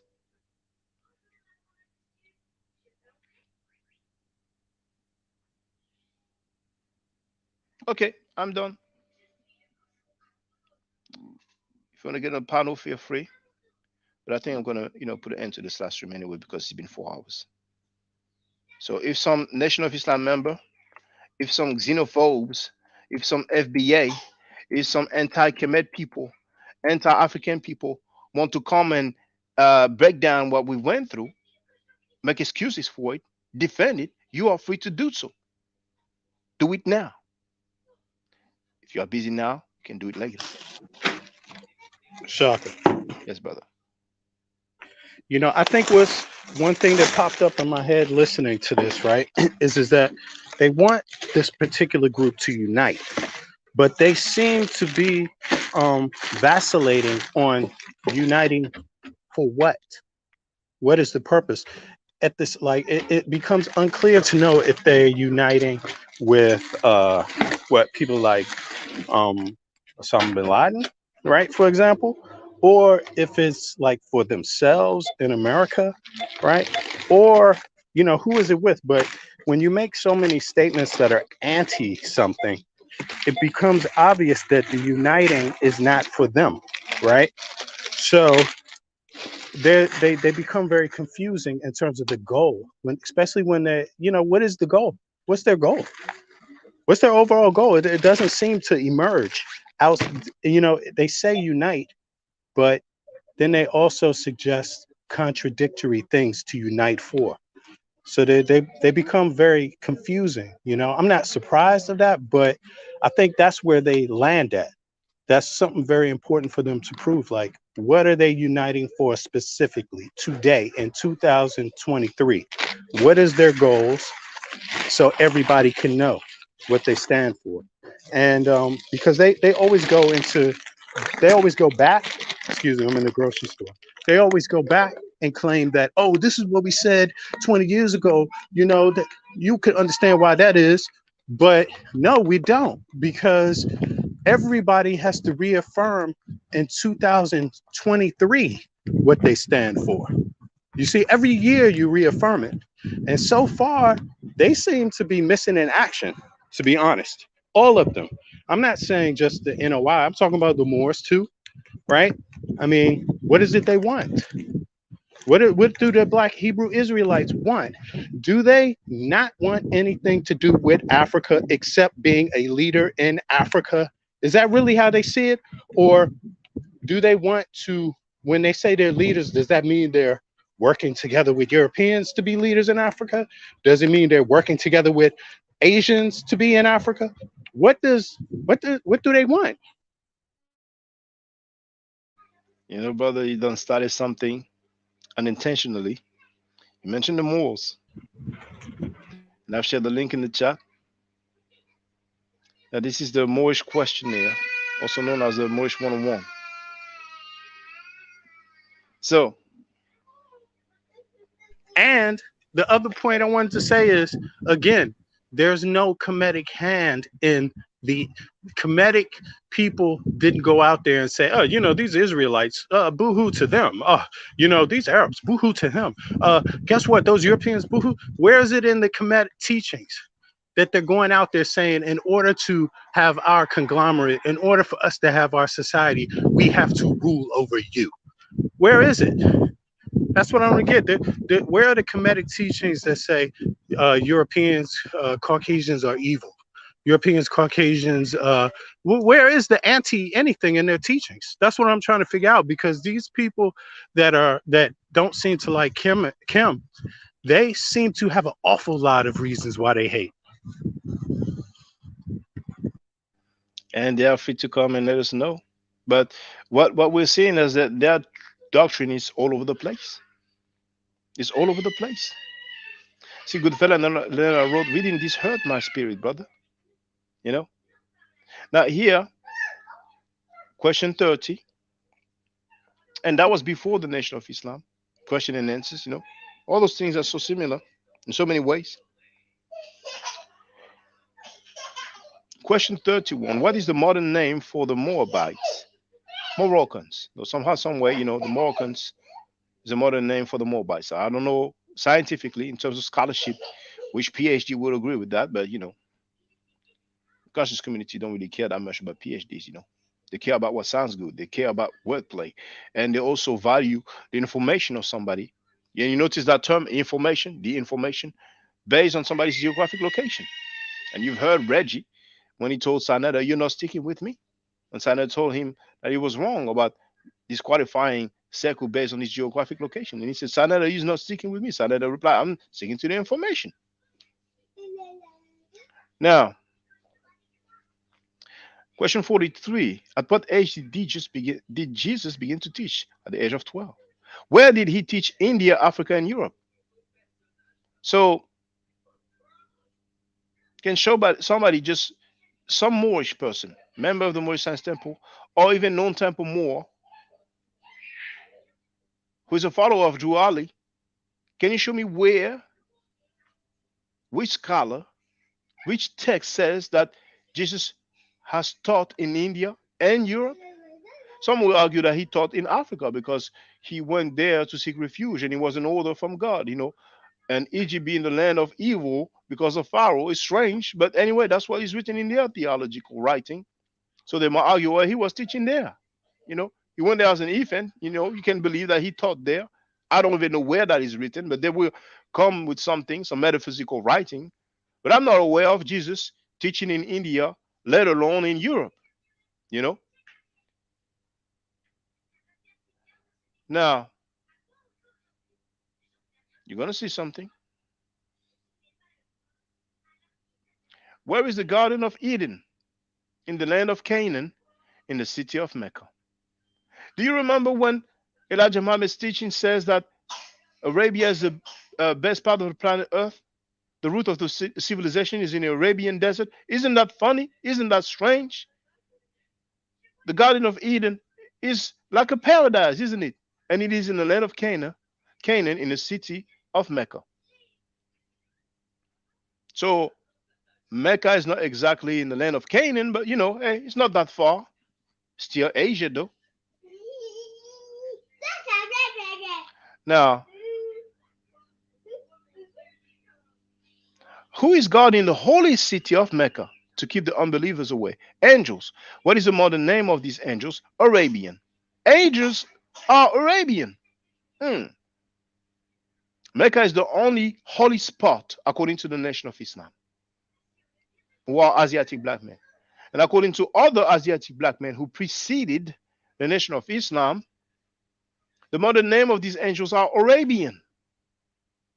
What is the shade of their skin? Olive. Olive. Now, you heard those people who said that the ancient Egyptians were not black. Why do you think they're saying that? Why do you think they're saying that? Some of them were Moors. You remember when I spoke to Ujau? And I respect Ujau because he came and we spoke for 3 hours. It was respectful. We did not agree on many things, but it was respectful. But remember when I questioned him about that, because he used to be a Nubian, and Nubians were Moors. It's the United Nubian Nations of Moors. You think it's surprising that he says that the ancient Egyptians are not black? You think people will have doctrines for years and all of a sudden it will go away? It takes time to go away completely, altogether.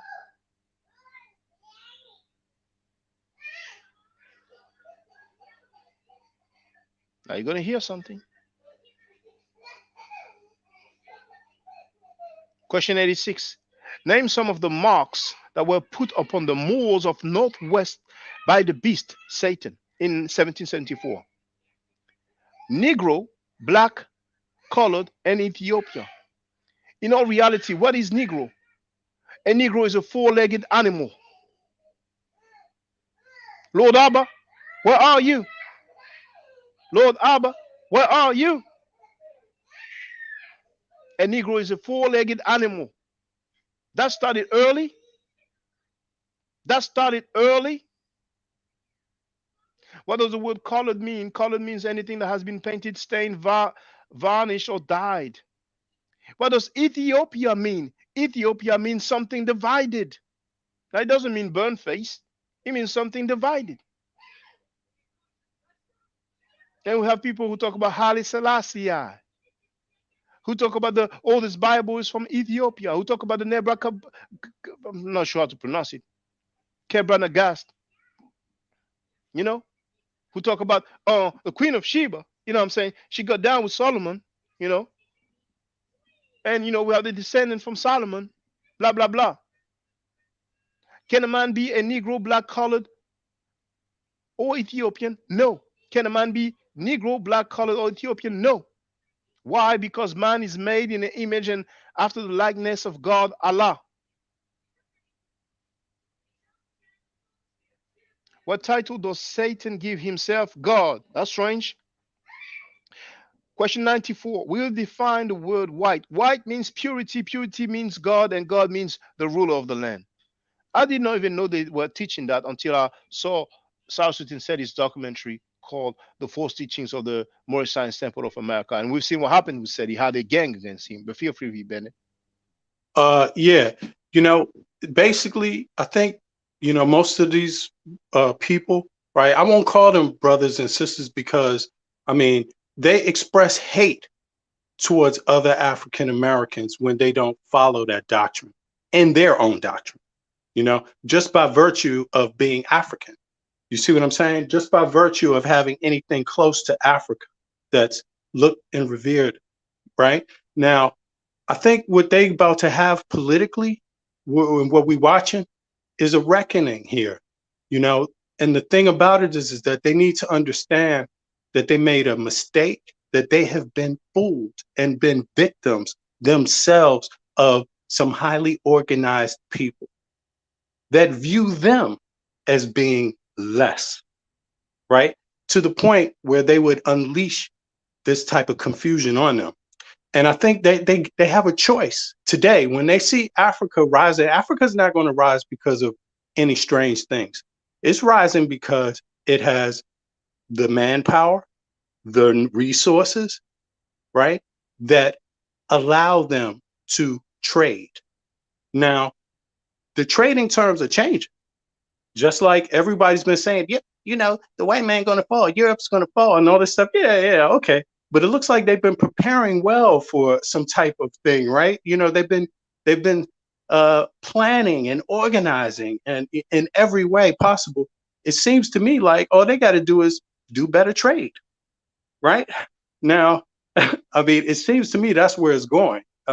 So I would say, you know, everybody should rethink stuff. And you've given people, not just you, but SETI, and also other brothers and sisters that have gone through this process of evaluation before.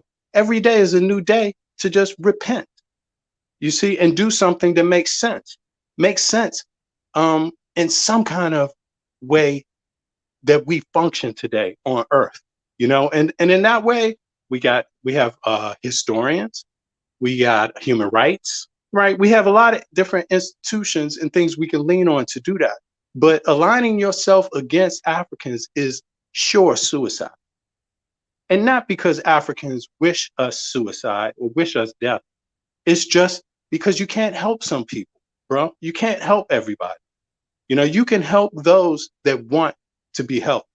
But some people are going to fail.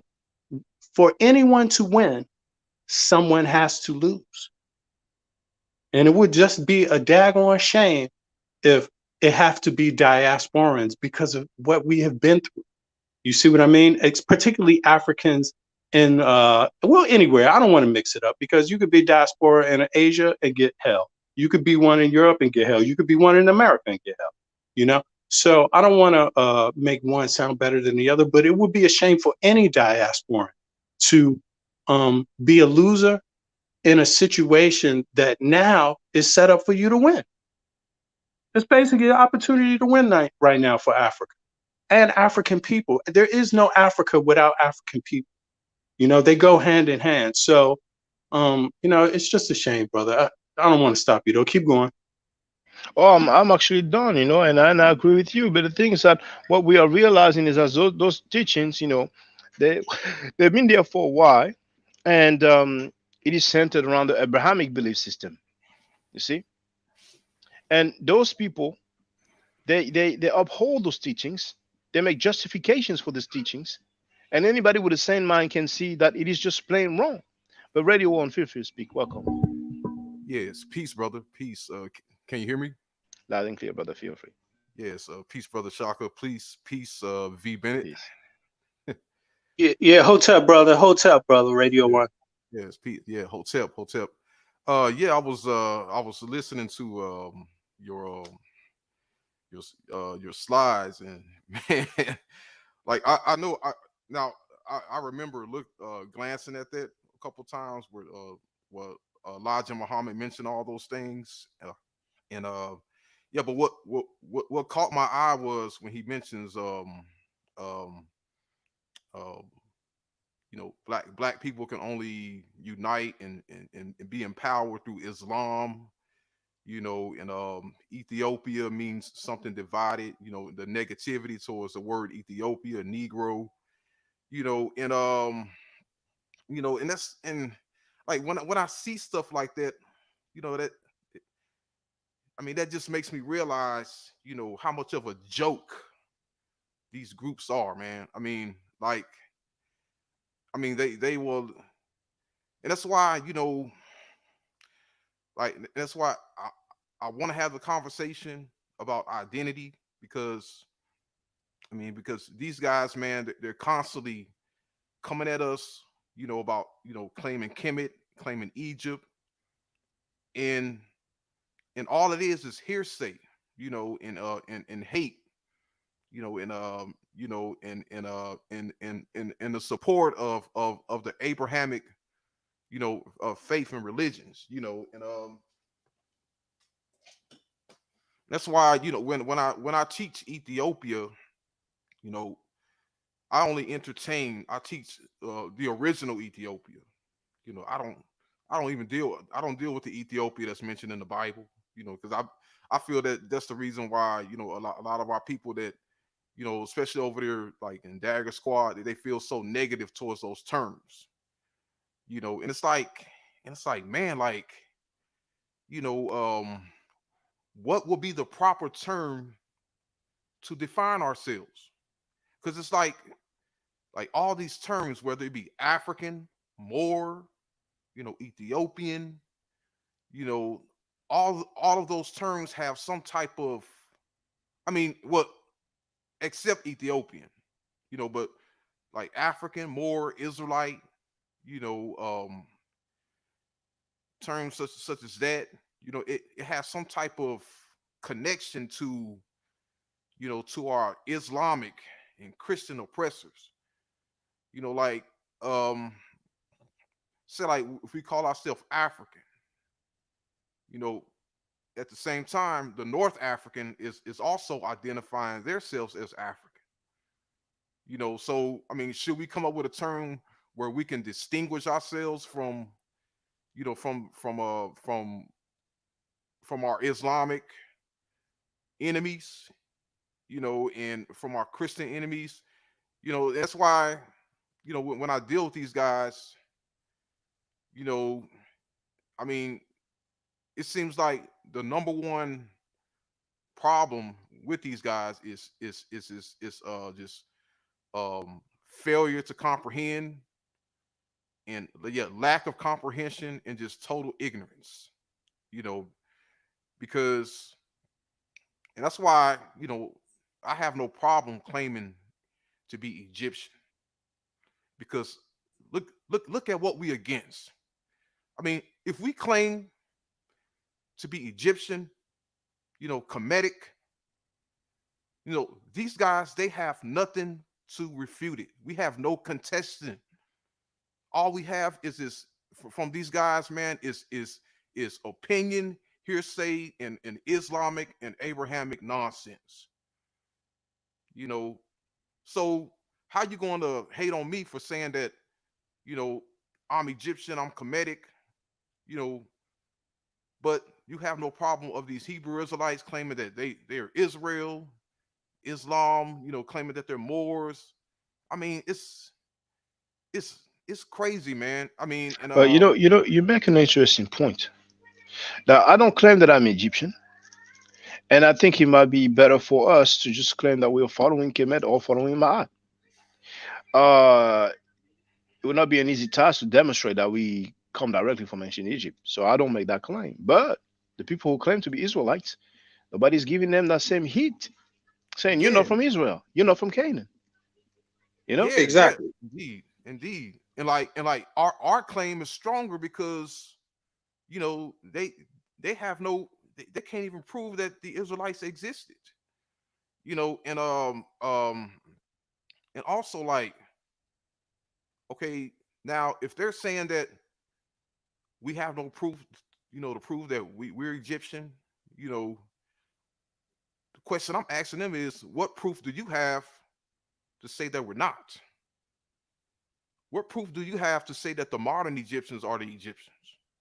Okay, now if you're saying that, well, okay, for instance, you're saying that West Africa, in other parts of Africa, they have no Egyptian monuments, no Egyptian influence, to prove that, so that proves that we're not Egyptian. But at the same time, okay, after the 30th dynasty and after the Ptolemy dynasty, during the Roman period, there's also no more Egyptian monuments, no more Egyptian influence during the rise of Christianity. So how you going to accept that it stopped then? Okay, and that's in from that time to now is what, over 2,000 years. So how you going to acknowledge that it stopped then, and like in the Egyptians who went elsewhere, okay, didn't build anything in the Egyptian influence and Egyptian building stopped with those Egyptians, and you're in denial of that, but you will accept that the Egyptian influence stopped after Christianity. So it goes both ways. We and I see it as, we have the right to claim ancient Egypt and claim that, and show and prove that the Egyptians went into West Africa, other parts of Africa. Okay, just as the Roman, Greek, Roman, and Arab invaders invaded Egypt and became partially or mostly, I would say, the ancestors of modern day Egyptians. Yeah, I So see your it's point. like, I see your yeah, so point.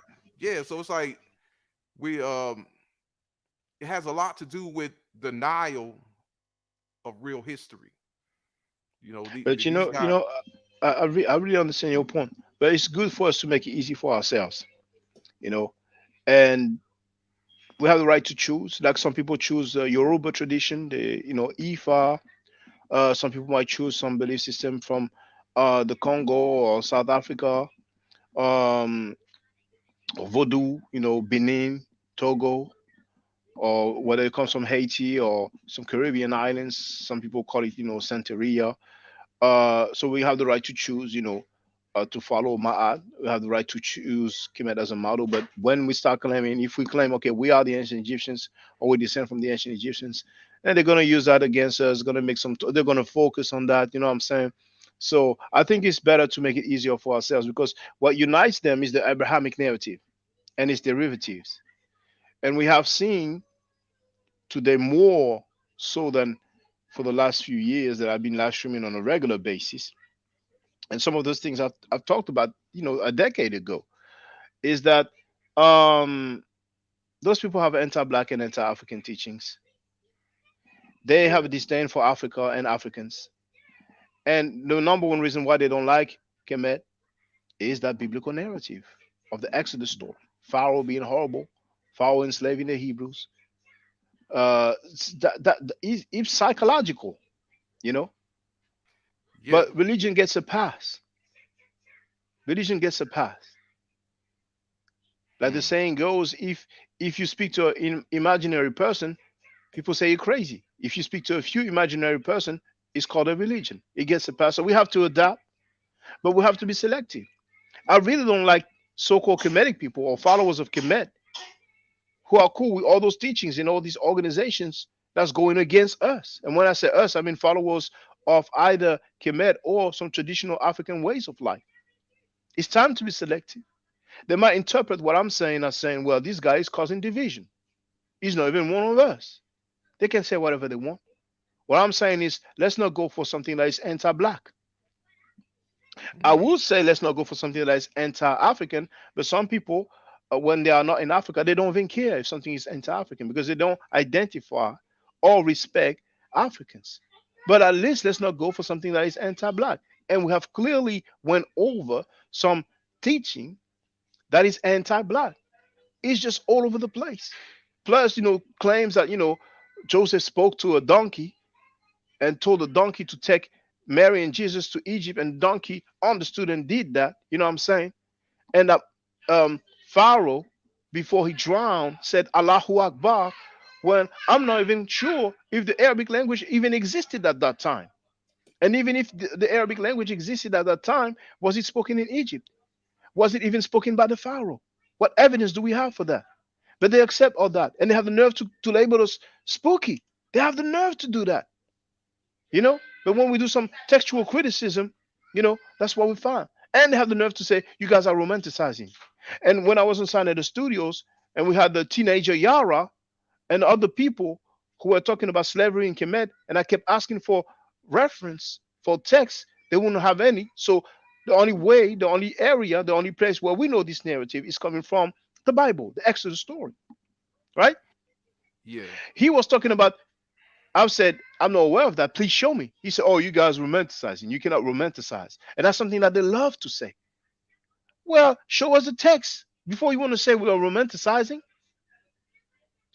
You mentioned the Israelites. Now we have Hezekiah Seal, who was a king of Judah. We haven't got a mention of Israelites, do we? We have a mention of Israelite on the Mesha Stela or Moabite stone, even though several PhDs dispute its authenticity. But when we look at Hezekiah's seal, 800 BC or BCE, we have two unks. You see, those people don't even have a clue what they used to worship in Canaan or ancient Israel. They don't have a clue. They were polytheistic as well. You see, so they have benefited from this writing, which has a high value in the psyche of people worldwide. A lot of people worldwide do think that the Bible bears some historical value. They think that it is a historical document. They think that because some historical characters are mentioned in the Bible, then it is a justification for the narratives. But when we go into scholarship, it is different. People don't make the difference between belief and scholarship. You can believe whatever you want. But what can you prove? It's not what you know, it's what you can prove. What is attested? What are the texts? When it comes to Kemet, what they like to do, and I've said it for years, is to talk about the Necheru, about the gods. That's theology. What about history? Don't we have historical person for people who live there? Don't we have their depictions? We can clearly see that they are black. I mean, we can see him there, And still to this day, people don't even know that we have depictions of black ancient Egyptians. And you've heard, brothers and sisters, when I show the statues, they say, oh, but the statue, we can't relate to the statue. Now we can even, go by a statue. So we have to deal with paintings only. They're making rules as we go along. The Canaanites were white skin. Brothers and sisters, wake up. You've been lied to. You've been bamboozled. Let's adapt. We have the data. We have the records. There's no record for the tribe of Shabazz. There's no record of Yaqub creating white people over, I don't know what, is it 600 years or something? We don't have records of that. Dr. Wesley Muhammad was in the street being interviewed by San Nera. And I think somebody asked him about Yaqub, and he said, well, if you look in Kemet, you have Yaqub or Yaqub El. Indeed, we have some Yaqub in Kemet. Maybe not pronounced exactly the same. But that's the time of the Hyksos. What does it have to do with Yaqub who created white folks? That's called anachronism. But he knows that a lot of people are not that informed.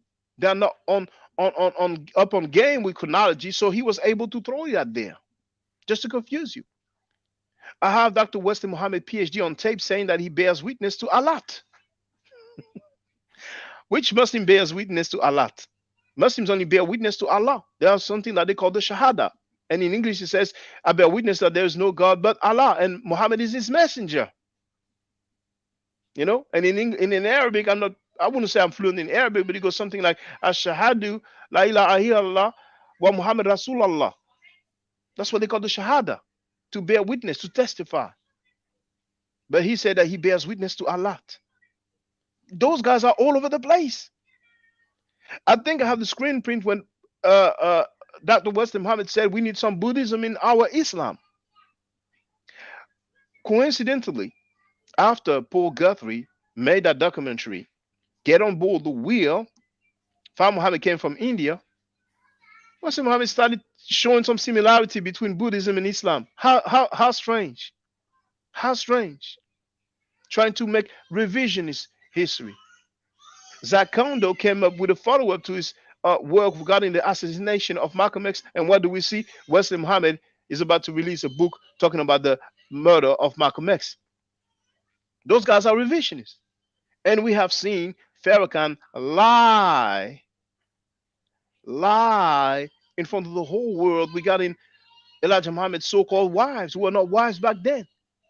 They are capping. Just like today we have grown men capping for a guy who claimed that he had a degree publicly, but he won't show it. He won't even tell which university it is from. And he's charging people $1,800 to show it. And we have grown men who are capping for that.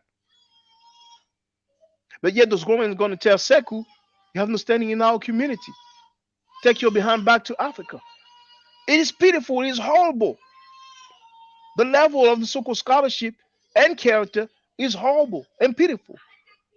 Lord Abba, we've seen he tried to show some asking for black Canaanites and black Moorish ruler. He showed one. I went online, look at pictures. He just happened to show the one that appeared to be black, but most of the depictions of him they're white depictions. Cultural appropriation. So, brothers and sisters, if you deal with some traditional African ways of life or Kemet, you will be part of a minority. And I know that a lot of people want to join a movement that is numerous, where there's many people. That's what they want. They want to feel comfortable. Just like a lot of women want some people, some dudes who have money because they want to be comfortable. They want the comfort. They want to be in a comfort zone. It's a reality. A lot of women would say, well, I don't mind, what I'm saying, if you're struggling, yeah, that's just a talk. If she has a choice, guess what? Coincidentally, she would choose the guy that happens to have more money, more wealth, the car, the house. That's how it is. And a lot of people, when they want to join a movement, what I'm saying, they want to look, are they numerous? And a lot of people join those movements in jail anyway for protection. But if we are being scientific, what does the data allow us to say? Is the anti-African talk justified? Is the anti-Kemetic talk justified? Those people have been banging on Kemet for a good 2 years. And Shaka, yes, go ahead. Feel free, brother. Well, yeah, and I hear you where you come from, and I'm following that logic, and I also follow what Radio Raheem is saying. But starting where you just went off of, Radio One. I'm sorry, Raheem. Yeah, but they both good. They both cool, good, right? Yeah, I like Radio Raheem. Sorry, brother. Sorry. But check this out. They've been banging on Africa for 30, 40 years, man. They've been banging on Africa. And that's the problem. That's not their belief problem. That's their political problem that they have introduced themselves to through their religious belief. So they actually have the nerve. I mean, don't get me wrong. I could understand if you're an African American living in the 1900s, you're scared, you're getting beaten and killed and attacked from all over because of what you look like, right? I could understand you being a little confused there, and also having an immediate need for some kind of restitution, safe haven, something, right? So maybe some people found some safe haven in that. But today, to not go back into your own teachings and just eradicate that stuff and explain to the public and your members why that was totally wrong, that is a political failure of these people. And it's insane. There is no way, shape, or form they can match themselves to the power of Africa or Africans. And isn't that what they complain about every day? Anyway, they complain about, oh, you taking our job, you coming over here and you doing this, and you could always go home. You got this, you got that. Hello, it's not Africans, that have these teachings again. They're not saying, hey, these African Americans, Guess what? They was born. The reason why they slaves is because you don't find a doctrine written down somewhere where they passing along. You don't find that stuff. It's just it's suicide again at the root of it. To even Europeans, even the old enemies of Africa do not want to disassociate themselves from Africa anymore because they realize it's suicide. So, I mean, it's only, it's only a something very sad and a sickness at this point in our own community, the African American community, that they got to be addressed. But it spread. We let it spread too. So we don't speak up against it. We going against ourselves and just basic laws of justice. When you do something wrong, you speak up about it and you correct it. Very simple. But going back to Radio 1, right? You almost said it Going again. back to about to slip. Hate. That's because I love Radio Raheem too. Yeah. I mean, but look, Now, going back to Radio 1. The movie is called "Do the Right Thing" by Spike Lee. For those who don't know, there you Samuel go. Jackson has a cameo there, but I think it's not credited. But feel free, Brother V. Bennett. Right. But going to Radio 1's where he was coming in at, I mean, I agree with that. I understand it because listen, I mean, at the end of the day, they don't have any scientific evidence. There is no scientific agreement. There's not even an assertion from the scientific community that Africans fleeing Egypt would not simply flee any direction they could. And you're not going to flee into the mouth of the invasion. You're going to flee where the invasion ain't happening to, where people are not hostile towards you. So it just makes no sense. There's no scientist. There's no historian. There's no, there's just nobody saying, hey, you wouldn't flee west to Libya. Hey, you wouldn't flee south to Nubia. Hey, you wouldn't flee west. You wouldn't flee southwest. I mean, what is this? You see what I mean? So their whole argument is based on simple failure of science, of archaeology, of anthropology, of every scientific norm one could apply. I mean, that's the problem, and you just got to call it dumb at this point. And I want to interject on 3 points that you've made. Well, actually 2 points that you've made, but I want to touch on another point. But first, I want to play this thing. It's only 36 seconds. I don't believe in old Egyptian gods. I don't believe in that stuff. I wasn't even taught that bullshit, right? I'm the one who bangs against the Cometics. I bang against them and they can't get through me because the gods that they worship, right, were born from another group of thinking, right? So you can't come with me with no goddamn Heru or no other that bullshit. Show it to me in the primary, show it to me in writing, show it to me in the period. You're making the bullshit up. So the first one I want to interject on is when V. Bennett mentioned people will say, oh, Africans come here and take our jobs. Now, I don't think the majority of people who come to America to work are Africans. Why don't they have the smoke for other people who come from other countries? Now, the other point is I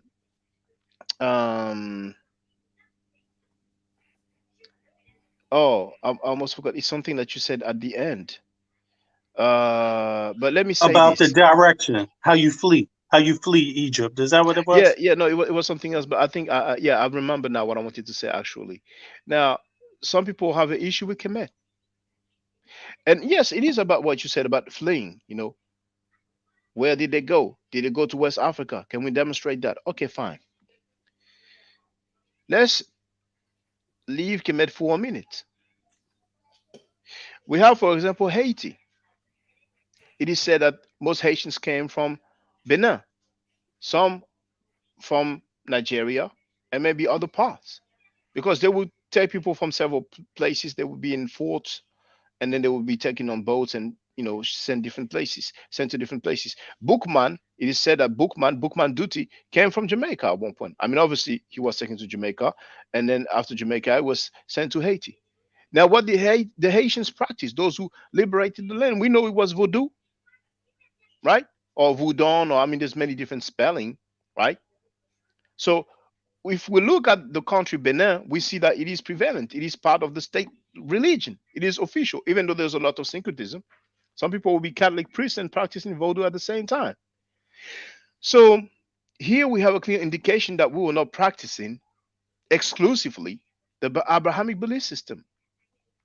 But we have movies like Roots, who show Kunta Kinte, and Roots, by the way, was plagiarized from the movie. I'm sorry, not the movie, the book called The African. Now I forgot the author's name, but you can look it up. There was a lawsuit. You see?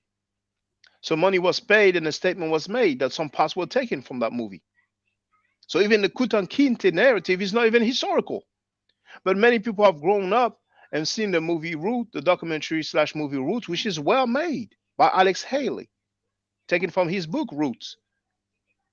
And they see that Kunta Kinte was not a Christian; he was a Muslim. So they figured, oh, before we're Christians, we're Muslims. But how did we become Muslim? The same way we became Christian. Now, in some areas, indeed, they didn't come with a sword in one hand and the Quran in another one, but there was the tax, right? Now, I forgot how they call it in Arabic, but if you're not a Muslim, there's a tax you will pay. So people are practical. Oh, all I have to do to not pay that tax is to become a Muslim. I'm sorry, all I have to do to not pay that tax is to become a Muslim. Well, I'm going to become a Muslim, so I don't pay that tax. So there are cases where we didn't have necessarily war enslavement, but it is well known historically that the enslavement was there. We have Zanzibar, we have the Swahili language. Some people will argue the Swahili came out because of the trade, commerce, but the slavery plays a part. The sub-Saharan slave trade, the Arab-Muslim slave trade is a reality, right? Now, when I was at work, I heard some colleagues say, and they were saying, people older than me and who are Muslims anyway, African Muslims, Muslims of African descent. And I heard two of them say, what does that change if we know that the ancient Egyptians were black? They were talking about Sheikh Anta Diop.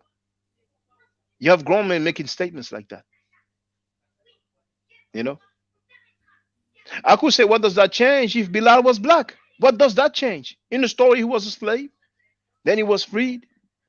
Okay, he's the first person to call the prayer. But what does that change to my life? These talking points, we can make them all day, every day. And they love to make talking points like that when it comes to Kemet. We don't hear them saying, okay, what does it change? If Yaqub did this and blah, blah, blah, the jungles of Asia. They don't say that. But when it's Kemet, what does that change to us? What does that change to us? Sometimes you have discussion with those individuals and you destroy them intellectually. And then, well, what does that change to them? Our people are dying. They just don't like the African way of life. That's a reality. So at some point, we need to be practical. We need to distance ourselves from people who have anti-black sentiment, anti-black teaching. Yes, brother. So they have stated, they state over and over and over, they make claims. The Asiatic black man somehow migrated into Africa. the so-called Hebrew Israelites that we're talking about, they make a claim that they somehow migrated into Africa. Once you make that claim, you no longer can say Egyptians didn't. Kemites didn't migrate into Africa. You can't make it. It just makes no sense. That's a great point. And Chris MPP Harris has shared a fair bit of time to just explain the simple fact that some people converted to Judaism in Africa, like some people converted to Christianity in Africa, like some people converted to Islam in Africa. Like probably we have some people who converted to the Church of Scientology in Africa. But they take those Africans who converted to, and there they don't mind those Africans. They don't mind the Africans who are Jewish. They're talking about the Bantu Jews, the Lemba, and blah, blah, blah, to validate their claims. Those are just people converted to Judaism. In their arguments, sorry, Radio One. I know you got to speak. In their arguments, everybody else travels except the kinky-haired one. That's that's it. I yield. Yeah, indeed, man. Now, here's one thing you have to know about me. Okay, I am honest about my sources. I have no shame. I have no shame in saying that my sources are ancient classical Greek sources. Okay, I have no shame in that. Like a lot of these guys in the conscious community, you know, they will be ashamed to show those sources. You know, but at the same time, you know, they like criticize and downplay those sources. Okay, but at the same time, the sources they're using is written in the English of their slave master. Okay, so you can't come against my ancient Greek sources, you know, and say that I hear it all the time. You're using the ancient Greeks, or you're using the white man. So I'm like, okay, since when are the ancient Greeks the white man? I mean, the ancient Greeks, they never enslaved our ancestors. I see the white man as the white man over here in America who enslaved our ancestors. You know, and see, another thing is that's why I call myself a real historian. You know, because I'm staying true to my sources. You know, I'm learning the language. I know most of the language, and that's why I can get on a panel and debate Hebrew Israelites and beat them up all day, because they can't do what I do. Okay, my sources, what I show, is way more closer to the truth than theirs, because that's how fake they are. I mean, some of us really don't realize how fake these Hebrew Israelites, these Muslims, and these Abrahamic groups are. Their claims and their sources are as fake as it gets. You know, okay, for instance, and that's why a Hebrew Israelite and an Islamic Muslim have no business teaching history, because they're not going to tell the truth about what's written. They're going to lie, because their intention is to connect everything to Israel and Islam. You know, so they're going to twist history in order to make it fit with their Islamic or Israelite agenda. Hold on, brother Radio One. Hold on. It looks like Gideon from the avatar. Can you please use a webcam, brother? Oh yeah, Gideon. Thank you. All right. Well, hold that already on. Feel free to speak, Gideon. Yeah. Peace to you, brother. Shalom. All praises to the Most High in the name of Yahshua HaMashiach. Yeah. No, I'm just watching every now. Then I always drop in on your show. I'm definitely I definitely support as far as what you think you're doing, because you want to help Black people. You know what I'm saying? But I came on. I'm listening to this brother at the top, right? Like, I mean, for one, you can't get past historical facts, and then two, if you want to have some disdain for Israel, I mean, you can have that, but it's not because we hate the Black man, because we are the Black man. Well, we can talk about it in details. Now, you said historical facts. What historical facts are you talking about? So, Shaka, would you say there was a nation of people called Israel in the Levant? Well, there is mention of Israel as a place in the Mishnah Stela or Moabite stone. What does it have to do with Black people? Okay, so now, okay, and that's a perfect logical step in your trying to see if these people are us. So we do know that there are people called Israel in the Levant, right? Hold on. Can you just repeat what you said? We do know that there's what? A people called Israel in the Levant. Well, Israel is the place, not people. Well, when we look at the evidence, it's describing a people. It's describing dynasties and kings and houses of royalty. So when you have a house of royalty, they must rule over someone. You have Is that historical record? Is that historical record? I mean, are you going according to historical record, or is that your religious belief? Is that no, something you got from your religion? I'm speaking according to the finds. According to the finds in the area, there were a people, a nation of Judah in the Levant. Like we can Judah, yes, Judah, yes. Now you're getting somewhere. Yeah, Judah, yes, it's a region that existed, and we have the king of Judah called Hezekiah, and I'm sure you've seen my intro. We have Hezekiah's seal, his royal seal, with two unks and the son Windis. But the son Windis was not exclusive to Kemet. We saw it also in, Mesopotamia, Sumer, and so on. But maybe you're trying to argue that we have what we translate as Israelites, and that I would like to see. Israel, yes, in the Mesha stele, Mesha stele, known as the Moabite stone, even though several scholars dispute its authenticity, but in presuming that it is authentic, it talks about the place, not the people. So if you are aware of any term that is translated as Israelites in English in history, then feel free to share it with us so we can see how old it is. Right. So when we look at the evidence, and it speaks of how Israel was laid waste, we did not call ourselves Israelites. We were Yasharal. And those who lived amongst us, that's what we called ourselves. So, well, brother, please, that term Yashara, what archaeological document mentions that name? When you look at the Moabite stone, it says Yasharal is laid waste. Yeah. That's how it's translated. Okay. So that's the term Israel. Right, Yasharal. Well, right. Okay. Now, Yashara, that's Hebrew, right? Correct.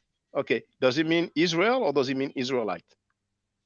It means Israel and Israelite.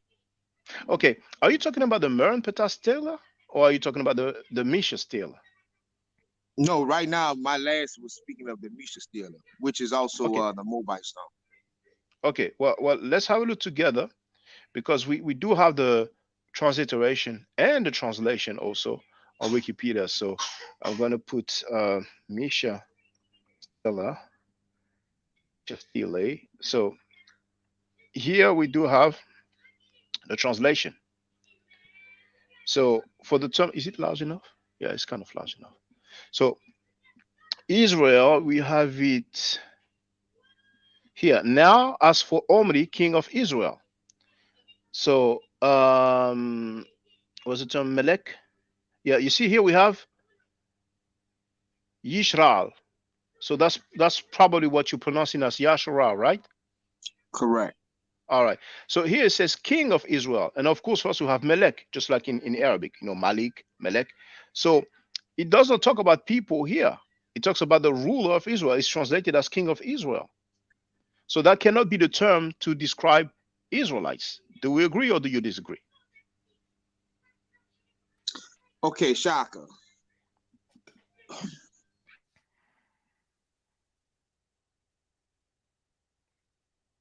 Okay, Shaka. I mean, but I don't like the king of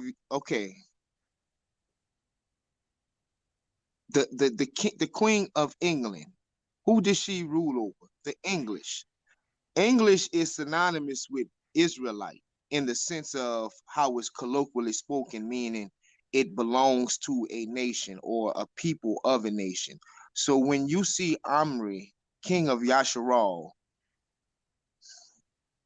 he's ruling over Yasharal, which is Israelites, which is the term that we use today to denote the people of Yasharal. So this is the thing, Shaka, that's not exact, right? Because there's a difference between Israel and Israelites. Now, if you want to argue that back then they didn't what's the difference between Yasharal being a body of people and Yasharal being an individual? It's the same thing. It's just the context of how you speaking it. Like you guys want to get bogged down in the minutia of how you pronouncing it when you know what we're talking about. Like, let's get to the issues that's really that, because we all know Israel was a nation and was a people, which came to be the nation of Judah or the kingdom of Judah. in the up to the 1st century AD. Like these things we know. So like Well, it's hold like on, hold on, hold on, hold y'all on, starting from the beginning hold on, because y'all hold don't on, want to Gideon. get to the Gideon, give me a information. chance, But go please. ahead. Yeah, give me a chance, please, Gideon. I think it's important because a lot of people claim Israelites, you see. So if you want to argue, okay, there was no term that is translated as Israelites, I'm like, fine. If you want to say the term that they use is Israel, I'm like, fine. Okay, so we can take it from there. But then you guys need to stop saying, well, we have attestation of Israelites back then, you see. And you mentioned I mean, Israel. we do. I mean, we do, but it's not saying Israelite verbatim. That's when you got to be a mature researcher and understand what's being told to you. Like, Yeah, yeah, I but know it doesn't say I, Israelite. I feel like I am a mature researcher, but it's fine if you disagree with me. But when we say, can you show us Israelites in history, or when some people say Israelites don't exist in history, then I guess you cannot disagree with that. And I guess you can say, well, there's no term for Israelites, there's a term for Israel. You see, but Yeah, you, Israelite. You're not gonna find. That's like when somebody says Israel is stolen from Egypt because it's Isis, Ra, and El. Now, when a person tell me that, I laugh because I know they're not really studying the information because this is an English translation. So that's what you're doing, Shaka, and I'm surprised. You're asking Oh, me where does it say Israelite, and we all know Israelite is a modern term linguistically speaking. We're not going to find that. We're going to find Yasharal. We're going to and find brother, and brother I'm Gideon. and yeah, no, hold on, Tabit. please, hold on, please, radio one. Hold that thought, please. Now, Gideon, I think we're coming to an understanding, and that's fine. You said there's no term for Israelites, right? Now, Right. that part of the Mesha Stela talks about the king of Israel, right? Right. So Israel is attested at least in the Mesha Stela, right? Earlier, you mentioned Israel is wasted. So obviously, you were talking about the Mer and Petah Stele, right? Well, when I said I was speaking of the house of Omri, so I was speaking that it said that the house of Yasharal, or rather Omri of Yasharal, was basically laid waste. And when you're speaking of the king of Yasharal, that's what I was speaking to, that particular source. So it's two. I will have to look at my sources because you have the Meripatah and you have the Mobite stone, which is also known as the Misha Stela. The Misha Stela speaks of Yasharal is laid waste, and the Mernpatah Stele, I will have to look at that again. But again, I'm on my phone. I'm just freestyling. Yeah, I think actually it says it has on the Mer and Petah Stele it says it has no seed. Now I'm not sure where waste is, but maybe it is on the Mobile Stone. I have the translation here, or maybe they use another word, but I think actually there's something similar. Hold on. Okay, but never mind. Now on the Mer and Petah Stele, are you aware that it doesn't spell Israel?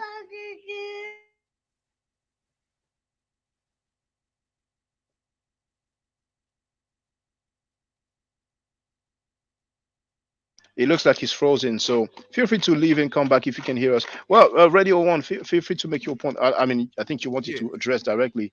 yes, yeah. Gideon, yes. To Gideon. Okay.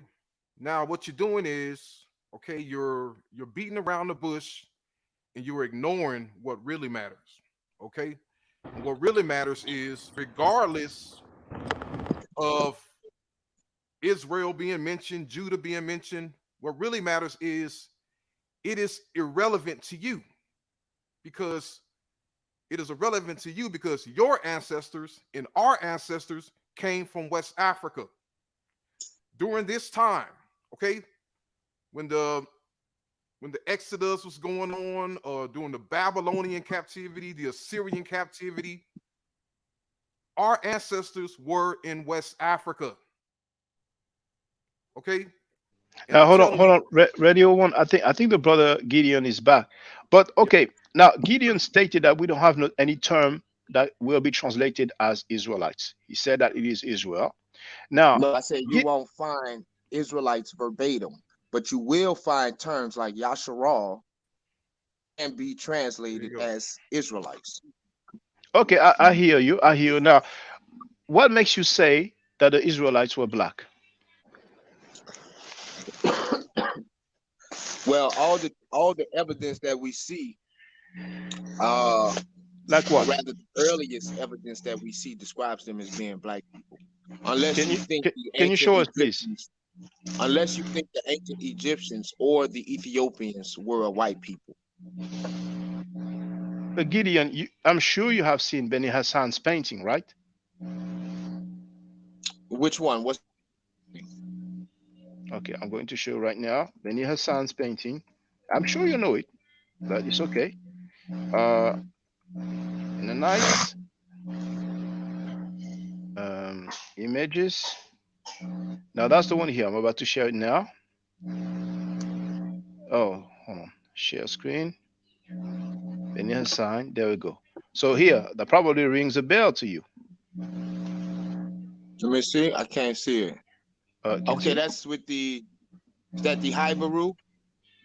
Well, I would say Hyksos, Hekakasut. Some people have argued that maybe they were Hapiru. They were doing linguistic acrobatics and linguistic gymnastics, thinking that Hapiru or Haparu is the etymology of Hebrew. But here, that on the far right, that's the original. But a lot of time we see the reproduction, because this is around 1900 BC. You see, so it's not in mint condition. But if we look at the reproduction, hold on, that's what we have. We have the Egyptian at the front, and we have the Amu, which means Asiatics. But here specifically, we have the scepter, which stands for Heka. We have the here, which is the phonetic complement of the K, the sound K, and then we have the here, which is Hesed. So this basically says Heka Chesed, or Heka Hasut is the same. Hasut is basically the plural. And Heka Chesed or Heka Hasut is what the Greeks call Hyksos. You see? And in the British Museum, it says, and I've shared it, that the Hyksos are of Palestinian descent. And everybody can check. Hyksos is spelled Hyksos.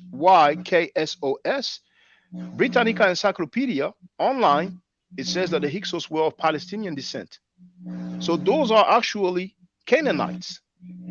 Do they look black to you?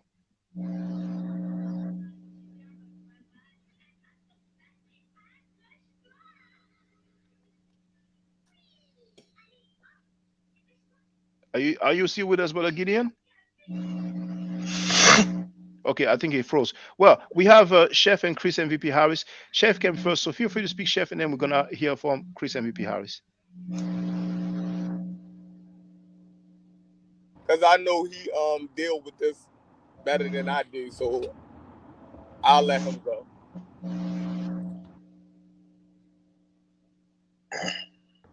Oh, my bad. Chris can go, y'all. What's going on, everybody? Chris can go. I know he deal with this subject way better than I do, so I want to hear what he got to say. Yes, feel free, Chris. All right. Now, Merneptah was the son of Ramses II. He was the son of Ramses II. These chronologies that these Hebrews or these Israelites try to set up is weird to me. They're very, very weird. Now he's saying that Merneptah was the one that came in there and destroyed Israel. Now, here's the funny thing. That's nowhere in the biblical narrative. So now the burden of proof is going to be on him, because you have to show it to me in your biblical story. Because here's what gets funny. And I want to let everybody know that's listening. The burden of proof is always on the person saying something existed without any proof. Think about this. Merneptah destroys Israel. It's nowhere in the Bible. It's not in the Bible in the book of Kings. It's not in the book of Chronicles. It's nowhere in there. I'm going to tell you guys why. Merneptah, when he traveled into Jezreel, the Jezreel Valley. If you pull this up, you'll see that's speaking about the Jezreel Valley, and that when Sir Flanders Petrie translated that, he clearly it does not say Israel, right? that does not mention Israel. The people who were translating that said it meant that. But the timeline would be off because Israel don't exist until David is born. David is born in the 1st century, according to the biblical scholars, the 1st century BCE. This is when he would have been born, albeit we know he doesn't exist. But Bernepatah is a lot born in the 12th century BCE. Sorry, Chris. Hold on, Chris. I think you made a slight mistake. You said King David. That wouldn't be the 1st century BC. That would be more probably 10th century BC. Okay, excuse me. Did I say that? My bad. My bad. 1st millennium BCE. My bad. 1st millennium BCE. He was born in the 1st millennium BCE. Now, excuse me. Merneptah. He was born at the end of the 13th century BCE. Let me get the dates correct here. All right. You guys weren't even in existence yet. There was no kingdom of Israel yet. And when we look at Omri's kingdom, they never mention a King David. They never mention a Solomon. They never mention an Exodus. They never mention anything like that in their records. They were a polytheistic community, civilization. So now you guys are trying to lay claim to Omri's kingdom. That's weird to me. So when the Assyrians came in the 7th century and they destroyed that Samaria, because that's what it was actually called, Samaria, kingdom of Samaria, what happened? They ran south. The people went south. And that's when all these writings begin to happen, sometimes in the 6th or 5th century BCE. So this has nothing, the Merneptah stele has nothing to do with a group of people called the Israelites. What people like Gideon, and I don't mean to say people like Gideon, what gentlemen like Gideon tend to do is they grab bits and pieces of history around that area and they try to shoehorn the biblical narrative into it. But we don't have any evidence of the biblical narrative in the historical record. That's the key. Anonymous Hebrew does all that time traveling, and now Gideon is on here doing all that time traveling. And somehow he's trying to place the burden of evidence on us by saying, or on Shaka, and he asks the question, so are you saying the Ethiopians and Egyptians are white? No.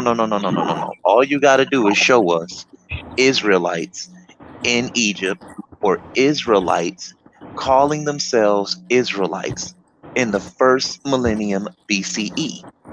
Show us people in the Judean hillside region calling themselves Judah, Benjamin, Levi, Ephraim, or any of that.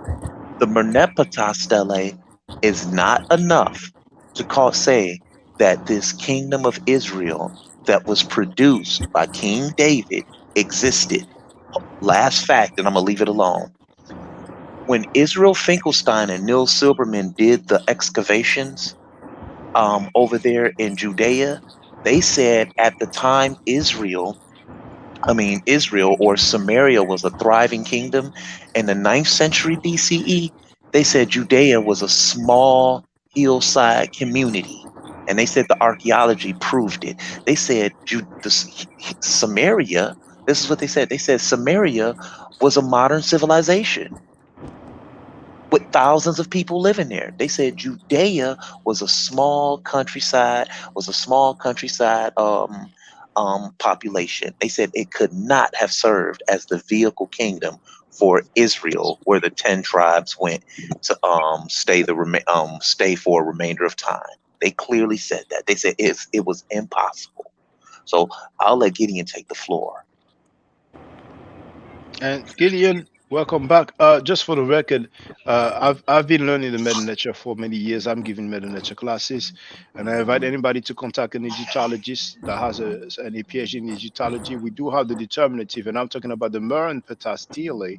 We have the determinative of a sitting man and a woman, plus the mark of the plural, the 3 strokes. So it's definitely not talking about the place, but it is talking about people. And phonetically, it spells ECDR. So indeed, I agree with Chris.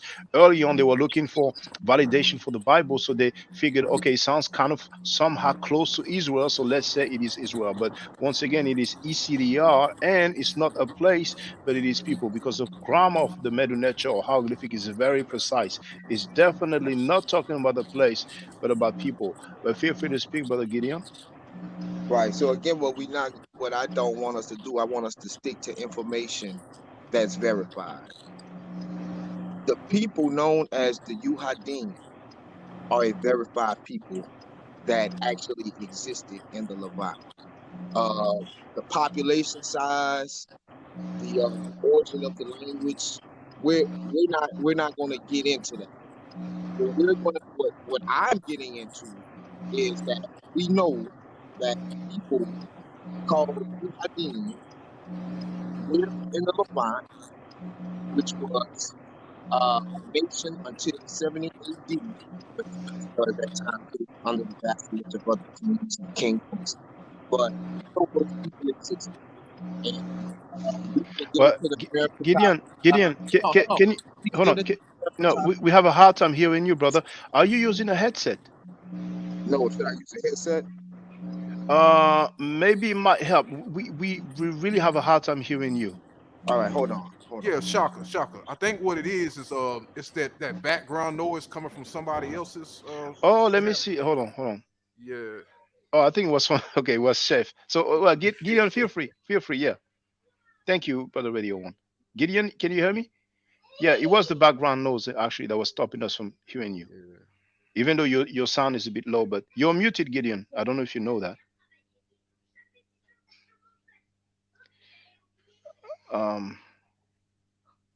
Can you hear us, Gideon? You're on mute, Gideon. I'm gonna ask him, but I think he used. Oh yeah. Gideon, can you hear us? Is that a little better? Oh, that's a lot better. Thank you very much. Now, Gideon, please, can you tell us the term that you've used, like Yehuda, right? Right. Okay. What's the came date? to be known as Jew. Of course. What's the date for this attestation, please? For what? The Yuda Hadim? Yes, that word that you use. Yes. What's the date for the attestation? Well, that comes pretty much after the destruction of the first temple. What date would that be? More or less, it doesn't have to be the exact date. You can give and take a decade. You can give and take 50 years. Even give and take 100 years. A century is fine. Well, just off the top of my head, we have people like Stray mentioned the Jews. Have people like Tacitus a little later mention the Jews, and when they're they are mentioning them as already an ancient people. Okay, I think there's a misunderstanding now. Now Tacitus' writing, I think that comes centuries after his lifetime. But so you're not aware of any record that mentions that, right? Like, let me double check Tacitus. Right. Tacitus, well, again, like I said, you have, which is BC, if I'm not mistaken. Okay, come again, please. You would have Strabo, which is 2nd century BC, if I'm not mistaken, who mentions the Yuhadim. So you're looking for explicit mentions of Yuhadim, right? But Strabo is indeed yes. I'm looking for an attestation for that word that you've used. Indeed. Now Strabo was born circa 60 BC, 64 BC. So and Tacitus was born 56 AD. Yes, and Chris MVP Harris, if you don't mind reminding us, the attestation of Jesus that they attribute to Tacitus, that comes in the work of somebody else, like in maybe 500 AD. Isn't that correct?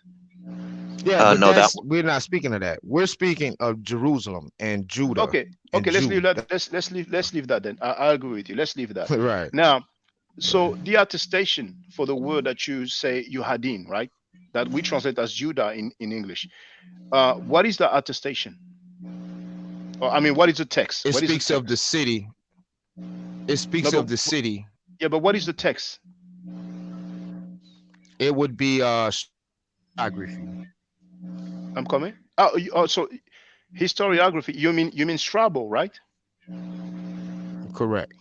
Okay, so Strabo, and I'm going to show it to the people so they can see. So it means that the oldest attestation you can tell us of Judah, or maybe Judeans, that would be 60 BC, right? Right. That's what I have off the top of the dome. Yeah. All right. Okay. Well, I'm happy with that. You know, so it's not ancient history. Because you have things that don't say Jew or Judah, but it's speaking of the nation of Israel as early as like I say 8th century BC. You have the Merpatah Stela, you have the Moabite stone. Hold on. Now the Moabite those are stone, all connected, but you're asking for a specific mention of Jew. Right. The Moabite stone is dated somewhere around 800 BC. No, the Moabite 840. Then you have the Merpatah Stela, which is a little old. Yeah, but once again, the Merpatah Assyrian Stela records. Yeah, okay, maybe Assyrian records. I'll be happy to know about this. But the Merpatah Stele does not talk about Israel, and it does not even talk about Israelites for that matter. But wait, I'm sorry. Say that again. Yeah, the Merpatah Stele, and I can show it is better so people can see it. So I'm going to share the screen here. Strabo. It just speaks about Yahweh. Oh, that's it. Hold on. Talks about taking the vessels of Yahweh.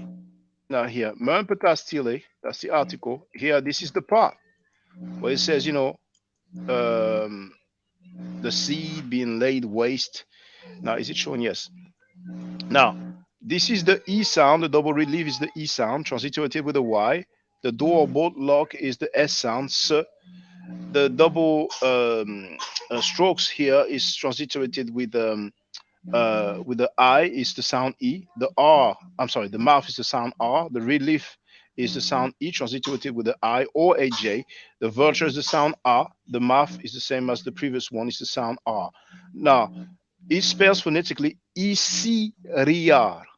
Here they've put, well, that's why they put here. The Y is the sound E. So they only missed. Okay, so now you're going to Medu Neter, where I've heard some people who teach Medu Neter say that there's in Medu Neter that they can't even translate because the European has not translated it yet. But yet you use Shaka. So what we're not going to do, we're not going to have an exercise of what you think the Medu Neter says when we see it consistently attested as to be in Israel. But I mean, you know, if you want to have a piece of contest, you know Medu Neter better than everybody else, we can do that.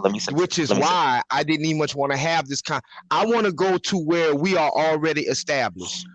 Well, okay, Gideon, let's can I say something real quick? Can I say something right there instead of going into this murky prehistory, give me a chance, this ancestry, which the scant evidence. Like this is crazy because hold on. The Nakata culture, we base a whole Gideon. Let me speak.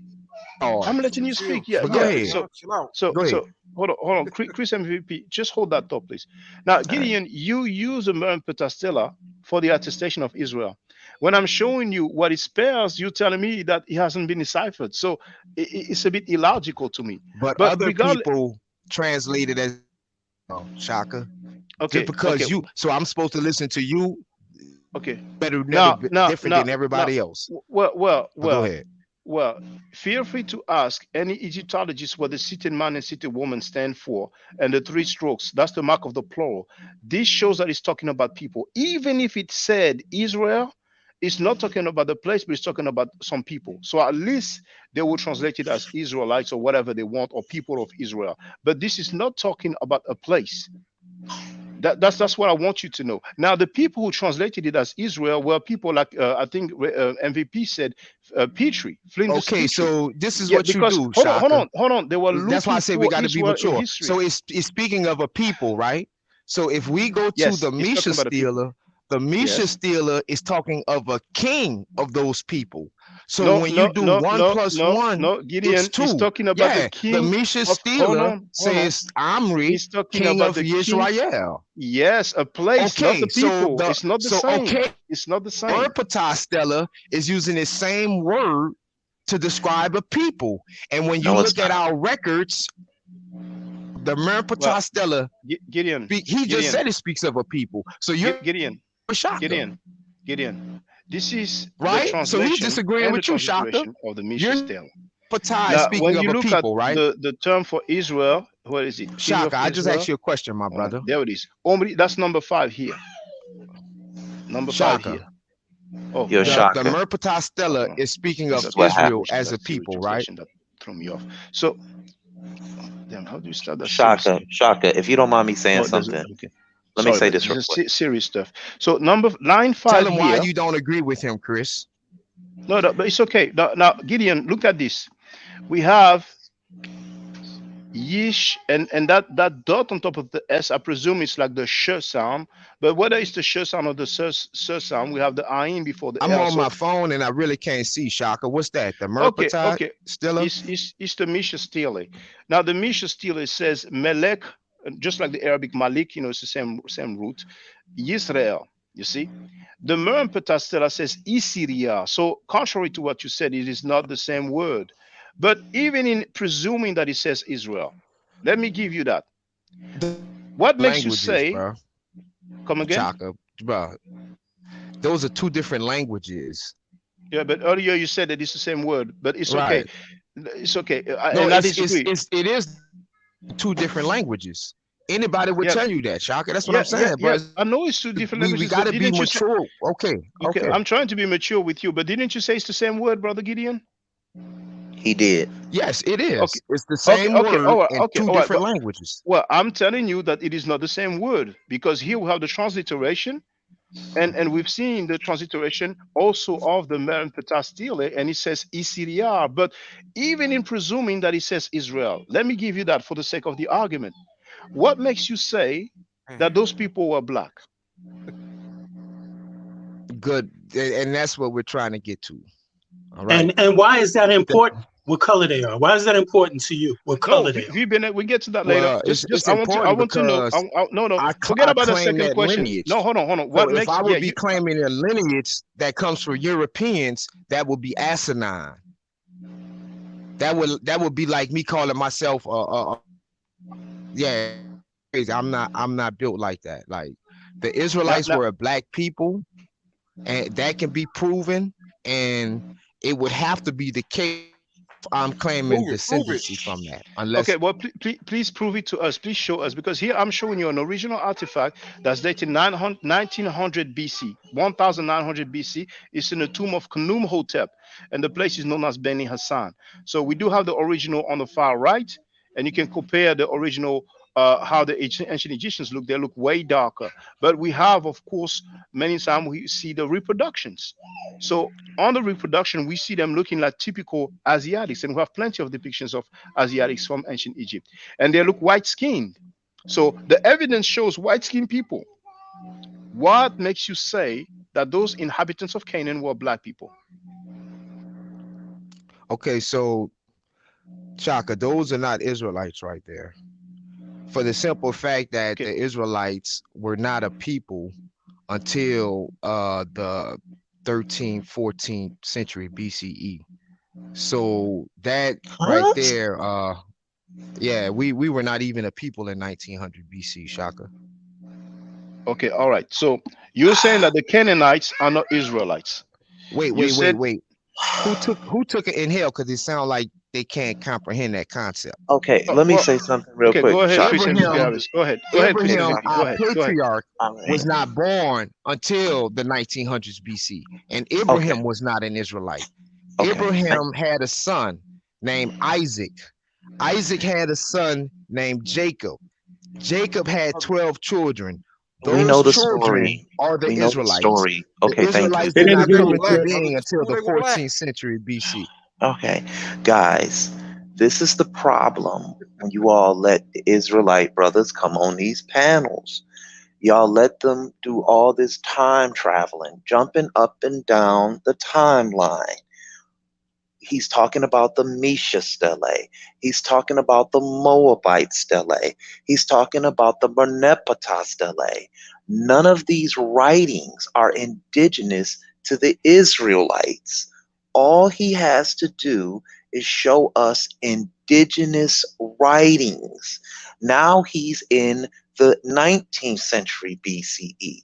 So he starts off talking about the Merneptah stele, which is the 12th century BCE. Now he's gone back 700 years and he's talking about Abraham. Now he talks about the Moabite stele. They go up and down the timeline. Well, when you begin to talk about Abraham, once again, your Bible falls into what we call anachronism. Excuse me. Where do we find evidence of it? So you got to present the evidences at different periods of time. Just good. It's at different periods of time, but yet Abraham is fighting against the Philistines. Philistines don't arrive into that area until the 12th century BCE, archaeologically proven. Then he's fighting against a king named King Chedorlaomer, who does not appear on Show us the any archaeology that shows the Philistines didn't come there. Gideon. Because I just specifically showed Do y'all see how- archaeological evidence of the Israelites, and I bet he can't show you the evidence. Damn. Excuse me. I can show you some. I can show you. I can show you some archaeological evidence for the area. Yes. Wait 1 second. Then I'll let you guys go. Yes. All right. Then now listen to what he just said. He just said, show us the archaeological evidence. And we've been up here doing all the showing. Exactly. But he hasn't been doing any of the proving. That's why I keep saying, guys, don't let them run up and down the timelines like this. They make us do all this work, but yet they never come around and show you any primaries. All he has to do is show us indigenous writings in the first millennium BCE. That's all he has to do. The Bible says that Moses wrote books. The Bible says that Joshua wrote books. The Bible says that David wrote books. Just show us these books that they've written and show us the indigenous writings. Don't show us any Phoenician. Don't show us any cuneiform. Stop showing us Meduneter. Stop showing us other cultures inferring, or what you think are inferring, to these so-called people that go by the name of Judah, Benjamin, Levi, Ephraim, Gad, Naphtali, and all that other stuff. Just show us the indigenous records. Hold them to that. We don't have to be so scholastic with them, because in the indigenous writings in Egypt, we could show you the Harris Papyrus. We could show you the Papyrus of Hunefer. We could show you the 42 Laws of Ma'at. We can show you the pyramid text. We could show you the coffin text. We can go into all these indigenous cultures. We can go into the Ugaritic text. We could show you all the indigenous writings. But when it comes to them, they can't show you anything. They can't.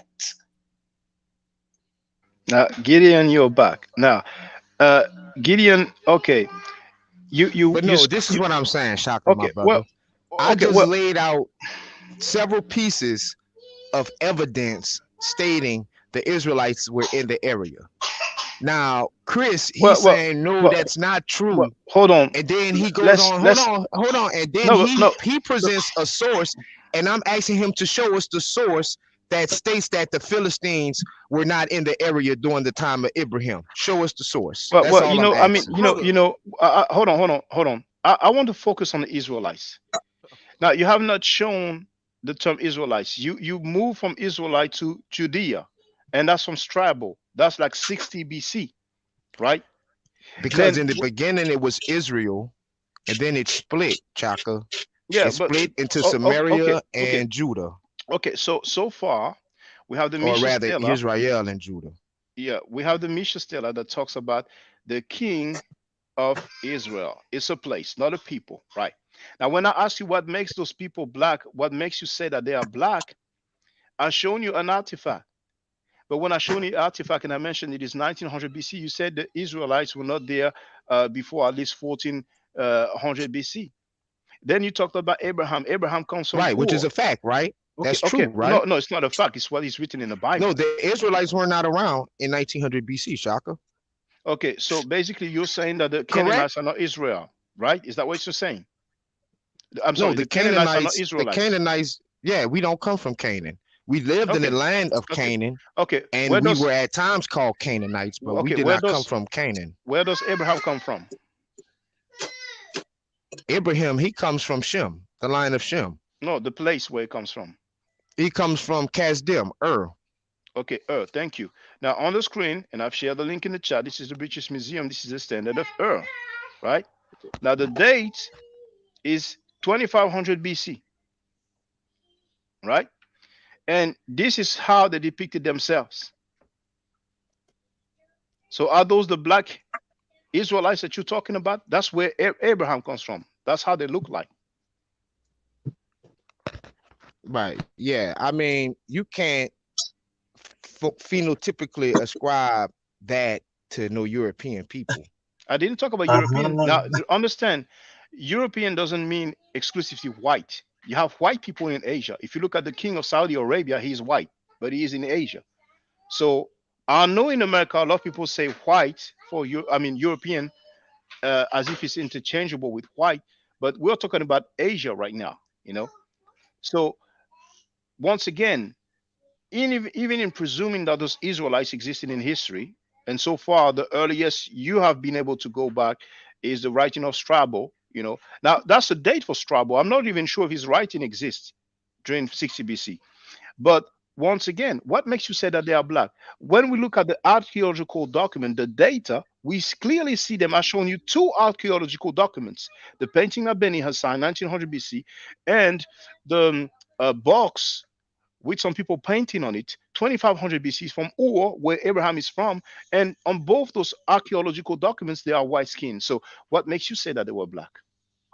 Right. I mean, like I say, man, when you're looking at that, I think they call that the war, something of that's from right? The standard of yes, it's in the British standard Museum. of right? Yes. Yeah.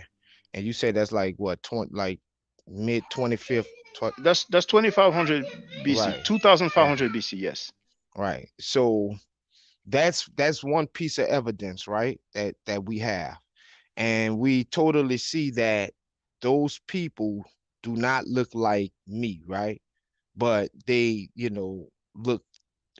So according to the evidence that we have, during that time, was the center of civilization, right? That was ruled by Nimrod, and it was basically a world government. So, I mean, hold on, Gideon. Do you remember my question? My question is, what makes you say that they are black?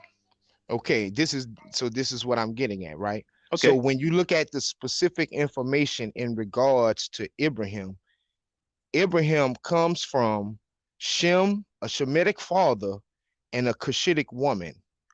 All through written history and archaeological finds on the walls from Egypt, Libya, Ethiopia, all across the Cushitic people have always been known to be black. All right, hold that thought, please. Hold on, please, Gideon. You said Abraham comes from Shem and a Cushitic woman, right? That's what you said, right? Correct. Okay, where do you get that from? It's in our histories. What's the text? You would have to go and get it out of the book of not Jubilees, but the book of Jasher. It speaks of Abraham's father, which is in the Bible, comes from Arxphad, which is a Shemite, and we know that the Kasdim are a people of Cushitic stock, and they say that they were not in the area at that time like the Philistines. But what Chris has to understand is that people just don't pop out of the ground from nowhere. What Chris is looking at, the archaeological finds that speak to brother, I just want to get some clarity. Hold on, I want to get some clarity. Now you're saying that in the Bible it says that Abraham had a Cushitic mother, right? No, I said in the Bible it says he has a Shemitic father. Yes, and the mother is Cushitic. That's what you said. And the mother is Cushitic. The Bible doesn't say where his mother's lineage comes from. Oh, so you made that up then? No, but in the book of Jasher, it speaks of his mother being a Cushitic princess rather. Okay, now what's the passage, please? I want to have a look. Man, it's been a while, bro. The book of Jasher. I would have to get that, man. See, these are things that if you really want to look into it, you can find it. You know, Gideon, with all due respect, with all due Israelites respect, for black. Gideon, it sounds like you made that up to me. I never in my life heard Abraham having a Cushitic mother, you know. But you know, it's okay. Take your time to look for this source, this thing here, because maybe it's in the Bible. And Chris can probably tell you. He could. That's why I don't know why Chris, he's have you probably ever on heard his of forklift right now. But okay, well, it doesn't matter if he's on his forklift. Work is work. I've worked doing physical labor. No, I drove a forklift. I drive. Yeah, I mean it ain't. Okay. Actually, I'm at home. Right, there we go. There we go. But Chris, have you ever heard of Abraham having a Cushitic mother?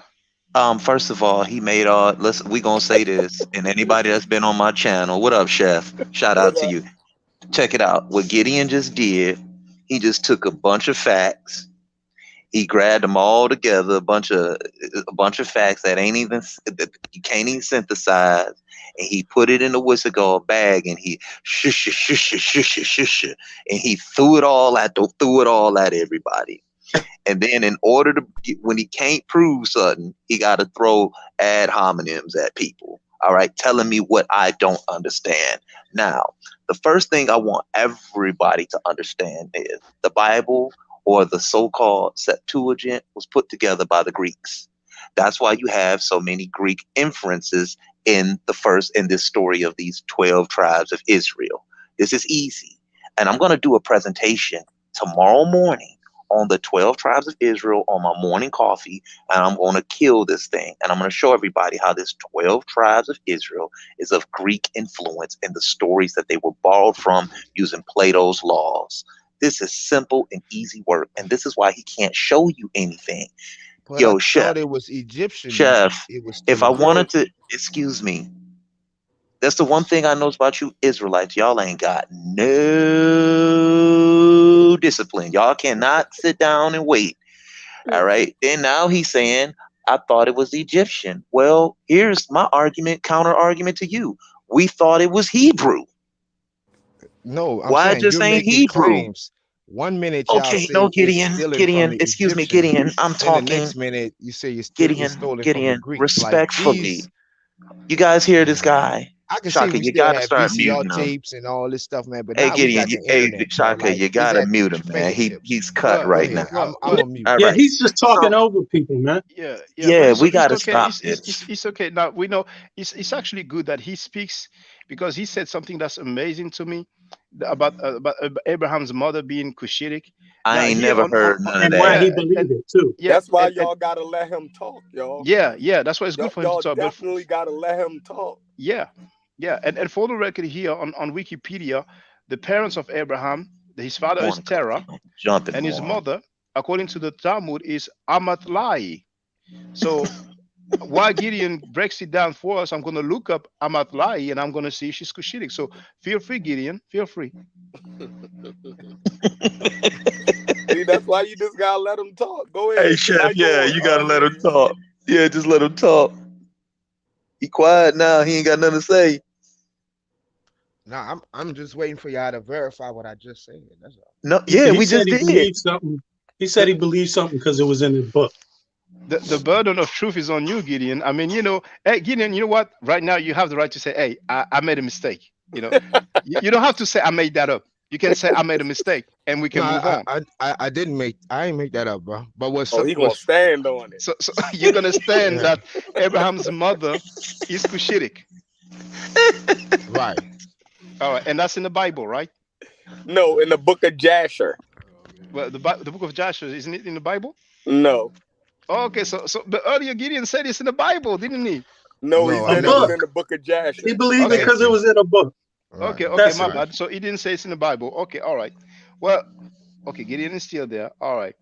So, well, that's amazing. 2023. I've heard a revelation. I'm wondering why all the people who claim that the Hebrews were black did not mention that Abraham's mother was Cushitic. But if he can prove that, case closed. Well, I guess that would be case closed. Yeah. Yeah. That would be case Hey, closed. Chef, would you say if you mentioning you done read 10 of them books, you can give me at least 2 of them, right? Exactly. and check this out. Again, it's not even Kemetic people saying this stuff. These people are undermining themselves. They undermine it's like, what is this? So, my brother, give me one example of Kemetic people saying stuff. No, we still on the Book of Jasher. Yeah, no, yeah, that's definitely, that's definitely we no ain't doubt. moving off of that. But I just want to ask this brother in passing, like, just give me an example of Kemetic stuff being written while I pull it up. Because No, listen. we won't wait. I made a statement. You didn't state what I said. That's the thing. You're asking me something I didn't even say. What I said is that it's not Kemetic people undermining Hebrew Israelites, NOI, Moore Science Temple. It's them undermining each other through their own beliefs and their own made-up history. It's them. It's not up to Kemetic people to prove you wrong. You have to prove yourself right. That's the thing. Prove ourselves right is what? Being a people, being It's black? not up to Kemetic people to prove your argument wrong. Okay. All right. That's what Now, if you want some examples of Kemetic people writing, I mean, I've shown many artifacts from the Louvre Museum, but we have the Papyrus of Ani. That's what people call the Book of the Dead. It's in the British Museum. I mean, we have the Mern Petastella that you mentioned. What does the Book of the Dead teaches us, Shaka? It don't teach us that Abraham's mother was Cushitic. It doesn't teach that, indeed. It definitely don't teach that. Exactly. Yeah, but it sounds like you're deflecting right now. What does it because teach? Well, it's a compilation of spells. But here we have the maxims of Ptah. Okay, so we using spells. What is a spell? All right. So obviously you're trying to get away from your claim, right? No, you're trying to get away from your claim. All right. No, I'm about to pull it up right now. I'm pulling it up as we speak, actually. Oh, for real? About Abraham's mother? Right. Oh, I can't wait. I can't wait. Oh, he about hold on. Look, Wait. Hey, we're about to get a world premiere. Yeah, we're gonna have a world premiere. In the meantime, we have the Torah.com, and they're telling us about the name of Abraham's mother. Hold on. This is over. Here, I want to read something real quick. I want to read something from the Jewish magazine, and this is what it says. The name of Abraham's mother is not mentioned in the Bible. That's the first thing it tells you. So we would like to know where you get this from. Not only does it says not only does she remain nameless, but her very existence is only hinted at in the Torah.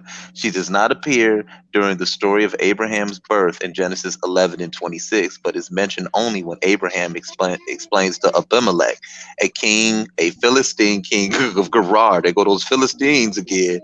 That Sarah is his sister from his father's side, but not from his mother's side. Now watch this. The sages of the Talmud record that her name was Amathiah, the daughter of Karanbu, and that she became the wife of Terah. So now we got sages, right? Which I don't mind, because I love mysticism. You got sages who said these things. So it's not even in your biblical narrative. And the funny thing is, why are you concerned with the matriarchal lineage when the Torah teaches that everything is patriarchal? So you on here trying to confuse us. You on here trying to confuse us with this poppy joppy doctrine of yours when you're talking to somebody who studied Talmud, Mishnah, Gemara, Torah, which consists of Torah, Nevi'im, and Kethaim, at a real school with real rabbis. Remember that with me now. This is why when I be hearing you talk, I'm like, if you just stick to the mythicist side of the Bible, right, you will be okay. But you guys try to create these ethnicities out of these theophoric names that were never really real people to begin with. So you're going to get into a lot of trouble if you try to prove this stuff. And I don't know why y'all keep trying to prove these things. When this book was being put together, it was being put together at the Library of Alexandria. So people had records and access to other stories to help enhance these teachings. I don't get why you're trying to do this. Go look up the name Reuben. Go look up the name Japhet. Go look up the name Gad. And go do some real research on those names alone. Start there. And you'll begin to see that these names are theophoric. They have different meanings in their original form. So I'm asking you once again, let's see where he's already failed at. He's already failed to establish that Abraham's mother was a Cushite. He disrespects his own covenant by trying to make the system matriarchal, right? So he's following the white Jews. And then he even disrespects his covenant by not even going through the fatherly line, which is a patriarchal system. He makes mentions of all these historical attestations, but he hasn't proven not one. Then he's playing with a timeline of over, check this out, family, 1,100 years, starting with Abraham. They jump up and down the timeline like it's crazy. All you have to do is show us the indigenous writings, and you'll put us all to bed. That's it. So Gideon, I think you had enough time. That you bought enough time. We know you're buying time. Yeah, you say I'm right here. I'm right here. Okay, so can you show? I just was waiting for him to finish, but I found it, and I'm about to. Oh, please share your screen, brother. Yeah. Feel free. I can't wait. So like I always say from the beginning, right? It doesn't say who his mother is in the. But you said who her mother was. Right. It doesn't say who his mother is in the Bible, right? But it says, I said the book of Jasher, right? So when you look at the book of Jasher and you go to chapter 9. Can you share the screen with us, please? Now, because if I switch screens on this phone, it's gonna. Okay, let me look for the book of Jasher then. I got it up. Okay, I got it up. Let me try to share. Can you share the screen, Chris? Can I share the screen? I can go open up my laptop. Here, let me see if I can share. Okay. Like, where should I? Which website is it for the book of Jasher that you're using? Just pull up Jasher chapter 9, and it'll come right up under sacredtext.com. Okay. Are you using sacredtext.com, Brother Gideon? Brother Gideon? Brother Gideon? I want to use the same source. I don't want any confusion or misunderstanding. Because he might say, no, I'm using a different translation. We know you're buying time, Brother Gideon, but you know. All over the place. All right, okay. Well, I'll go to sacredtext.com. And did he say chapter 9? He said chapter 9. So I'm going to put, okay, well, her name is, what is it pronounced again? Well, it depends on what you mean by 9. No, is that oh yeah, okay. Oh well, we lost Gideon. He might come back. I think it was a connection issue. Nah, he ain't coming, man. Ain't no connection issue. He know he a chef. He know he couldn't prove that shit. It's like I gave it a chance. I said, you can say you made a mistake. He said no, he stood firm on it. So that's chapter 9. What is the name of the mother again? Man, this thing got 39 verses in it. I guarantee you, nowhere in this stuff, hey, Radio One, nowhere in this chapter, this garbage, do it say anything about this man's mother being a Cushite. I guarantee you. The best tactic for these, for people, right, who make claims is let them talk. You don't have to beat them up. Let them talk until they cut themselves, and then you let them bleed out. You know, you don't switch the topic and give them a Band-Aid. You let them bleed out. Once they make the you stay right there. But look, Chef, you're right. But look, he cut off when he asked a question. It wasn't us cutting him off. He was like cutting anybody off that was answering his question. You know, I found what he was saying. I feel the same way. Let him talk. But I thought there was something interesting. Like, what was his answer when I asked, why is it important that the Israelites are black? Because I just want to know what he thinks. What was the answer? Well, He I did said not let that him it was answer his that because ethnicity. now Andrew Bruner says, look at verse 8. But verse 8, is it chapter 9? Because here I have it there, chapter 9. And if I go to verse 8, and It says Terah in had Terra. 12 gods of large size, made of wood and stone, after the 12 months of the year, and he served each one monthly, and every month Terah will bring his meat offering and drink offering to his God. Thus did Terah all the days. So I'm wondering if maybe she means chapter 8. But for the record, on chapter 9, I did not find the name of the mother, who is Amatlai, you know. Look, I'm gonna tell you again. Look, he made that shit up. He made it up, Shaka. He just made all that up. He was just making it up. Yeah. You see what I'm That's not saying? a good, Notice. that's I, not I good. want. That's not a Oh, good I'm sorry. look. Go ahead. No, No, no, no, it go. ain't Feel no free, feel good free, feel look. free. No, this the thing I'm trying to tell y'all. The other day they was on Sinetta trying to prove that Exodus nonsense, and they using the storm stele, also known as the storm stele. They using everything that's not within their culture to try to prove this thing. Like y'all use Egyptian writings, y'all use Moabite writings. Where are your indigenous writings? That's all we want is your indigenous writings. It says that Moses wrote books. It says that David wrote books. It says that Joshua wrote books. Where are the indigenous writings? That's all we want. You can go into every indigenous society and find the indigenous writings. Why can't we find any indigenous writings within this group? That's crazy to me. That's Because weird.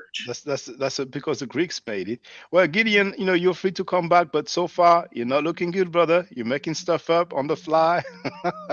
Now, Chef, I have a question for you, Chef. Now, Chris stated publicly on air, addressing Garfield, he said, "You don't have a bachelor's degree in history. I capped for you on Shaka's channel. I'm not capping for you anymore." Now, what say you now? Did you cap for Garfield? Come on, No, Shaka, no, let it go. listen, he showed a degree. That, I mean, whether it's an authentic degree with college it's from, I don't know, but he showed it. He actually FaceTimed me and he showed it.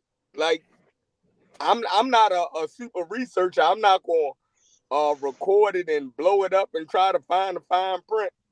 He showed it. It's up to y'all to figure out whether it's an authentic. But you know what, Chef, bro, Huh? check this out though. The point of showing a degree is to establish that fact. Period. If you're doing something else than showing it so it can be established what it is, then you're not really showing it. Hey. So, Chef, he showed you a degree. Now, I remember you said he did not say bachelor's of history. Did he say bachelor of history? I don't remember. Okay, well, it's okay. Never mind. Yeah, Because, you know, they're going to say that. because it was so, the video was grainy and moving around, but Oh, hold on. It was a video, or do you mean it was like a live streaming? No, it was a video. FaceTime. Yeah. Oh, Like, okay. Oh, I get it. FaceTime I get it. It's like All right, it's like if I asked Radio 1 to show me his and then all of a sudden it's just like flaring across the screen, and I'm like, show it down. I want to see what it says on the back where it's made, and I can't read it, but he showed me an I wasn't gonna press the brother like that for it because it was actually between Shaka and Garfield. Yeah, I feel so you. I wasn't Come on, trying we to take know. sides. I wasn't even on the panel for that. You dig what I'm saying? True. So I wasn't, okay. I wasn't trying to pile on. You know Okay. what I mean? Now, so it means he showed it to you the day we were having the live stream. Yeah, when you was questioning it. Oh, okay. So it's so funny because you know when it's so funny because when he had that debate situation, he calls Onk, he calls all his homies, he doesn't call Sanetta or Jabari, and then when I'm questioning his degree, he shows it to you instead of showing it to me. Now he did propose to show it to me privately, but I think it's going to be a Photoshop degree.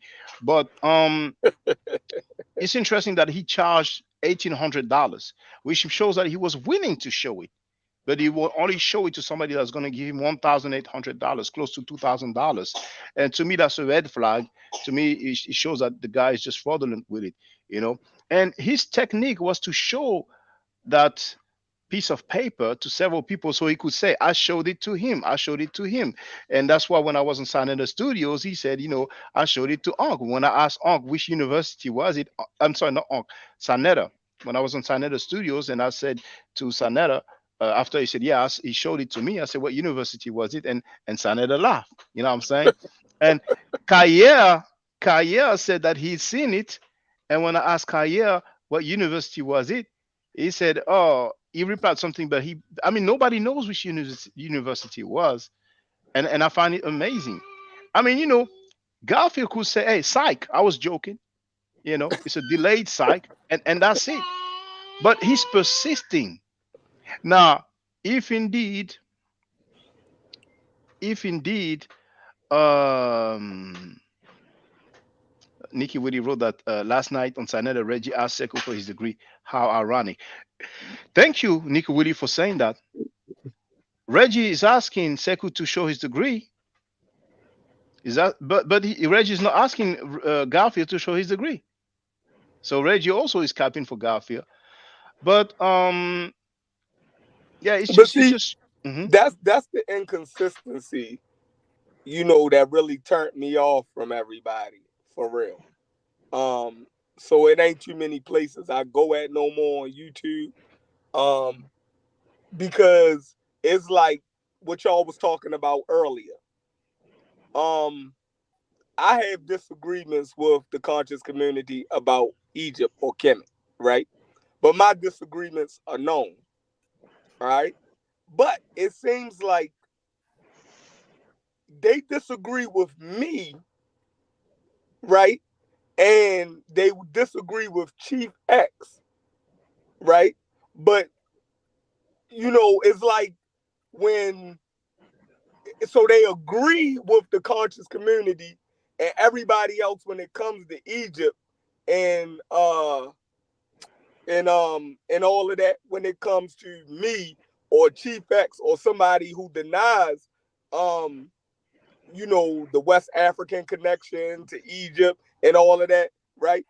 But when Jabari makes the claim, now they disagree with Jabari. So, like, which one is it? Like, but Jabari don't claim to be from Kemet. He don't.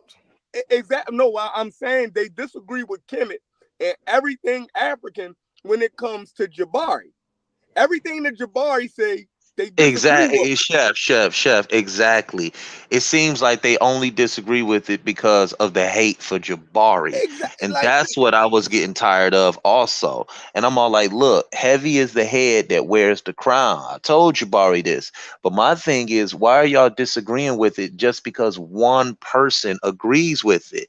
And that's what I was trying to say. If you just pay attention to what Jabari is doing, he's bringing epistemology, he's bringing culture to the forefront. I don't know why they choose or tend to disagree with him and try to tear down Kemet because of Jabari's conclusions that he has with it. You know what I'm saying? I just never can understand it. It just don't make no sense to me. And I was just like, when did they start doing this? Sekou. They disagree when it's Jabari and Sekou, but they argue Jabari and Sekou points when they arguing with me. So it's like, yo, are y'all crazy? Well, chef, for the record, exactly. like what's your disagreement when it comes to Kemet? Do you believe that they were white skin or Caucasian, like Chief X, or what is it? No, I believe that they were North Africans. You see how North Africans are today? North Africans are white skin. Algeria, Tunisia, Morocco, they are white skin, and I live among them. So no, I said the Egyptians were North Africans. Right? Yes, I know. So, no, but I mean, okay. Do you believe that the ancient Egyptians, and I'm talking about not modern Egyptians, I'm talking about I mean, I think you've heard me say that. I think that modern Egyptians are descendants from the ancient Egyptians. Okay, I get you. So here, this person I disagree with you on that. Now, this person here, Yeah, Chef, this is from the Louvre Museum. I filmed it as well. That's Amenhotep III. That's Akhenaten's father. That's King Tut's grandfather. Does he look white to you? Does he look No, Caucasian? he looked black to me. All right. Well, so you didn't know that we have several paintings of ancient Egyptians who look that black, even blacker? You didn't know that? No, I have no problem with that. That's like me saying, all right, that's like me saying that America has a black president. America has black secretary of states. America has had black senators, black Congress people, but it doesn't make America a black country. You see what I'm saying? The majority of America is still another ethnic group. That's my point. Okay, I get it. Now, so do you believe that the ruler, Amenhotep III, the king was black, but the population was mainly white? No, I didn't never say that they were white. That's the whole issue. Y'all saying that they are white. I don't believe that Egyptian people or North Africans are white. Okay, I understand what you mean. Now, when I say white, I mean non-black. That's what I mean, because What we will consider, but it ranges, right? Because you can have somebody like from Chief X all the way down to Reggie, right? And all of us will be considered black in America. It don't work that way everywhere in the world, though. Yeah, I want to respond. Yeah, okay. Now you admitted that America is multi-ethnic. Ethnic. Yes. America is mixed with all these groups. Now we know that Egypt was the most invaded country in Africa, but yet you sitting up here saying that the modern Egyptians are the descendants of the ancient Egyptians. Egypt was invaded way more than America. So you see how it is preposterous for you to say that. I mean, so okay, for example, okay, how is the modern Egyptians, being the descendants of the ancient Egyptians, fair to the actual ancient Egyptians who were descendants of the ancient Egyptians? Now, my stance is the modern Egyptians are descendants of the Arab Egyptians, and I'm being nice. And I'm giving them a break by doing that, because that invasion took place in 640 AD, 641 AD. Okay, that is almost 1,400 years from now. Many more invasions took place after that.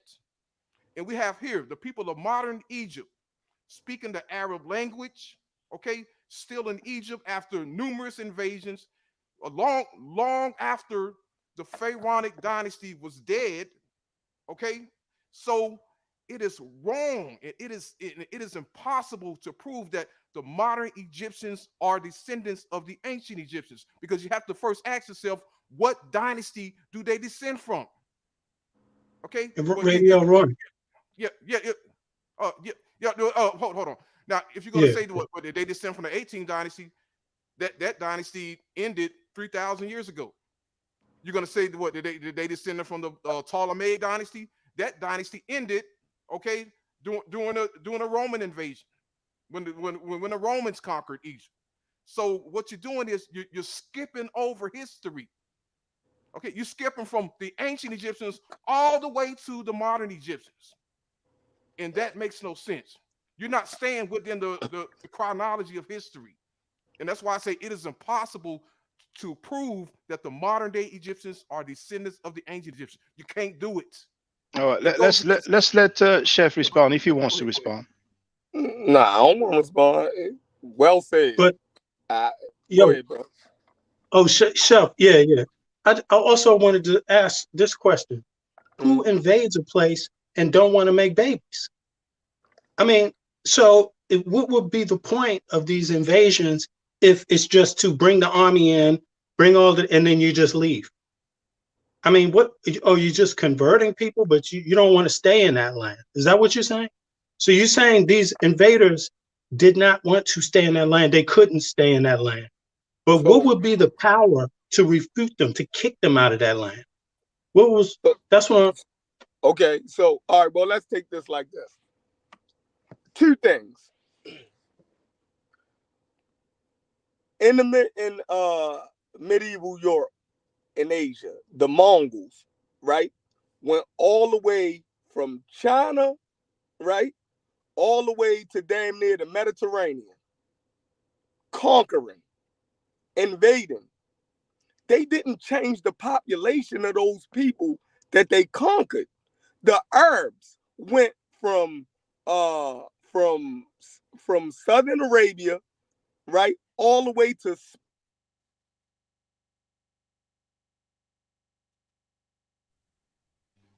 Chef, if you can hear us. Oh, okay. Okay, you were in the matrix, but now we can hear you. Feel free. All right. The Arabs, right? The Muslims went from Southern Arabia, right, all the way to Spain. But Brother, they didn't change the population of the I people that they conquered. get what you're saying. But in this particular case, the people that live there say they are Arabs. You know, and so there was an invasion, and these people say, hey, I'm from the ethnicity that invaded. They say that themselves. So hold on, did what I said just made sense? I hear what you're saying, but it's not backed up by facts. You made some statements. I don't necessarily agree with all those. Like, I don't agree with this thing that you mentioned where you said Asia, you know, people, Chinese or different people invaded and they didn't make babies. I'm not saying that's I'm not proven. saying that they didn't make babies. Of course they had sex, but I'm saying they didn't change these populations.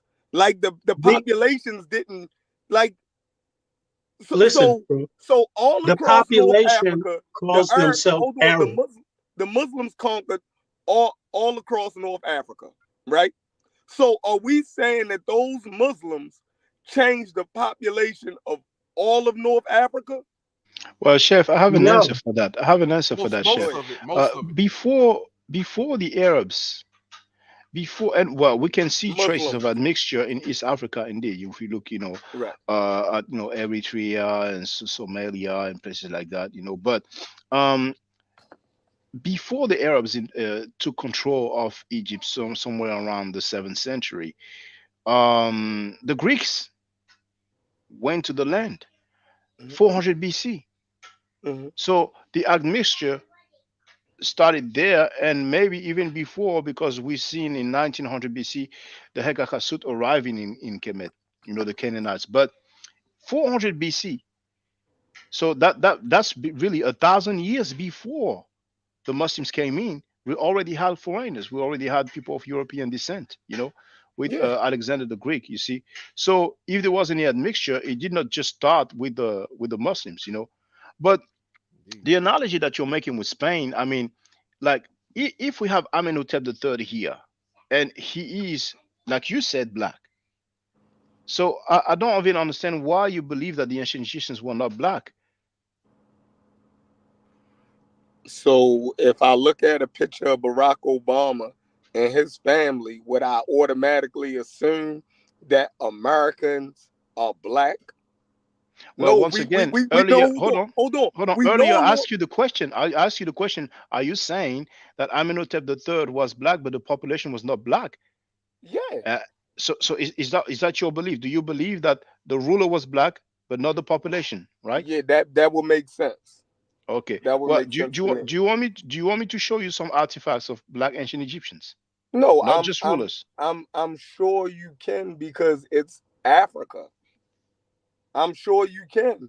Just like if you look at the culture of America, you'll see black people everywhere. Well, hold on, Chef. It's here. I'm trying to follow you. 10% of the population. So now your argument is, if I understand you correctly, that you had some black people in ancient Egypt, dynastic period, way before the Greeks. Ancient Egyptians. Not some people I'm saying that they more than likely were Egyptians also. Hold on. Wait, radio on now. Now, in ancient Egypt, there had to be Egyptians. Those are the inhabitants of the land. So, are you saying that we had, like you were saying that, like it was some people there that was black? I'm saying that those people there that have that phenotype and that skin color were more than likely Egyptians. The same way you had people that looked like Asiatics in Egypt, more than likely they were Egyptians also. Oh well, I'm not sure about that, but oh my gosh. Well, what makes you say that the Asiatics were Egyptians? Hold I mean, hold on. They were called Amu. We have it on the text. Amu means Asiatic. So there was a clear distinction, not only in terms of painting, phenotype, culture. but well, not culture. That was their name, Amu. They were called Asiatics, But that was talking about the Asiatics. Amu is a generic term for Asiatics, indeed. So there was no people who lived as Egyptians, spoke the Egyptian language, and looked like those people the same way you have Cushites in Egypt. Even though you probably had people in Egypt that were Egyptians that looked Cushitic, but you also had a nation of Cushites, of Cush, below Egypt. The same, like, how is this even difficult? Like, well, Chef, maybe you never heard that. The Smash Rockwell, for example, and many other people talked about this. I talked about this as well. The first nome is a word that means province or region. They called it Sepat in Mother Nature. The first nome, administrative region, is called Tasseti, and I think you heard Tasseti before. That is what we call Nubia today. You see, so what we call and Kush is an area in Nubia as well. So Nubia was part of the ancient Egyptian kingdom. Now later on there was some split, with different regions, but I think it appears to me like I admitted that they was there. Like I ain't. Yeah, I'm not no, denying. because I'm saying this because you see a lot of people say, oh, we had the Nubians, and they think about the 25th dynasty, Taharqa and his family, but it seems to me like you feel like in ancient Egypt you had some black people and the majority were white skin. Am I correct or am I wrong? I never said white skin. Okay, no, okay. Hold on, Chef. If you don't mind. The king of Saudi Arabia, that's Asia. Is he white? Is he white? The king of Saudi Arabia? Is he white skinned? I guess, yeah. Who is he? Well, just the king of Saudi Arabia, because I think that, like many people, you think that in Asia we don't have white people or white skinned people. No. I agree that the phenotype is broad. No, I'm talking about the color, not just the phenotype, but the skin color. Yeah. I can agree with that. With that. Like people in Iran look like that. People in North Africa. Okay, yeah. All right. Okay. So even back in ancient Egypt, we had white-skinned people, right? Do you agree or do you disagree? I can agree with that, yes. All right, okay. So your estimation in terms of the population of ancient Egypt, and I'm talking the dynastic period. I'm talking from Narmer, 3000 BC, to about 600 when Kemet was finally invaded by the Assyrians, What estimation would you give of black-skinned people? Like, would you say there's 10% of black-skinned people or 50% or 70%? What percentage would you give? I wouldn't, because you're only talking about skin complexion. Skin color, yes. No. Now you changing it. All these different elements combined together, they qualify each other. So you have politics, you have ethnicity, you have race, you have all these different things, culture. And when you combine them together, what does it say to you? Well, if we read the sources say the Egyptians was neither black nor white. Who said that? Let's look it up. All right. I think that's in Britannica and Wiki. All right. It say the consensus of modern scholars is that the ancient Egyptians was neither black nor white. Now, that makes up the majority of the world. Okay, Chinese Chef. People, hold on, Chinese people are neither black nor white. They don't fit into either of those categories. You see that? Well, I would say they are white skinned. Some people say they are yellow. They say the yellow man.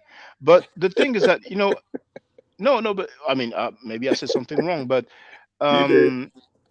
if I look at Jackie Chan and Bruce Lee, they are white skinned to me. But maybe I'm wrong. But we would never call them white, though. Well, some people might not. Some people might not. Black nor white. Yeah, they're but it's black like, nor white. it's like the Native Americans. Some people would say they are red, you know. They are not really red, but some Right. people will use that term. But a lot of them will be white skins, some people will be darker. But I agree with what you've said. In terms of Egyptology, they don't teach in Egyptology, they don't teach that the ancient Egyptians were black. That's for sure. But that's why we had the Cairo Symposium in 1974, where Dr. Sheikh Anta Diop and Dr. Theophilo Benga went and argued for the blackness of the ancient Egyptians.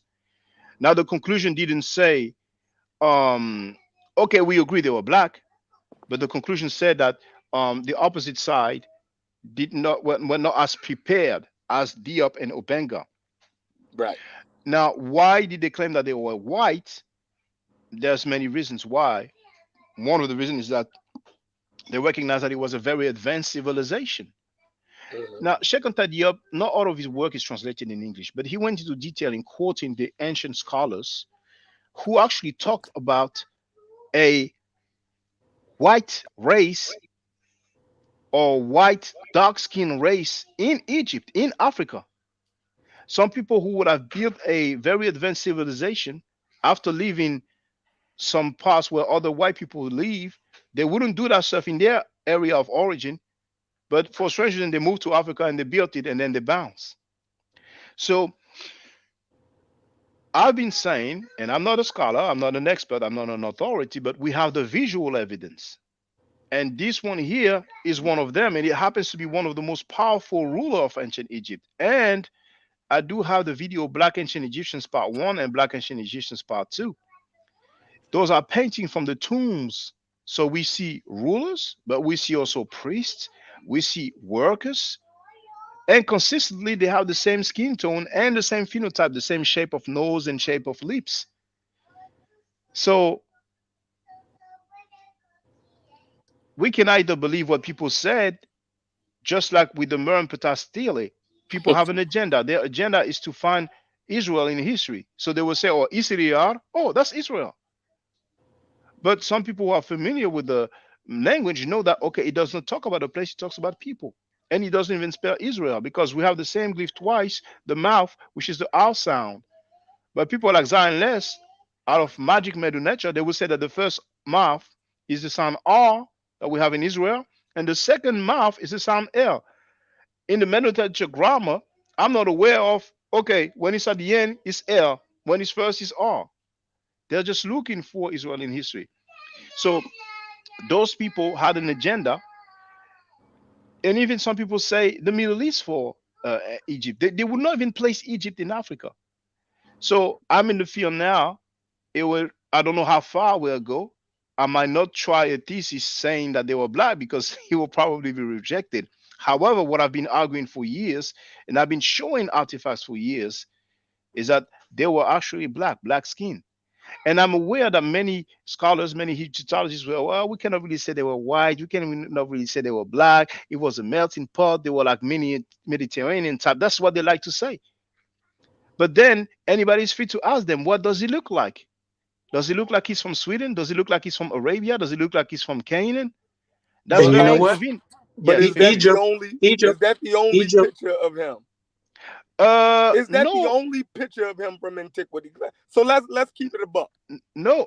You want? Let me show you. Let me show you. Show the different pictures of Amenhotep or whoever that is. And I'm glad you asked that. Most of the images are identical to that. Yeah. I'm glad you asked that because this is what we're going to do. Because I don't want people to believe me. I don't want people to take my word for it. I'm going to put Amenhotep. That's the Greek way, you know. Well, actually, even if I put Amenhotep, I think it's going to show Amenhotep the third. There it is, Louvre. So right here, this is the website of the Louvre Museum. So I'm sharing the link so everybody can follow along. It's not me. Right. So the link is in the chat, right? That's a big afro, man. Well, That's some a people crown. argue that there it is. Some people argue that it is not hair, that it is a crown. Now, I'm not familiar with that crown that goes all the way down here and covering the ears. You know, Chief had said that, but you know, let's say that's a crown. Now, that's the one that I have in my background. So is that a real beard? Let me ask that. Maybe not, because they used to have false beers. Okay. You know, All right. Cool. but here, you see.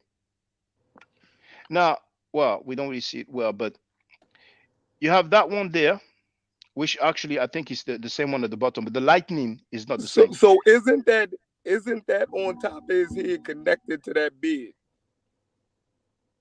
So that would be more of a headpiece. Yeah, through the sideburns. No, that's a strap. That's a chin strap, that's bro. that's Are more the like sideburns fake? a false beard, Yeah. Yeah, like yo, all right, go ahead, continue, Shaka. My bad.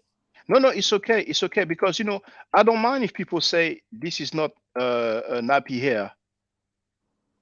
I'm but saying just off of his facial features and his color, I would say that's a black man. I wouldn't even argue with you. Yeah, and I'm going to do something better, because I thought that we will have the other pictures. This is actually the video. That's yours truly in the Louvre Museum. You're never going to get me to look at something and say that it's not what the hell I'm looking at. Yeah. And here, for the record, let me play it. So you will see the other depictions, because there's not only one. So here. Greetings. Louvre Museum, Paris, France. Now, in terms of phenotype, it doesn't get any better than this. Look at the lips, look at the nose. This is a king, not a minor king. A king that ruled when Kemet was extremely prosperous. I will show you the name.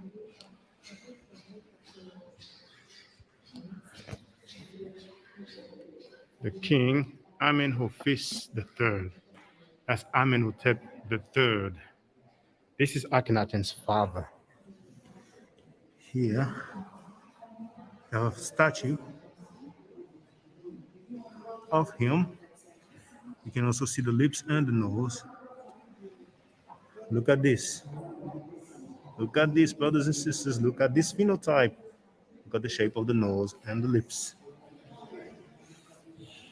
For those three here, it says paintings coming from the tomb of the king in the valley of the west in Luxor. So this was just for people to see that we actually have three paintings. You see. So because a lot of people think that this is a one-off, and then when I spoke with Chief X, he said, well, okay, if you can show me like 10 people who look like this, then we can talk. But in my video, yeah, that's what he said, because a lot of people think that this is a one-off. And here, while we're at it, I just want people to see it. I've been filming so many, like if I put, for example, blackest. Oh, hold on, I did not spell it correctly. Put blackest. There's that one there. And I don't need to leave the sound, but that one there is from Torino. Well, Chef is having some connection difficulties right now, but for the record, this is from Turin. They call it Torino in Italian. This is in Italy. They call it Museo Egizio in Turin. So we have that statue, and we have other artifacts as well. You see, we have that one there. So some people might say, okay, those are rulers, and maybe just the rulers were black skin. But what about the inhabitants? Well, if we look at the boat, you see, all of those people, and we can even see how the color has faded away over time. But then, I have another one here, and let me see if Chef is back. Oh, Chef, you're back. You didn't see what I've just played, did you? No. Oh, No, yeah, okay, the boat. Yeah, I seen it. Yeah. So here, okay, there's the advert. Got a few seconds to wait. But did you see that statue? Yeah. Yeah. Okay. Well, so you seen the statue, you seen the boat. Okay. Is that black? Do he look black to you, Chef? Well, definitely look like a black man to me. Yeah. Okay. What's his job? Well, he's not the king, but what's his job? Well, he will have to read to know. But here is another one. And I show where it's from in the beginning. I usually, yeah, this is the same Museo Egizio. It's the same museum, the one in Turin in Italy. You see, so we have that guy, and we have all these other people. You see, and we can clearly see that, the skin tone. Now nobody's going to say this is a crown here, because only the king will wear a crown, or maybe some other people with like a prince, but you're not going to have all those workers on the boat wearing a crown. So this is definitely their hair. And what period is this again? Well, let me share the link in the chat, because I don't really want to go through all this video, but I usually give the dates, so here's the link in the chat. And even the previous one, I can share the link in the chat. I've been sharing it, but I have to share this. It's going to take time for people to be aware of that. Hold on. The previous one is that one. It's the tomb of Shemes. This guy is called Shemes. So that's the previous one. And there's another one I want to show, because I'm not going to, show 10,000, but it's the one from Denmark. So if I put Denmark, let's go. There it is. This is 2000 BC. And this one, I'm going to play the audio. But first, let me share the link. So I'm going to put the title and let's the see link. The audio. So hold on. There it is. But I think I speak very low because there wasn't many people, so I didn't want to sound too loud in that museum. But you have the link in the chat there. So let me mute my mic and play it.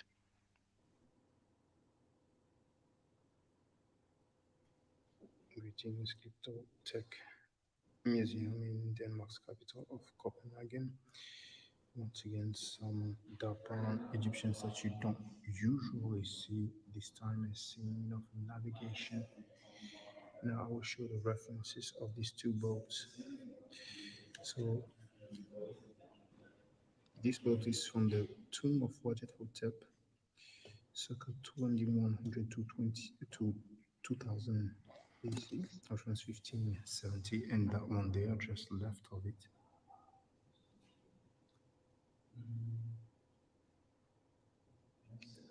Bear with me.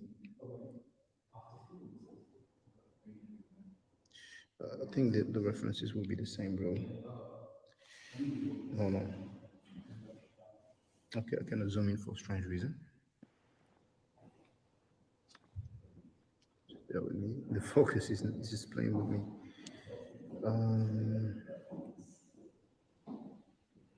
Okay, well, it's really from the same place, the tomb of Wajet Hotep.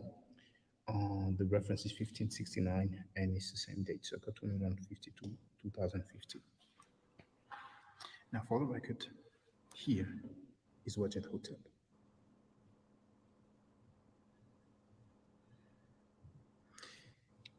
And I'm showing you the reference, and I hope this time the focus will work. Yes, it does. The official Wajet Hotep from the tomb of Wajet Hotep, same date, reference 1561. Now, underneath, you have some very nice looking connecting jaws. It has 15. There you see the once again some dark brown Egyptians. So what matters is the individuals. I was talking about the jars, but that's not of importance to us. But here, this artifact, which is 2000 BC, and sometimes I take time to show the reference and the date, because it's very important. But for the record, if people are interested, hold on, let me do that. If people are interested, I've shared Black Ancient Egyptians Part 1 and Black Ancient Egyptians Part 2. Now, those pictures, I did not take them myself. It's a guy who went in the tombs in Kemet, and he took the pictures. So it's from his own album. It's the same person. I have plenty of other videos where we can clearly see Black Ancient Egyptians. It will be very time consuming for me to do like a playlist and show them all. I have a few on my phone from museums where I went to, and there's other museums that I'm planning on going to. But when I talk about the visual evidence, that's what I mean. This is not something that I've made up. Now, those are European museums. I think if it's in ancient Egypt, they will do something about it. They might not necessarily present it, because there's what is shown to the public, and there's the stuff that's like in the vaults of museums. And I think that when they do some restoration work, somehow, some way, the artifacts will end up lighter sometimes. I'm not accusing anybody of doing it consistently, but what is for sure is that what I've shown are from different museums. I've shown Italy, I've shown Denmark. I mean, I showed so many different museums in different countries, and I don't think that somebody will argue, "Oh, this is a European conspiracy." You know, I mean, I went to Leiden in the Netherlands. You know, I went to we've seen Denmark. I went to Italy.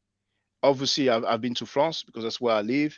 And I know there's some other countries, I don't have them on top of my head, but we have several European countries. I don't think anybody's going to argue, okay, this is a European conspiracy to show black skin ancient Egyptians in museums. But feel free to no academics would do that. No academics would do it, but lunatics, some lunatics might. And you know what's interesting is that I saw Zahir was asked about Tutankhamun, because we have some statues of Tutankhamun where he's jet black. And Zahir was replied that it is symbolic. And I'm like, okay, fair enough, it's possible, because we have a depiction of Nefertari, Ramesses II's wife, where she is jet black. But we have other depictions of her where she is not jet black. So I'm like, okay, fair enough. And when it comes to Osir or Osiris, we have depictions of him as jet black. So some people might argue it has something to do with vegetation, it has something to do with the soil. I'm like, okay, fair enough. Right. But what about all those? Yeah, but hold on. What about all those other rulers and the people on the boat, the workers? Would it be symbolic? Yes. You see, but feel free. And Shaka, and what about the people you're talking to? Their actual view of what black is, where they come from, what is their culture? They live in a society where if you look like either one, you're black. And they accept that openly and function based on that specifically. Now, then when you ask them the basic question, don't get it twisted. Egyptians didn't create this fight. They didn't create this identity issue over, are we African or are we black? No, it comes much, much later in history.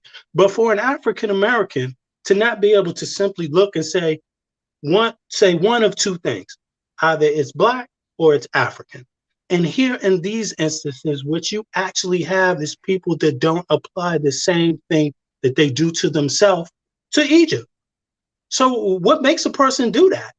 They first say it ain't African, right? That becomes so important for this to be made. It's not African.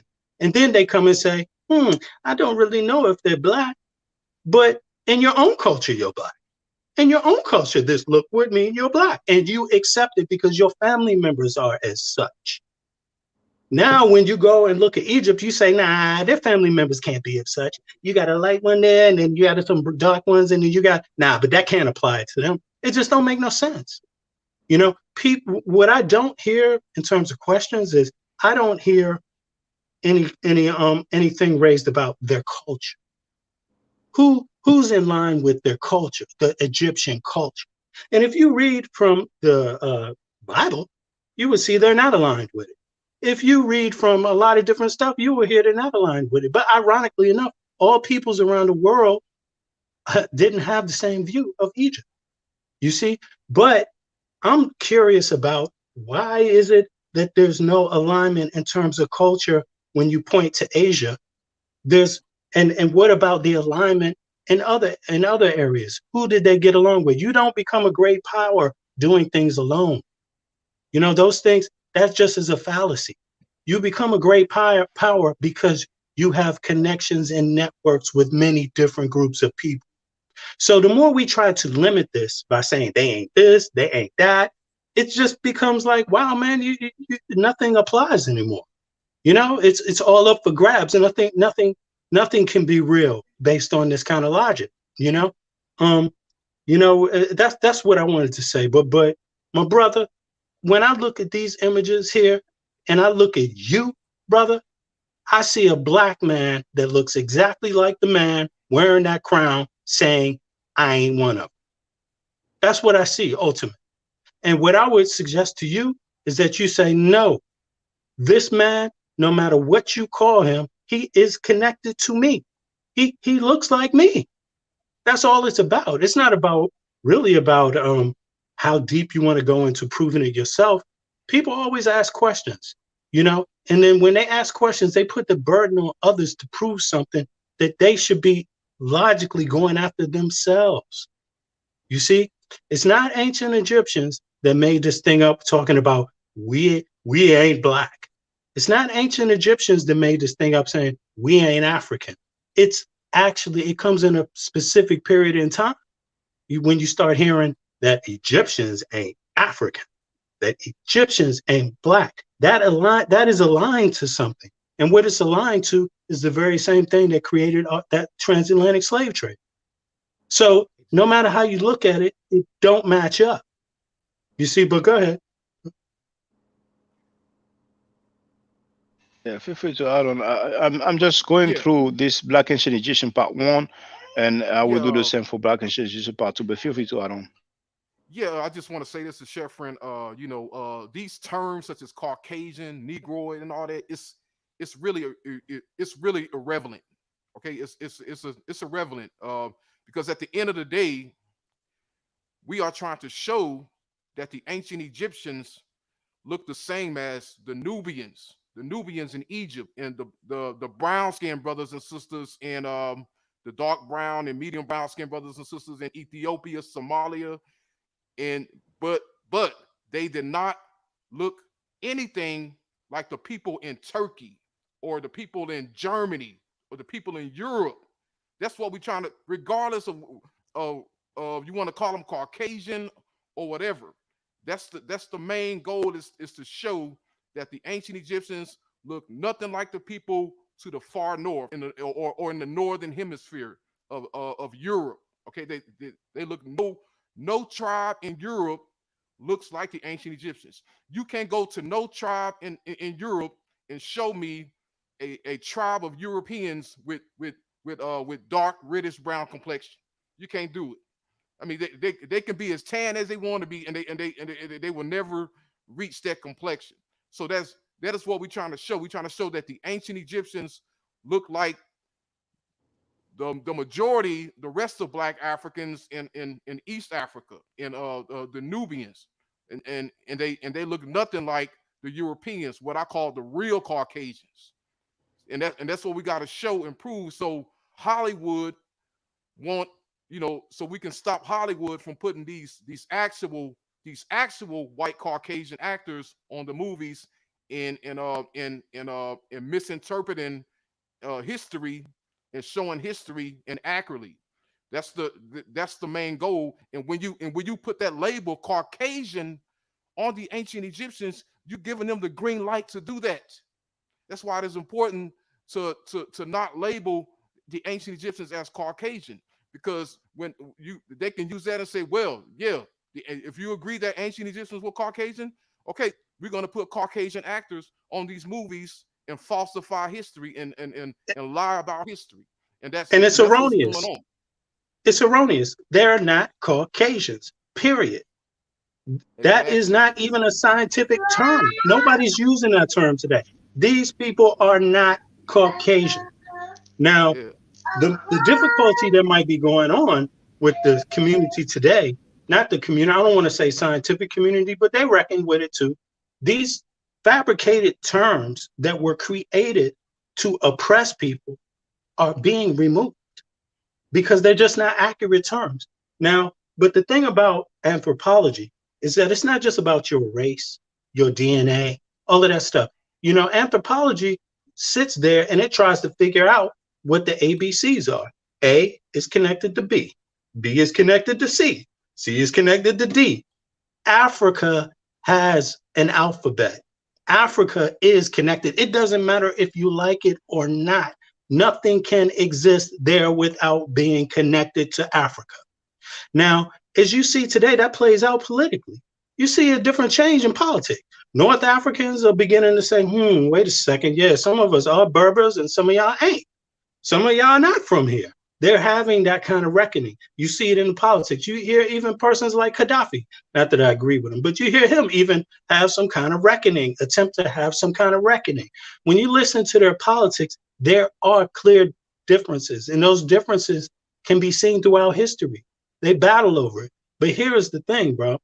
when it's just a simple question. When you look at this wall, if any of these people that you see on this wall dare live in the United States of America, they could easily find their ass up in the prison with the blacks. When they go to prison, they will be dealing with the blacks in that prison. You see, if they want to survive. You see what I'm saying? And that's ultimately what I'm asking you. How are you going to treat this man in that picture when he find his ass up in the prison? What you going to do then? You ain't going to say he black then, are you? No, you know you won't. And no brother from the street that knows anything about prison would ever do that. You would never do that because it's politics. It's not about your DNA when you get your ass in prison. They ain't going to be asking, no matter who you are, they won't be asking for your DNA, bro. Well, I'm sorry. Please hold that thought. We have African Renaissance. Feel free to speak, brother. You're on mute, not now. You need to unmute yourself, African Renaissance TV. Peace, everybody. Yeah, sorry about that. Hold on. I think I actually kind of agree with Chef, you know what I mean, on one aspect, on the aspect of diversity, you know what I mean, somewhat. But I think we gotta maybe do a better job sometimes of showing the culture. And I mean, straight up, the Egyptians really tie their genealogy along with Nubian genealogy, you know. And it's possible to show. It's articles that talk about, you know, the presence of black pharaohs before the 25th dynasty, and different things like that. But really the culture, though, because people can look different kinds of ways, have different kinds of representations. But if the culture is matching what you see in West Africa, things you see in East Africa, then I don't see where the discrepancy lies. All right. Well, brothers and sisters, it's been nearly 7 hours, so I'm gonna, wrap this up. But thank you for being there. I appreciate that. If people disagree, they are welcome on the panel. I'm just going to make my closing remarks as usual. Stay safe, stay healthy, and if I'm allowed to by the nature, I will definitely holler back at you. I don't argue, I state facts. If you're not part of the solution, if you're not part of the solution, you're part of the problem. Do I to do an hotel. Now, for the record, for those who don't know, I'm giving classes. And here, that's the flyer. Okay? So, those who are interested, feel free to holler at me. If you're not interested, it's cool.